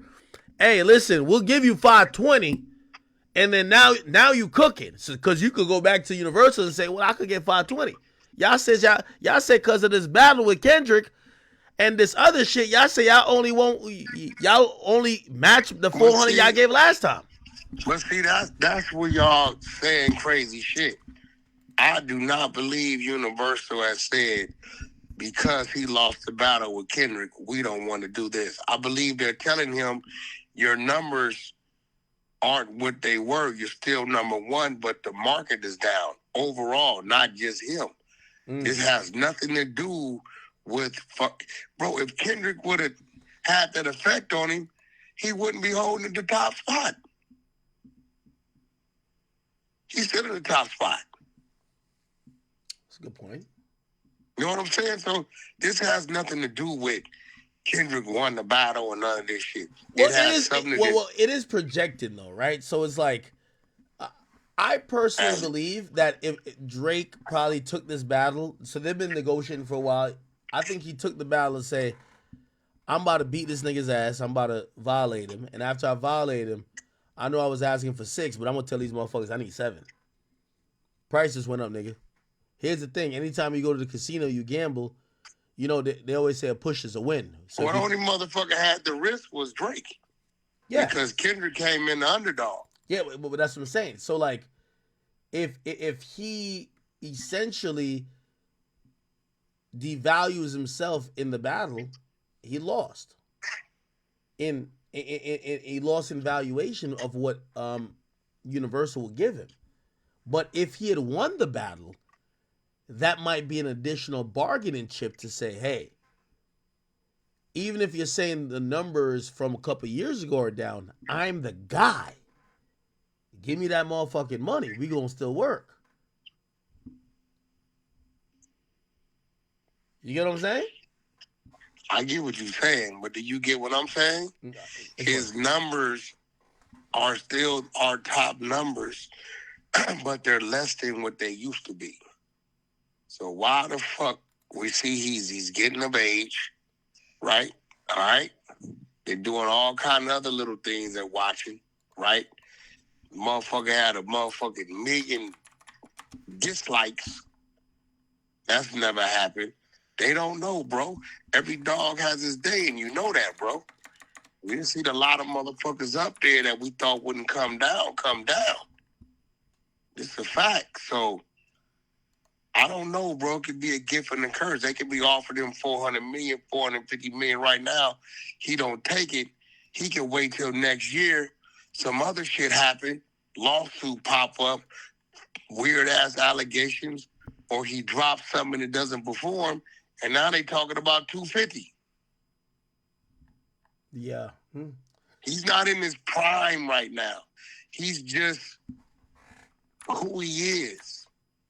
He's not in his prime, bro. I don't think he's going to grow anymore. I think he'll sustain and maintain, but I don't think he's going to grow anymore, bro. It's going to be real. Not as an artist, now will he go do some Jay-Z shit on the business side? Absolutely. But as far as music and the state the music's in, not putting it all on him, not saying he's going to make whack music and shit like that. I'm just saying in the state that this is in, unless he crosses the street and try to go fucking Latin and some other shit, bro, he's going to be where he's at. And it does not, when they look at the numbers, it just doesn't add up. Hey, they don't want to be recouping for 10 years, bro. You know that. Hey, by the way, chat. Again, we're tracking, you know, as the story, the lead story for the day as it goes on. So Hip Hop DX, you know, they posting everything but it, man. They got to post Rhapsody, Nas. They posting everything. They ain't nothing. So chat, you could easily tell what's going on. You scroll down on this page, you see that Rock Nation hat. I'm gonna assume that Rock Nation, you know, has some influence here, because they refuse to post a big story. Right now, I do know Elliot Wilson's over there. Elliot Wilson used to be one of the executives over a Tidal that Jay-Z once owned. Yeah, they then sold that, and you know he definitely has close ties to Jay-Z. And you know, by the way, Elliot, I fuck with you, and I do love you, but I'm gonna call you out on this one because this is why maybe you and Drake got into it, because I see Drake and you are into it, whatever. Drake has thought it's over an interview, but think about this. You interviewed Drake a bunch of times more than anybody else in the culture. You've interviewed Jay-Z, maybe other than Angie Martinez, more than anybody else in the culture. When something bad come out about Jay-Z, you ain't finna post that shit. Yeah, nothing but said you were about it. but you were hyping up everything that Kendrick was saying about Drake. So I could understand why he might feel away. Like, again, when it comes to Jay-Z, it's insulated. You don't post the allegations, but you post his reply. I get it. You get what I'm saying? So, my man usually posts with no caption. He says "Whole Rock Nation." I get what that is. It is what it is. But sometimes people act like they're all completely independent and not having a side in things. But when certain things happen, like, I ain't gonna lie, like, there's been times that I had to post shit about 6ix9ine. Like, he's my friend. I don't like to post bad things about him. Yeah, but we do. I mean, it be times. Yeah, it be times, bro. And I'm talking. I gotta address what it is, bro. Mm-hmm. You know what I'm saying? Yo, what?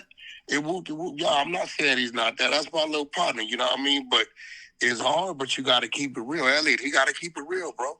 Yeah, and again, that's a part of the game which I think I don't knock him or anyone else who won't even listen to the topic, but this is why people like me exist and you exist, No Jumper, the Vlads of the world, is because people do want to, there are certain protected people that nobody else talks about, right?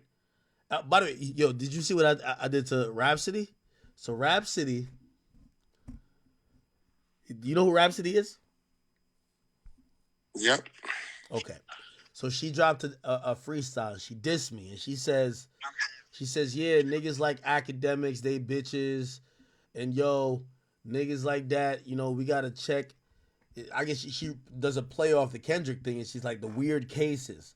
So I responded to her just yesterday. I said, hey, listen, I don't want to be attacking women, and I like her. She's a good rapper. I really like her, And I said, listen, I know you're trying to do what Kendrick does, or like the whole this thing, but I do want to say you're signed to Rock Nation, and I'm gonna be honest with you.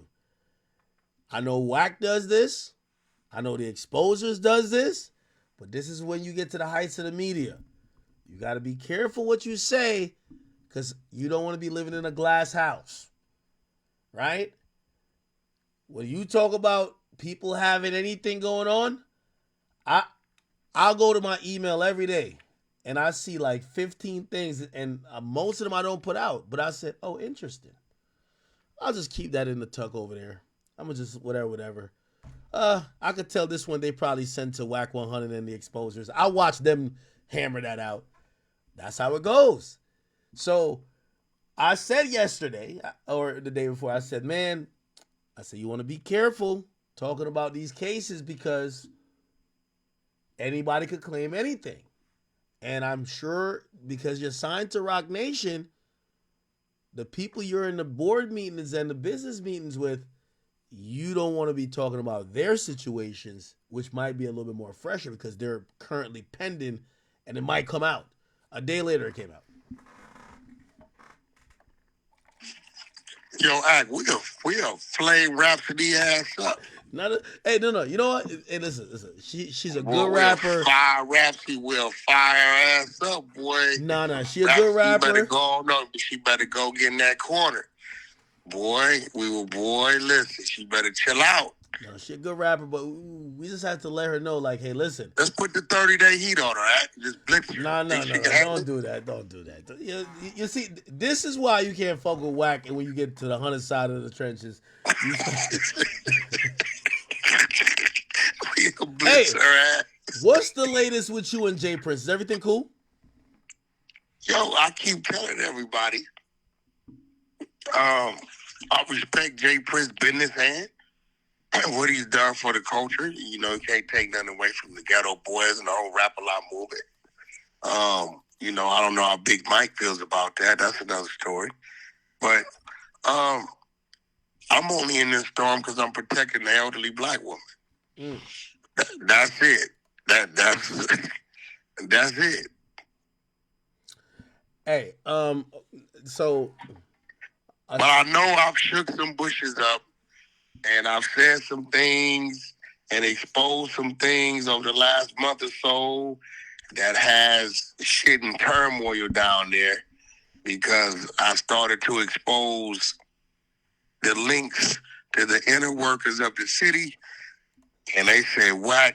I'm gonna see the shit." They said, "Since you did that, 2-3 months, been removed, replaced, pulled out of office. Shit getting crazy down here." So, actually, I'm gonna see you some guys. Chill out, like, chill, man. What? Nah, I ain't gonna say. I'm just gonna show you, like, what the fuck is going on. Man, we love Houston. Hey, Wack. So, Rock Nation, they play a little dirty, and this is the only thing I say to them about the lawsuit. Again, this is my opinion because I know right now that lawyer watching us, and I don't want no lawsuit from him. Again, if we gotta get a lawsuit, it is what it is. So I don't want people to think that I'm just gonna be pussy and just like bow down to these guys. But I do want to say, I want to stick factual. Hey, Rock Nation, y'all acting like y'all haven't bullied rappers. Y'all acting like y'all didn't play a little part, or the CEO wasn't at court hearings for Tory getting locked up. Y'all aren't the most just out of the, like, you guys have kind of weighed your hand on a scale a couple times to make things go in y'all favor. And y'all have been seen as the big bad wolves of this industry. And even though people now kind of look at Rock Nation, they just say Desiree Perez because her history. Jay-Z owns y'all. It's Jigga. When this comes back, there are certain people looking at this and say, y'all have done your fair share of bullshit. Well, now y'all got to handle this. I'm wondering what's going to happen with this, because here's what I believe is going to happen. The way how Jay-Z, if that's Jay-Z talking in that statement, man, there's going to be a lot of lawsuits filed. Actually, I ain't going to lie. I thought Jay-Z was talking gangster in the statement. Low key.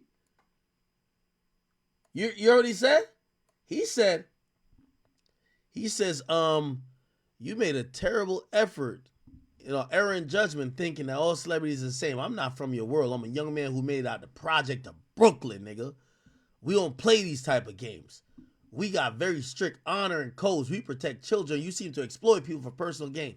On your network, that was important. Only your network of conspiracy theories, faith, physics will believe these idiotic claims. This is what I would ask. I think that Jay-Z has the biggest network in hip hop. He says that that's a fact. That's a fact. And he says, I look forward to showing you how different I am. That was an interesting ended line, because usually you hear lawyers say, I look forward to proving her innocence in court. I look forward to do this, blah, blah. You know what he said? I look forward to showing you how different I am. It don't look like he might be in court. By the way, chat, the people who quick to be, you could tell, Ebro is in here talking about no games. Ebro got nothing to say about the allegations, but he's in there saying no games. You're gonna scroll through, man, like everybody who's on the payroll for these guys, they're all gonna be just tapping in. They all gotta, jump in the mix or whatever the case is. And probably, they got to co-sign him. Again, I'm not saying anything or even everything against Jay-Z is factual. I just want to show y'all. Wack, I heard you say this one time. I can't remember who you was talking about. You said if it was a videotape or audio tape that came out about me saying these things, the whole internet would be ablaze saying I snitched, I'm this, I'm that, all that. I'm a rat.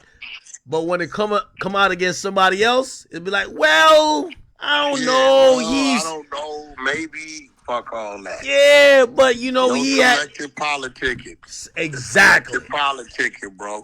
Of course. Your man is doing that selective politicking. You want to When this shit comes out over here, it's all you got it all on your page. Now this is coming out is nowhere. You know what I'm saying?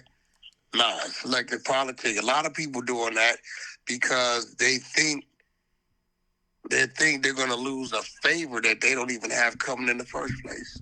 Yep. They just don't want to be on the other side. We don't give a fuck about it. We doing how we do. Whatever fuck with us. Whatever business ventures we got going. We try to move independent of whatever the fuck they doing, however they operate. Because we're not gonna let them control us. That ain't gonna happen. Yeah, man. So that's really, you know, that's what I want to show to the internet. I don't know if Jay-Z's guilty or innocent. These are allegations. People can make up anything. What I do want to show you is the power, because sometimes what I've realized media is now is there's a lot of y'all just consuming shit and shit. There was a time that I thought, I'm like, yo, well, I'm one of the bigger voices, so like when I say something, y'all probably believe it more. But I've realized in certain times, there's certain entities that have gotten a lot of other voices. They got in a conglomerate. When they hit a button, and that's Rock Nation. I'm speaking directly. That's Rock Nation. Rock Nation, when they hit a button, they create a narrative, or they whatever.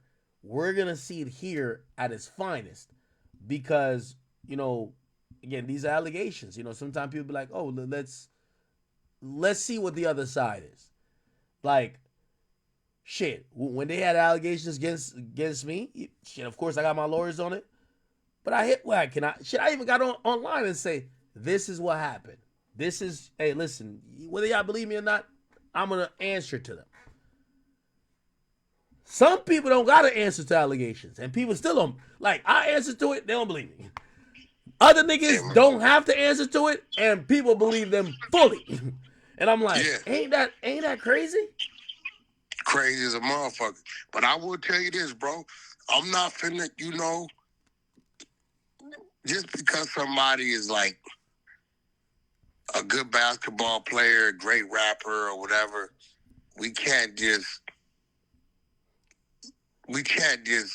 give that type of favor and say, well, there's no way this shit could happen. We talking about 24 years ago. That's a different Jay-Z than we know today. That's before he dropped, I believe, did the Blueprint or Blueprint 2 came out in 2001? That's like 2000, right? Yeah. So, you know, and not to say that he did it, but we got to let it run its course. I see what he's saying, like, where's the criminal shit? Now, I'm all for that. Where's the criminal? I agree. You got two grown motherfuckers. You 13 years old. You fought two of these grown motherfuckers off who they had to be under the influence of something. No way they could be in their right mind doing some shit like that, right? And you called the father. I'm interested to know what the father had to say. What was that phone call like? Why wouldn't you take your 13-year-old daughter to the hospital? Why wouldn't you get a motherfucking rape kit done? Why wouldn't you take her to a psychiatrist to make sure she's still stable mentally? It's a whole lot of did you or what happened or why. Now, 24 years later, here you go. It's as if Diddy wouldn't have never been caught up, this wouldn't have never came up. I agree. That's the factor in there that's making me say, are they doing this just to spice it up? And let me ask you a question. What do you think, right? You know, you're a father of multiple. You've been a husband. What do you think that conversation inside the Carter household is? Do you think, you know, obviously this is old. This might have been before you met Beyonce. I don't know when he met Beyonce. Do you think the worst thing she could do is question him about this? If she questions him about this, it's gonna cause friction in the household. We've never heard, like, the only time we heard about a problem between Jay-Z and Beyonce was when she in the elevator.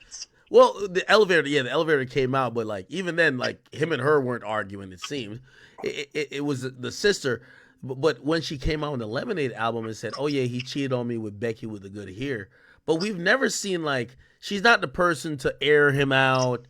she don't expose him, like she don't talk shit about She was him. mad when she did that. She probably regret doing that. So I wonder what's gonna You happen. know what I'm saying? But I'm gonna tell you, the worst thing she can do is question him about this. What do you think? How do they have that conversation with Blue Ivy? Well, that's easy. They gonna teach Blue Ivy what slander is, and let them know that your mom and dad are these people, and you are also on a level of status, and you are a little worse than us because, unlike us, who we got this fame later in our later years, you already have it now. This is why you got to watch your friends, what you say to your friends, what you do around them. They gonna give it to her like that. Yeah, Part of it, give it to her like that. Part of his statement, and I guess that's the part that kind of did interact with me a lot, is where he says, my only heartbreak is for my family. My wife and I, obviously him and Beyonce, will have to sit our children down. I think they have 4, I believe. One of whom is at the age where her friends, they're talking about Blue Ivy, will surely see the press and ask these questions about the nature of these claims and explain the cruelty and greed of people. I mourn yet another loss of innocence. I think about that all throughout, right? Like, I think about that in like every rap beef. Like, I was hearing someone, which I kind of agree. They're like, yo, one day Kendrick might have to explain to his kid that that another popular artist was saying, yo, your daddy's not your daddy, right? But also it's the same thing with Drake's kid. Drake's probably gonna have to explain to Adonis at one point that, yo, another popular rapper was saying you're hiding a child. Like these things have become almost like a repetitive thing where, like, and I wonder how you look at it, where, I don't have kids yet.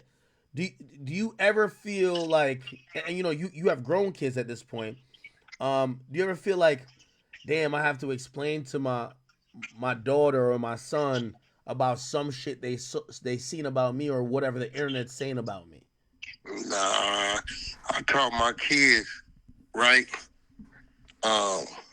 Your kids is gonna be your home team. So, end of the day, they know you. You know what I mean? They know if you did it, didn't do it. You know what I'm saying? My kids look up and see, if it says something whack 100 involved in the fight, they know it's a good chance that shit didn't happen. That definitely happened.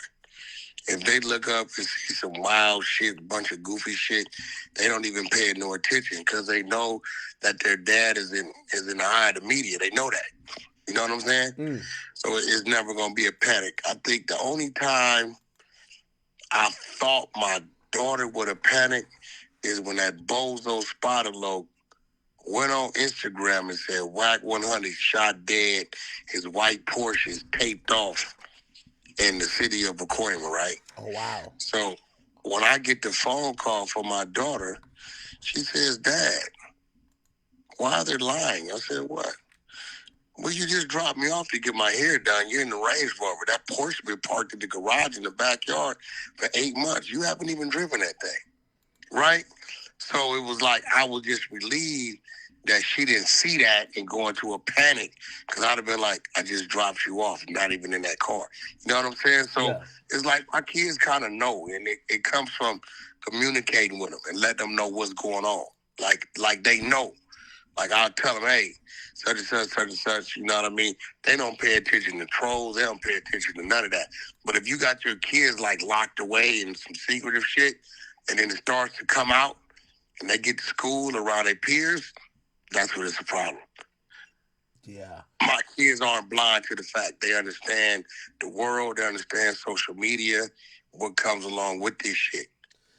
But one thing I'm gonna give Jay-Z and Beyonce credit for, they live these secret lives. We don't know where they at. Like, we don't even know what town they be in. We don't know what school they go. Like even now I'm thinking, I'm like, maybe she goes to online school. Like, we don't know nothing about, like, how about them.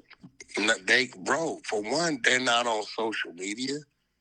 2, every time you hear about them, it's a business move or accomplishment. Are they on stage? This is the only time in how many years that we've seen some shit since the elevator incident that remotely reflects some negativity. They're out the way.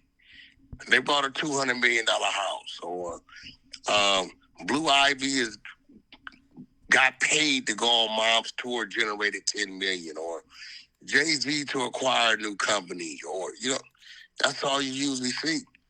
It wasn't until this puppy shit where people start speculating, and now this shit, and all this gonna do is make him really disassociate with certain people, predominantly in the music industry, that's doing anything remotely tied to anything that could reflect a negative light on him. It'll never happen again. Do you foresee that maybe Jay-Z will come out and probably do a Meek Mill type statement? Yo, we're no Diddy gang as well. No, he'd never do that. He would never get that out of him. Nah. Yeah, he won't speak to that. Not the Jay-Z we know today. Yeah, but you won't see that. There's gonna be an onslaught though. There's gonna be more. He's people. not gonna kick him, but he's not gonna reach down to pull him up either. Especially after this, bro. He cannot remotely put himself in a position where people start tying him to anything in his lane, bro. And Puffy need to understand that. He need to understand that dude got to stay the fuck away from you, bro. You know what I'm saying? Yep, I'm really looking at the fallout with this. I think if I know hip hop, right, Jay-Z's credibility is Teflon. It could withstand, even though this is kind of crazy. 13-year-old, it's crazy, but it could withstand one accusation. We all know, like, the dam failed really quickly with Diddy when it was 2, 3, 4, 5, 6, 7 accusations. I'm wondering if we see more accusations, do people start to be like, all right, man, hold up, man. Like, all right, one, we were like, man, why y'all capping on Hove? 2, they might be like, all right, what the fuck? But man, y'all lying. 3, they're like, okay, what's going on? If it get to like 6, 7, they might be like, yo, maybe we ain't know this guy, and maybe they back up off him.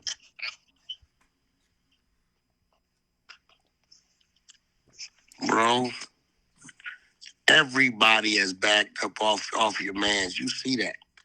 Show me one person that's speaking up for him.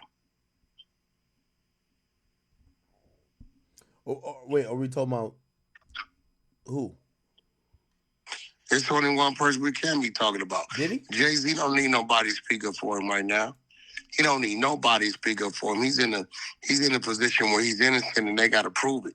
And he's ready to fight him on it. You know what I mean? And the first hiccup, the first slip up, the first inconsistency, right? You're dealing with a superpower when it's coming to Jay-Z with his legal and all that. They're going to have their ass. Like, can't no games be played, right?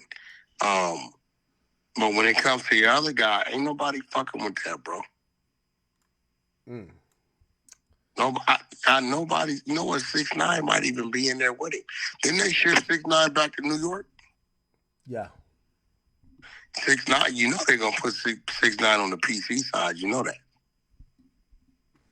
Yeah. I wouldn't be surprised if they and me on the same pod. But nah, man, it is what it is. I hate to see it because from here, it's fucked up that you said it.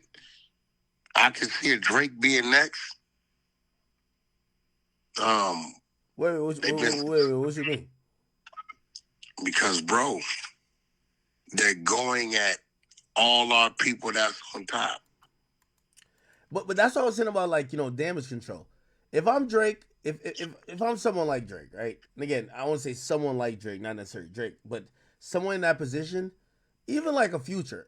I'm just hitting up all the scallywags I've ever fucked, just kind of making sure everybody cool. Everybody good?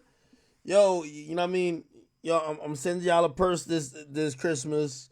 You know, just make sure because it doesn't. Yo, it appears that it's disgruntled. You can't do that, bro. Yo, no, hold on. Just make sure check everybody's temperature because it feels like they only file this when they're hella broke or they're disgruntled. They're tight. Like you doing too much with your new girl. You cannot do that. You can't do that, bro. You can't do that. You can't fuck with that. If I'm Drake, I'm sending Birkins. All right, Birkins for all the last 100 girls I fucked. Birkins. Nah, bro. Why not? Yo, Place. Do you think that any of these women were filing lawsuits like they were just like either super up or just like super happy? Like, nah, they going through some shit. You got to make sure they all right. Nah, bro. Your motherfucking ass will be in jail. Fucking with that, bro. Yeah. I don't know. Anyway, all right. It's trying to go hurt. Look, man, listen, man. I got to get back over here with my people. Listen, I sent this shit to the text. Can you have the team, please put that up for me in the morning, please? All right, I got you. Appreciate it. Love to the chat. I'm here if you need me, brother. All right, always. All right. What was it, like a 2-hour conversation with Whack 100? Whack 100. All right, people. We're in unprecedented times, man. I'm watching this media shit. This shit look crazy. Yo, Ebro's in the comments. They all in the... listen, you don't even got to ask. Listen, chat. Let me tell you this. This is what I don't like about this industry game, because none of these niggas are what they claim they are. When anybody they don't like get accused of some shit, yeah, fuck this guy. A nigga they fuck with, that's what I'm saying. Jay-Z's just a good test. I don't have a problem with Jay-Z, and I wish, I hope these things are not true. But it's interesting to show what I've always been saying. This whole shit is rigged. And I get to point out, and yes, this is a little bit selfish for me. I get to point out that Rock Nation been running this whole shit, nigga. That's a fact.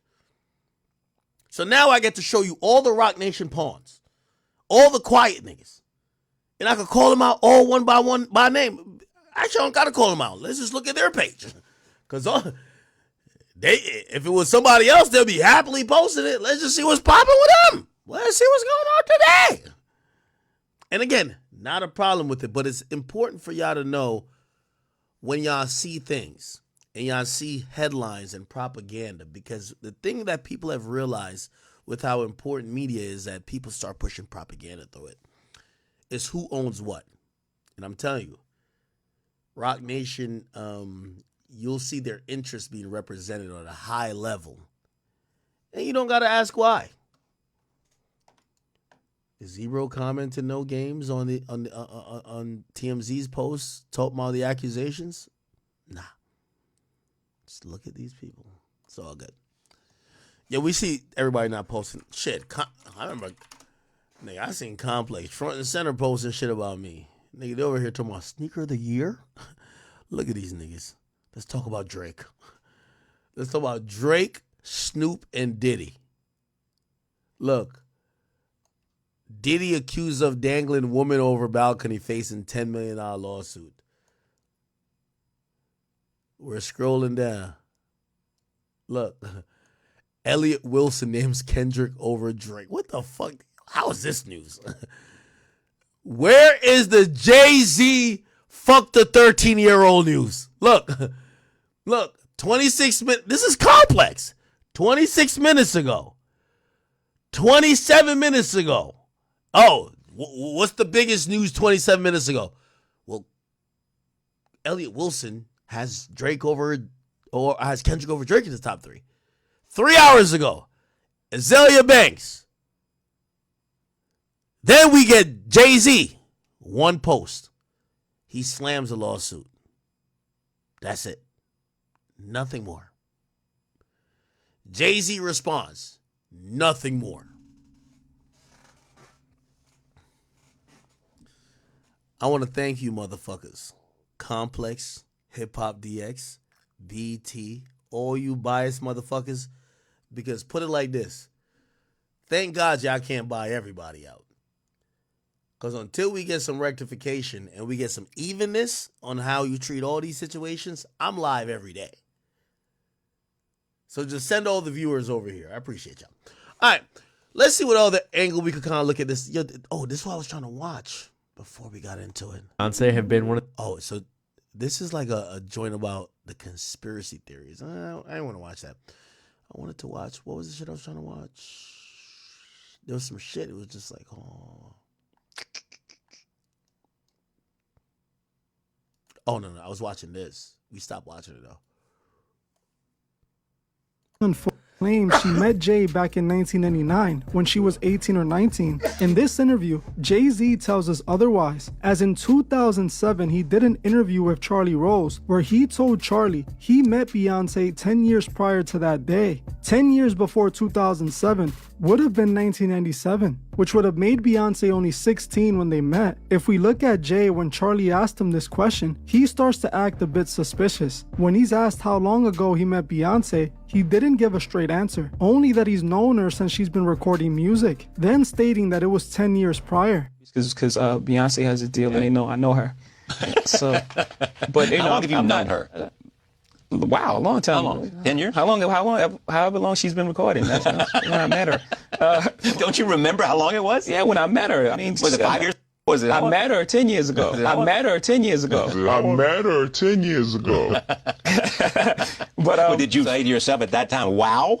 I said, yeah, that's a fantastic talent. Was that what you said?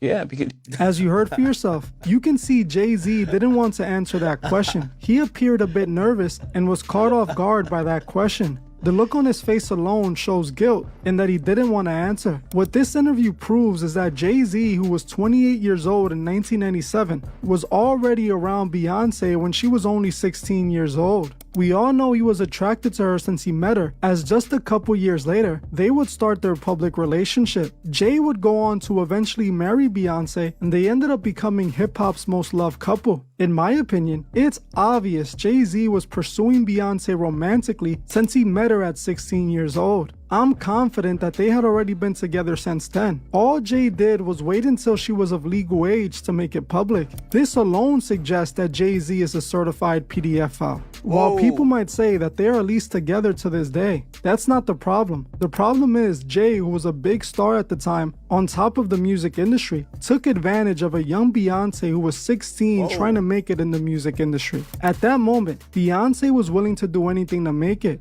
She obviously got with a much older Jay-Z because of the opportunities it would provide her. This is literally the exact reason Diddy is being indicted for, because he abused his power and made people get into relationships with him for opportunities. I believe Jay-Z took complete advantage of his power, and Beyonce wasn't even his only victim. When we look at Jay-Z's relationship with Rihanna, it further confirms that he's a certified pedophile. Jay-Z and Rihanna's relationship goes back to the beginning of her career. Just like Beyonce, Rihanna met Jay-Z when she was only 16 years old, trying to make it in the music industry. In fact, the first time Jay-Z met Rihanna was the day he signed her. The way that Rihanna got discovered and signed, to me, always left me with many questions. Rihanna was a teenager in Barbados with no connections when she somehow managed to get into a hotel room with Evan Rogers, a music producer who just so happened to be vacationing in Barbados. Rogers would have Rihanna perform a song in a hotel room alone with him and two other 16-year-old girls, where he decided that he was only interested in Rihanna. Rihanna would end up signing a production deal with Rogers' production company, Syndicated Rhythm,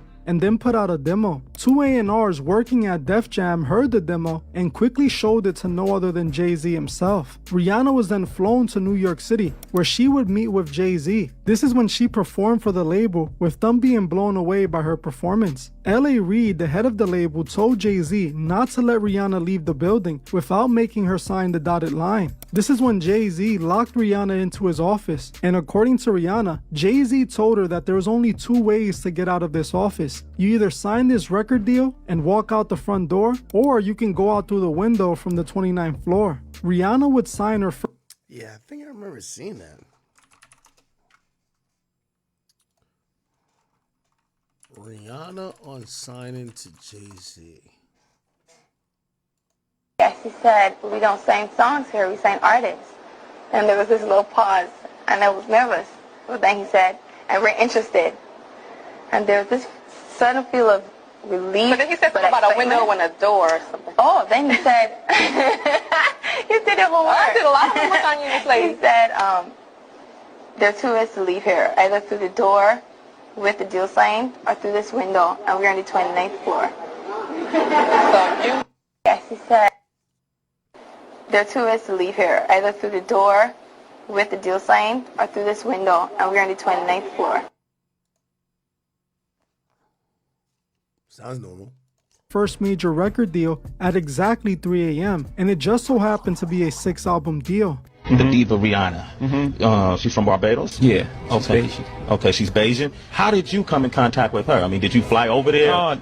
Jay Brown had actually bought me the song. She had a song now that's I wouldn't say massive because of Bruising. When I first heard the song, and then, he kept going, Jay Brown, he kept being persistent. I was like, you know what, bring her by. And when she walked into our office, I was like, she just had, it was just something about it. It was just, she had this, something about it. Then she performed the song, and I was like, okay. Okay, then, we sat down and we talked, and they were talking about how she would stay in the studio and try to get the verse over, and then come back the next day. I was like, oh, work ethic, everything is there. So we signed it that night. We didn't let her leave the office. Really? The 3 in the morning was when that contract got signed. So in the morning was when that contract got signed. So the meeting around 3, 4 in the afternoon, we signed it by 3 in the morning. Wow. Yeah, I was absolutely certain. Oh yes, he said, we don't sing songs here, we sing artists. And there was this little pause, and I was nervous. But then he said, and we're interested.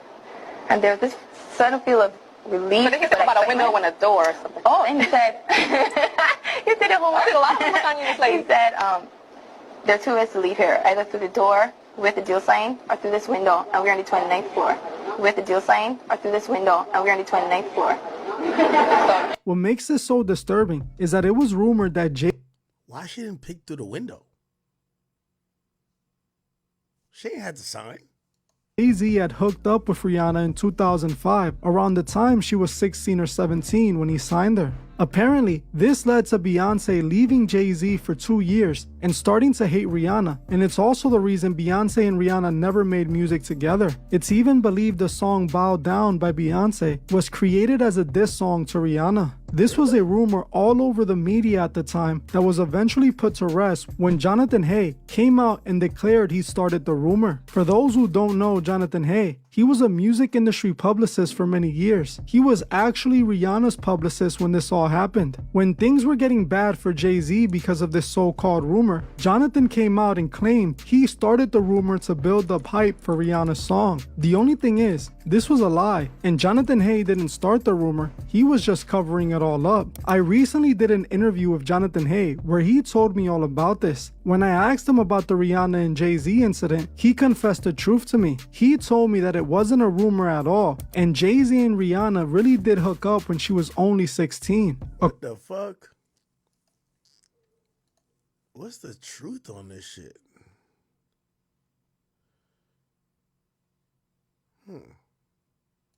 I don't know what your guys' opinion is about Jaguar Wright, but she has been right about a lot of things. And I'm just going to read a tweet that's recapping the most recent video that is alleging that Rihanna was trafficked to Jay-Z. This tweet is from Liz Crokin. Jaguar Wright suggests Rihanna was trafficked to Jay-Z. Jaguar Wright says producer Evan Rogers discovered Rihanna at 3 a.m. in a hotel room with no parental supervision on the island where she comes from when she was a minor. Wright says Rihanna was then put on a private plane and ended up in a boardroom with Sean Carter, aka Jay-Z. Rogers has claimed he was in Rihanna's native country, Barbados, vacationing with his wife. Rogers has said Rihanna came up to him while he was on the beach and just started singing.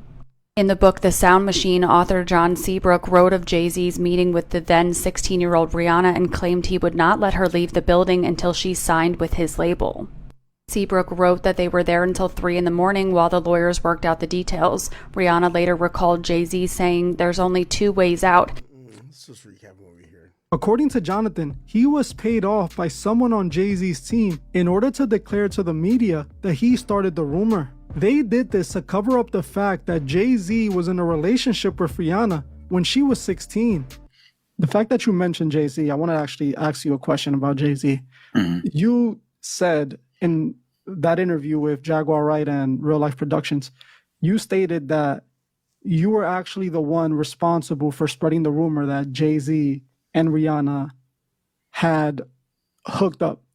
Now, my question to you is, do you believe that at all? Did you believe that rumor before you said it, before you claimed it? Do you believe that there's any truth? Not saying that you're accusing Jay-Z. Let's make this clear. We're not trying to get anybody in trouble here. But do you believe that there's a possibility that that could have been true?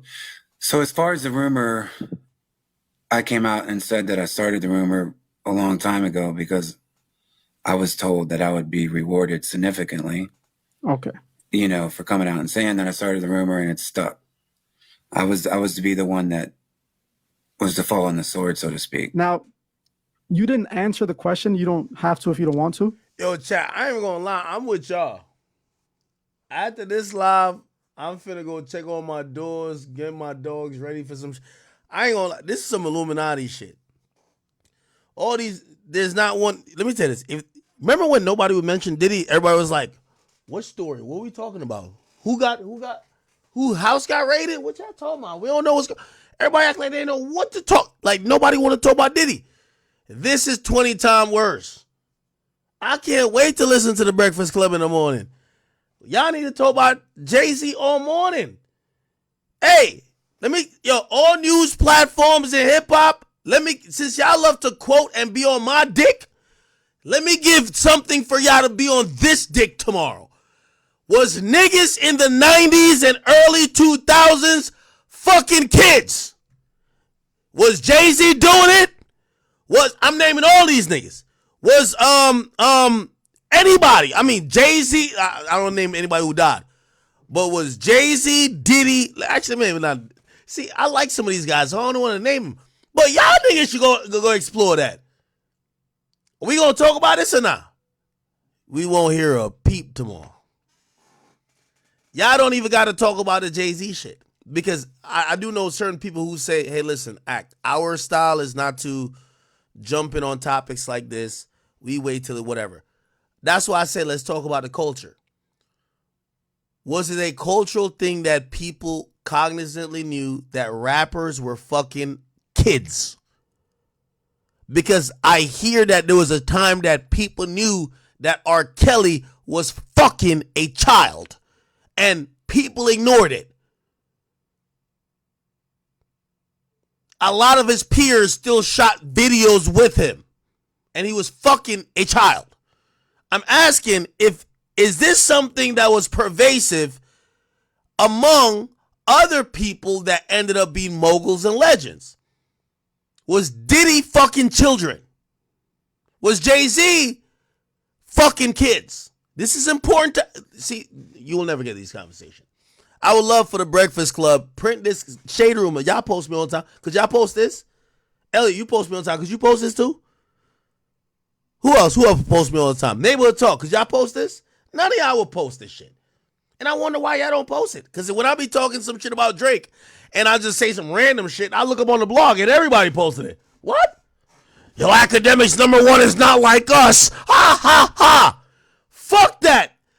Not Like Us being my #1 song on Spotify don't mean nothing. Is Jay-Z touching kids? Could we talk about that? Headline news. Is Jay-Z fucking kids? Could we put this up on all the blogs? They ain't gonna post this, right? This is gonna be the quietest day tomorrow. I'm gonna wake up, go like this, let Pluto out, play my little dogs, go look online. Damn, not one person posted. Did I even stream last night? Yo, I'm telling you, when I say the most random shit, I'm like trying to be like, journalistic, and I'm like, let me be fair today. Oh no, Kendrick, nah, Kendrick did it. He did his big one. Like, nah, he did his thing. He doing a stadium tour. Everybody posted. Akademiks admits Kendrick is doing his thing with a stadium tour. Fuck that. Fuck a stadium tour. Fuck the Drake battle. Fuck Drake losing, winning, Kendrick losing, winning. It's Jay-Z touching kids. That's my new thing. I'm going to say 20 times. Don't post me on your blog unless you post this part. I ain't say nothing interesting. It's Jay-Z fucking a 13-year-old. Do I got to say it 20 times? It's Jay-Z fucking kids. No, I'm not crashing out because I want all these niggas, because now at this point, I don't got no problem with Jay-Z, but I'm about to start picking on y'all media niggas. Don't post me on your blog if you don't post me when I talk about everything. Don't post me, period. Because I will sit here and torment Jay-Z, and I don't got no problem with Jay-Z, but I'll torment him because of you. You either respect everything I say or don't pick and choose. Today, I haven't had this many people on my live stream since Diddy got locked up, and before then, since the Drake battle. Is Jay-Z guilty of fucking children? Also, is this sign of a bigger problem from our legends in the 90s? I got mad questions to ask. LL, did you do this shit? Nelly, you ever did this? 50, you ever did this? Ja Rule, you ever did this? Fat Joe, you ever did this? Fab, you ever fuck? I want to know. I'm a little younger, I want to know. Oh, nobody want to talk about that right now, right? This is what I like about this hip-hop shit. They pick and choose. They mad loud about something when they're like, we don't fuck with that person. I just want to know. Everybody come out and just let me know what's popping. I know there's a few creeps who dated 16-year-olds. What's the nigga name? Russell Simmons. Russell, you pop in the conversation now. Stop twerking in Bali. Come over here too. You tell us what's going on, because we don't get what's popping with this type of lawsuit. Russell, this is the time we want you to talk. Remember when I had some random comment about old heads dusty and broke or whatever? Everybody had a comment. Russell, we need you for now. Were niggas in the 90s fucking kids? I just want to know. Nobody gonna answer that question? All my journalists from back then. Angie Martinez, Shaway, Elliot Wilson. I have a question to y'all. Did y'all know these niggas were fucking kids? Or is it lies? If it's lies, cool. Well, just let us know. But we just need y'all to talk about this. We just need y'all to talk about this. I'm sorry. Somebody said Tiger. Yeah, Tiger was fucking a child. Well, not a child, but he's fucking a... How old was... What's her name? Did he start fucking at 16 or 17? All right, still a kid. We called Tiger out. Yo, Tiger been called out more than Jay, bro. Stop playing, bro. We all know Tiger was fucking with... Come on. We know Tiger was like... Nigga, we used to have jokes that when Tiger go to fuck Kylie, she got a Power Ranger panty on, bro. Like, yo, bro, you know you shouldn't be fucking, bro. She don't even... Bro, she got a Power Ranger panty on. What you talking about, bro? Nigga, she got a powder puff girl panty on. What you mean? Why you fucking? We just want to know, was Jay-Z fucking 13-year-olds? That's it. Come on, we all knew that Tiger was on some shit, bro.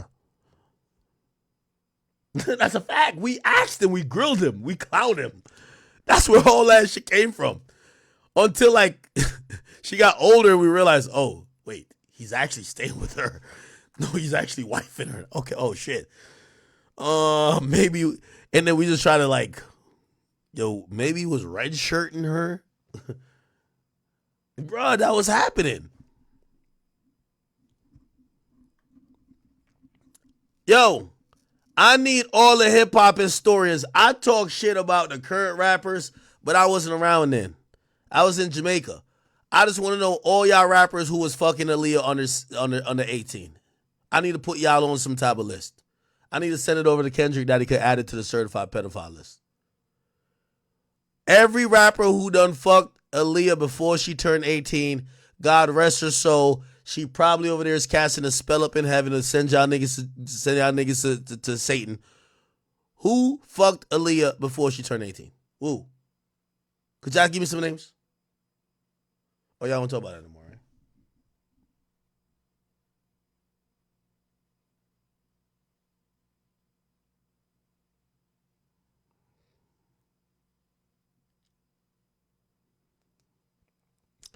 Yo, for my next, so tomorrow when I stream chat, you know what I'm going to do?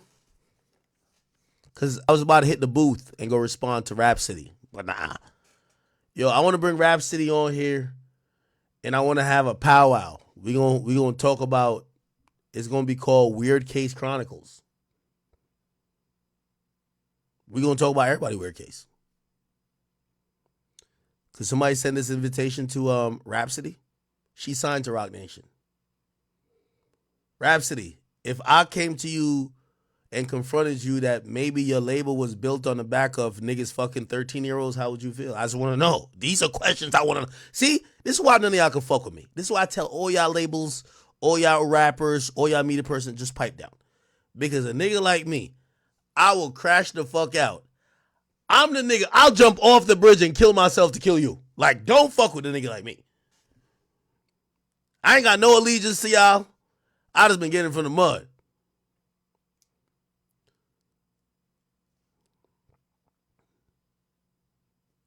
Chat, give me some hypocrites' name I should call out. Who do we want to hear from tomorrow?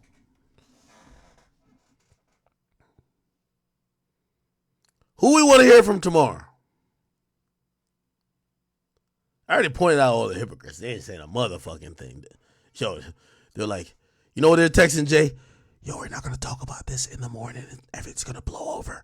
Hey, y'all got anything to expose somebody else that we could just like run with that? Like, we're just going to. Nope. Hey, this is Jay-Z week. Sorry. Hey, Alex Spirit, don't sue me. If you sue me, I'm going to get a whole culture on you, motherfucker.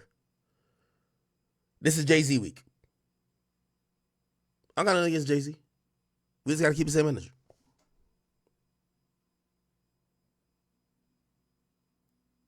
All right, let me chill. No, it's not Jay-Z week. That nigga want to sue the fuck out of me. I'm good. Nah, I'm straight. I'm trying to go up against no damn Rock Nation.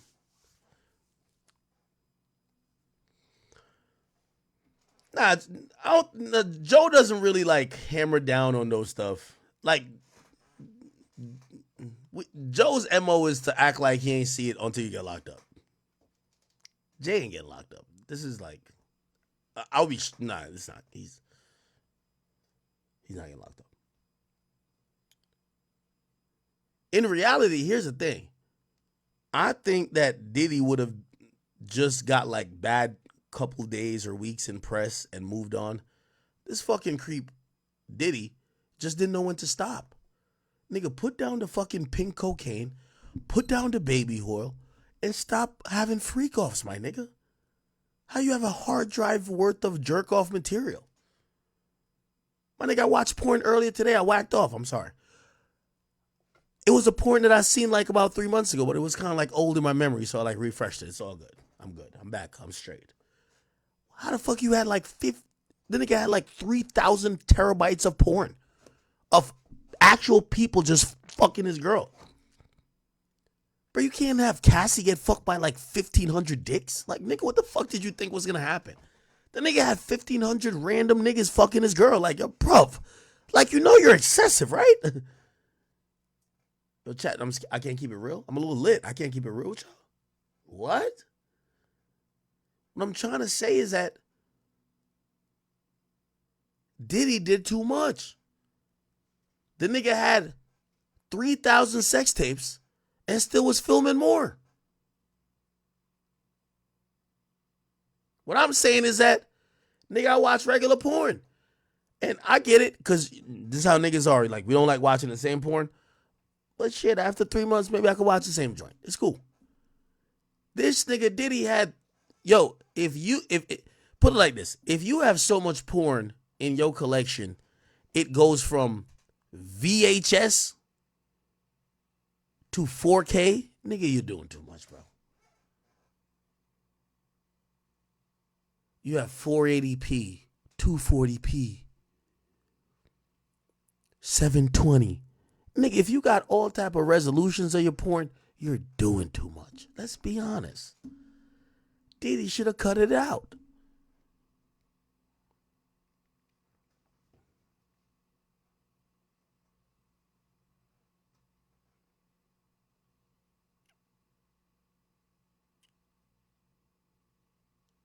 Chat, y'all gotta watch Wolf of Wall Street. Yo, when you wake up, you gotta knock one out the park. You gotta clear your mind. Get what's up with y'all niggas? Y'all trying to clown me? Fuck out of here. Knock one out the park. You gotta clear your mind to go on with the day. I gotta conquer the day, man. I got money to make. What the fuck? Can't be walking around like Diddy. That's how you get indicted. The fuck? You walking around with like a dick full of cum and horny as shit, and you a billionaire? Yeah, that's how you gonna start freak offs. Go watch Wolf of Wall Street, man. Shout out to Matthew McConaughey. You say, yo, listen, man, it's my boy right here. Like, he told you how to live life. Matthew McConaughey, Wolf of Wall Street. This is how you avoid all that shit right here. Look, chat. Facts. Yup.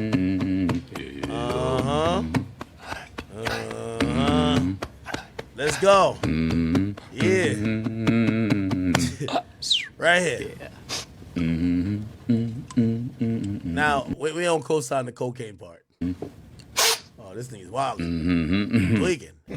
Thank you. Here we go. Incredibly excited to be a part of your firm. Watch this, chat. The clients you have are absolutely... Chat, everything he said was facts. I'm telling you. Yo, chat, who you gonna believe? The Wall Street Wolf and me, we're both millionaires. Like, bro, I'm telling you, this works. Fuck the clients. Let me tell you this. We spend too much time of our day chasing around bitches. That's a fact. When you wake up, knock one out the park early. Bang! Get your mind clear and get to the bread. Facts! Otherwise, you're over here looking at your phone, texting random whores, waiting for these bitches who ain't got no jobs to respond. Fuck out of here. Get your mind right and get to the paper, my nigga. That's a fact. Bro, you know when I wake up now and I look at, after I bang one out, pause. Extra pause. I look at the Bitcoin price. And I said, damn. You know what my average cost of Bitcoin is, motherfucker? 43,000. Nigga, I'm up 2x. What's the problem? I look at Ethereum. I'm like, yo, bruv. We're at like 4,000. Nigga, my price is like 2,200. Like, I'm doing good. Trump back in office. It's lit. It's back lit. We making money. What's the problem? What's up with y'all niggas? Oh, y'all waking up chasing pussy? Get out of here, man. Watch this. It'll get you off that. Your only responsibility is to put meat on the table. That's your only responsibility. No Diddy. Put the meat on it. Wait, what the fuck? You got a girlfriend? I'm married. Right here. My Right wife, here. her name's Teresa. She cuts hair. Congratulations. Thank you. Think about Even Teresa. if you got a girl. Name of the game, move the money from your client's pocket into your pocket. Yes. Shout out to my nigga Trump. Here we go. But nobody knows if the stock... We don't create shit. Here we go. We'll every single time. Good business. First of all... Here we go. Here we go. You gotta stay relaxed. You gotta. You jerk off? That's a real question. That's a real nigga shit. Don't get mad. That's just real shit. Yeah. You jerk off? Do I jerk off? Yeah. Yeah, I jerk off, yeah. How many times a week? Like, three, four times, maybe. Rookie. I gotta pump those numbers up. Those are rookie numbers in this. Pump those numbers up. Rookie number. I love this movie. I fucking love it. I fucking love it. Racket. I myself, I jerk off at least twice a day.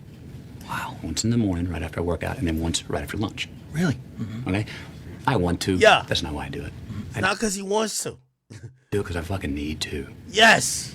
Think about it. You're dealing with... Listen, this is game. numbers all day long. Decimal points, high frequencies. Bang. It's above the shoulders. Feel me? I'm over here thinking about rap all day. I'm over here crunching numbers, first week sales, projections. I'm going through court documents. Bang, bang. Fucking digits. Exactly. All very acidic, above the shoulders mustard shit. Facts. Right? It kind of can wake some people out. Word. Right? You got to feed the geese to keep the blood flowing. Now keep the Feed the geese. Get the blood flowing. rhythm below the belt. Done. This is not a tip. This is a prescription. Trust me. It's a prescription. If you don't, you will fall out of balance, split your differential, and tip the fuck over. Here we or go. worse yet, I've seen this happen. Implode. Oh my I God. don't want to implode, sir. No, you don't. I'm in it for the long run, you know? Yeah, implosions are ugly. Yeah. Pop off to the bathroom, work one out anytime you can. And when Exactly. you get really good at it, you'll fucking be stroke. This is when I'm like, he told me this. I've been trying to get to this so long. He said, when you're good at it, you'll whack off to the thought of money. I still got to watch a video. Yeah. Pop off to the bathroom, work one out anytime you can. And when you get really good at it, you'll fucking be stroking it and you'll be thinking about money. Second key to success in this racket is this little baby right here. It's called cocaine. I love this movie. Yo, my boy. Well, both of these guys should have won. He should have won supporting actor and or cameo actor or whatever, and he should have definitely won actor of the year for this shit. This shit is golden, bro. Okay, what were we talking about? Yo, I'm still flabbergasted that the Jane Doe that was 17 that Diddy fucked is this man's girl. She's bad as hell now, right now. I ain't gonna lie to you.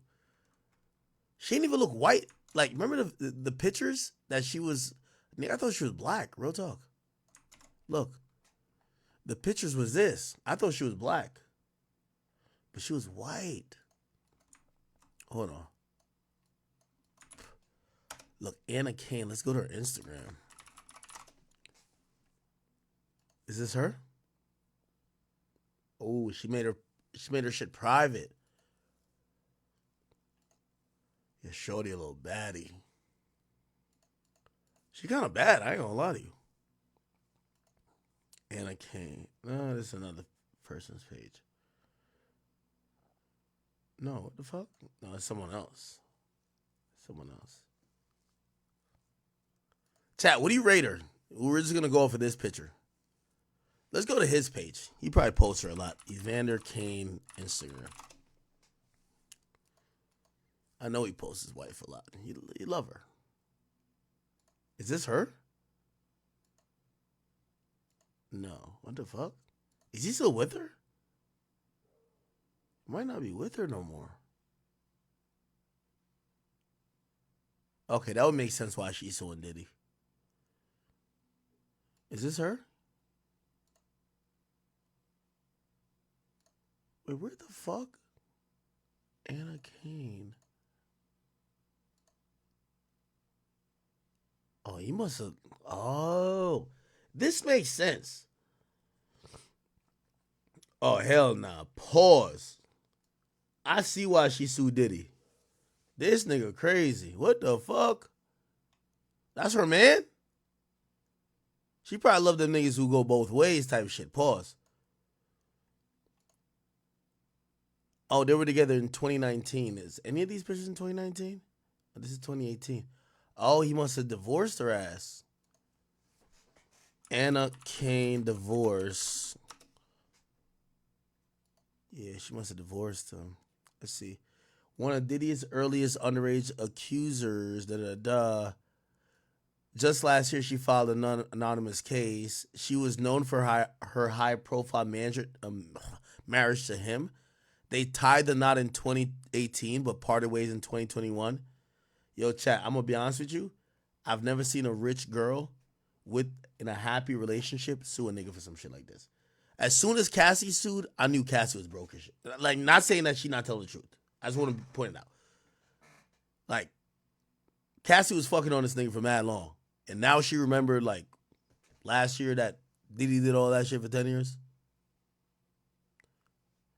Bruv, she was probably arguing in the crib with who gonna pay the bills. And that nigga probably styled her ass like, bitch, didn't you used to date Diddy?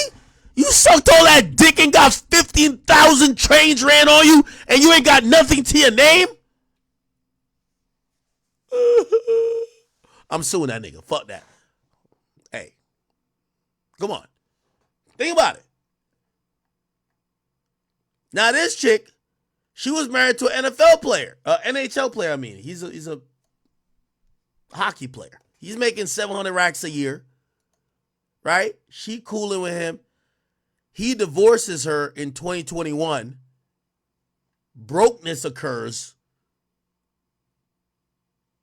2 years later, she sees the Cassie thing. Now she's, because put like this, I'm really thinking, I'm like, damn, if she's still with the nigga, like, just off, like, you know, again, we're talking straight here. We're not doing this woke Twitter shit. Yo, your man looks crazy if you're suing Diddy for him piping you out. Right? But you get to find out she's not with this guy no more. So now she was probably thinking, damn, I got to go run the bag up. Oh. Do they got a kid together? Probably do. Oh, okay. The identity of whatever.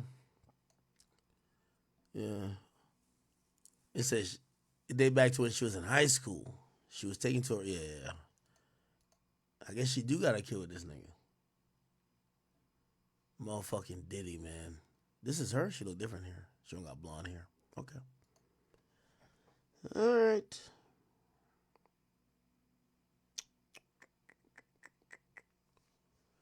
Interesting. Okay. So she revealed her identity. So this person that sued this new lawsuit against Jay-Z, we don't know who it is yet. So they did file new documents to say, because what's going to happen is that Jay-Z's lawyers are going to file an appearance to say, hey, we're representing Sean Carter. And, you know, one of the first things they're going to do, because, you know, so when you file a civil suit, it takes a while. Like, there's some procedural stuff. Then you get to discovery. And they might even order mediation even before then, to just be like, yo, because most of these cases are, like, backed up. That's probably one of the worst things about all these cases we're seeing. Civil cases aren't given the same precedence as criminal cases. Okay? So a lot of these cases they might be bullshit, but it takes a while to resolve. Right? Like, I can tell you this. Again, I'm being sued for defamation. We're down to go to court right now. Or go to trial right now. It's a bullshit case.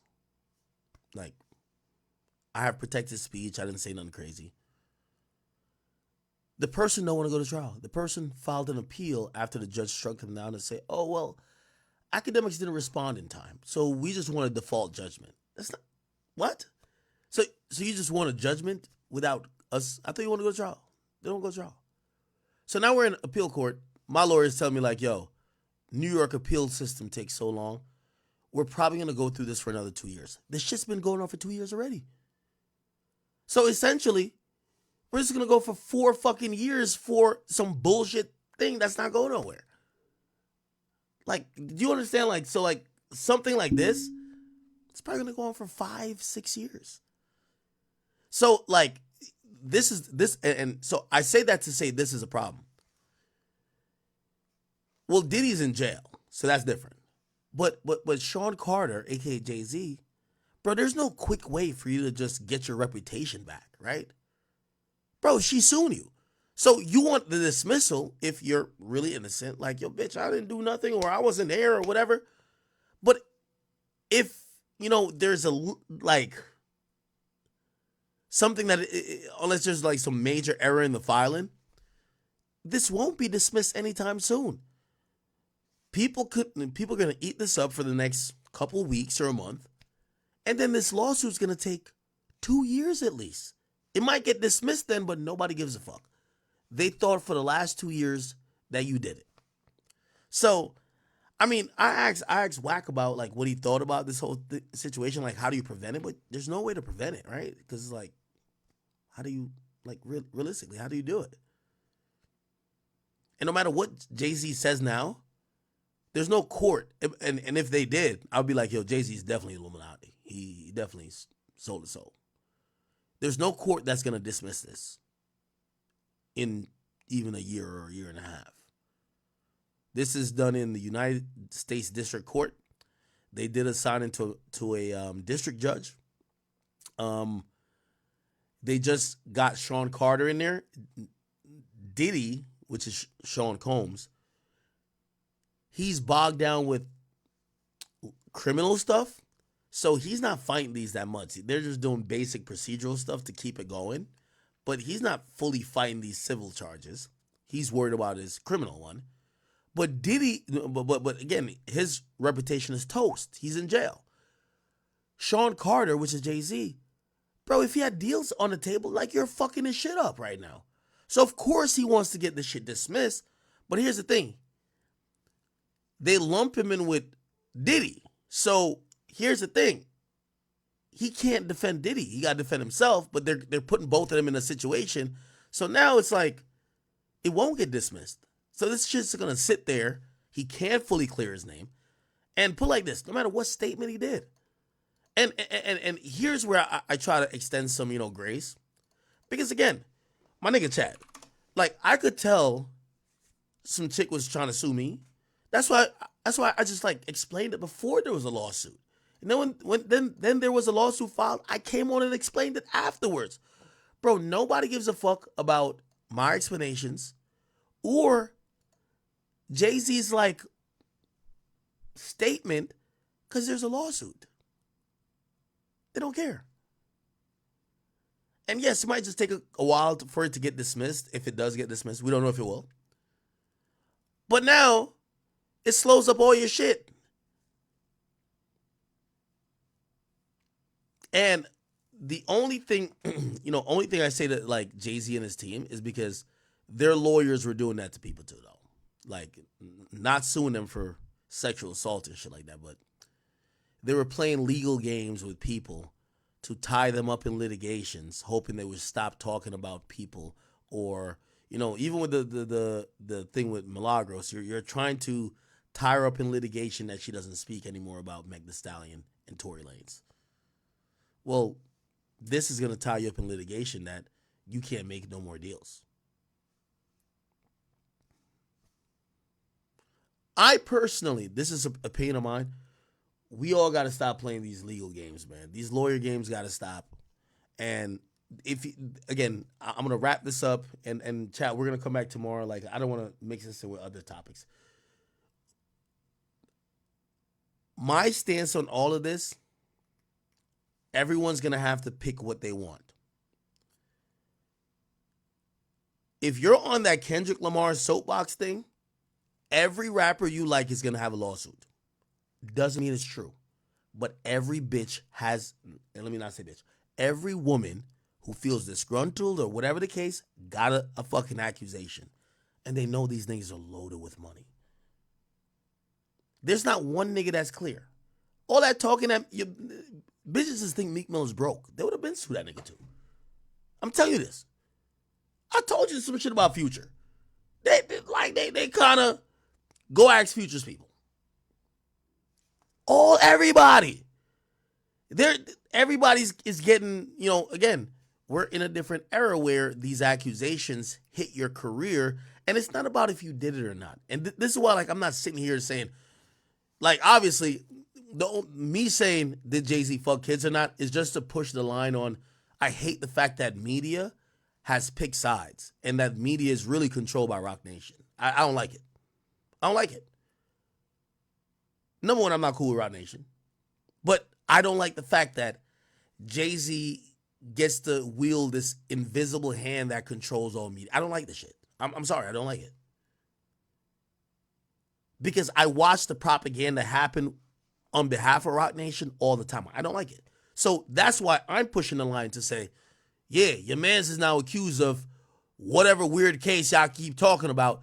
I want to hear you. That's why I spend most of the time highlighting the outlets that didn't say shit about it. Because I want to show y'all. But in reality, if you ask me what I really think, Most of this shit is bullshit. But people do have to come to an overall conclusion.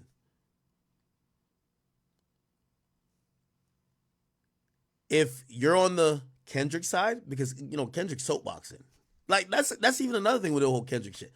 Yo, you know why? And I'm telling you, I'm sitting here and I'm just twiddling my thumbs because Tom's gonna come.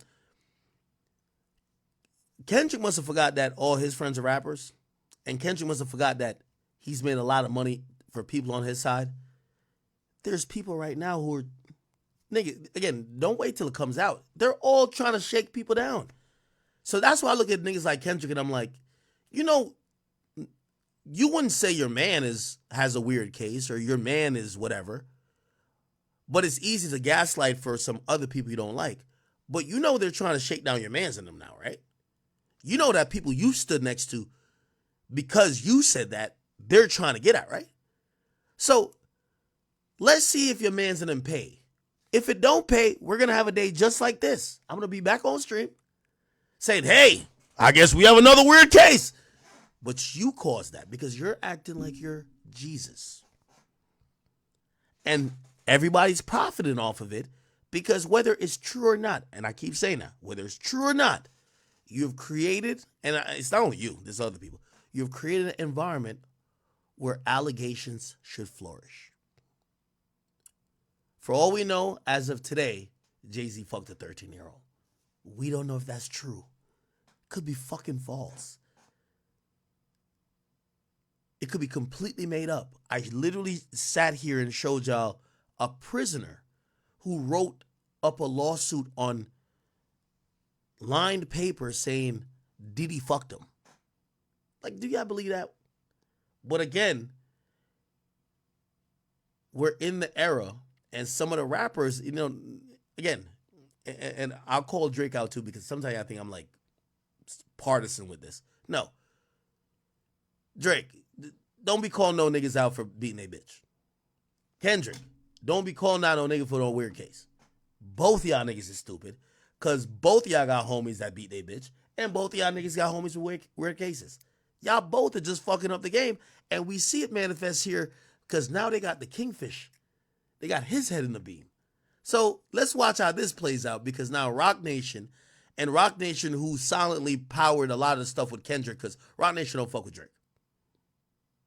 They try to play a little underhanded tactics. Won't get too much into it. Drake knows it. They try to do some weird shit. They did some weird shit with Tory. They did some weird shit with many other situations. Now y'all head is in the beam, so we get to watch y'all because y'all claim y'all were saints. But if you ask me personally, if you was 13 and got fucked from 24 years ago, you never went to the cops, you claim it's been destroying your life, and as the story goes, that is as it sounds, nigga, please. But again, I always say, give me the rules and we go by it. So I end the stream by saying this, chat. I appreciate y'all. I just want to make this stream concise, one topic. Jay-Z got a weird case. I hope he's in around.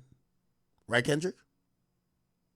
Let's see if he keeps the same energy. Peace.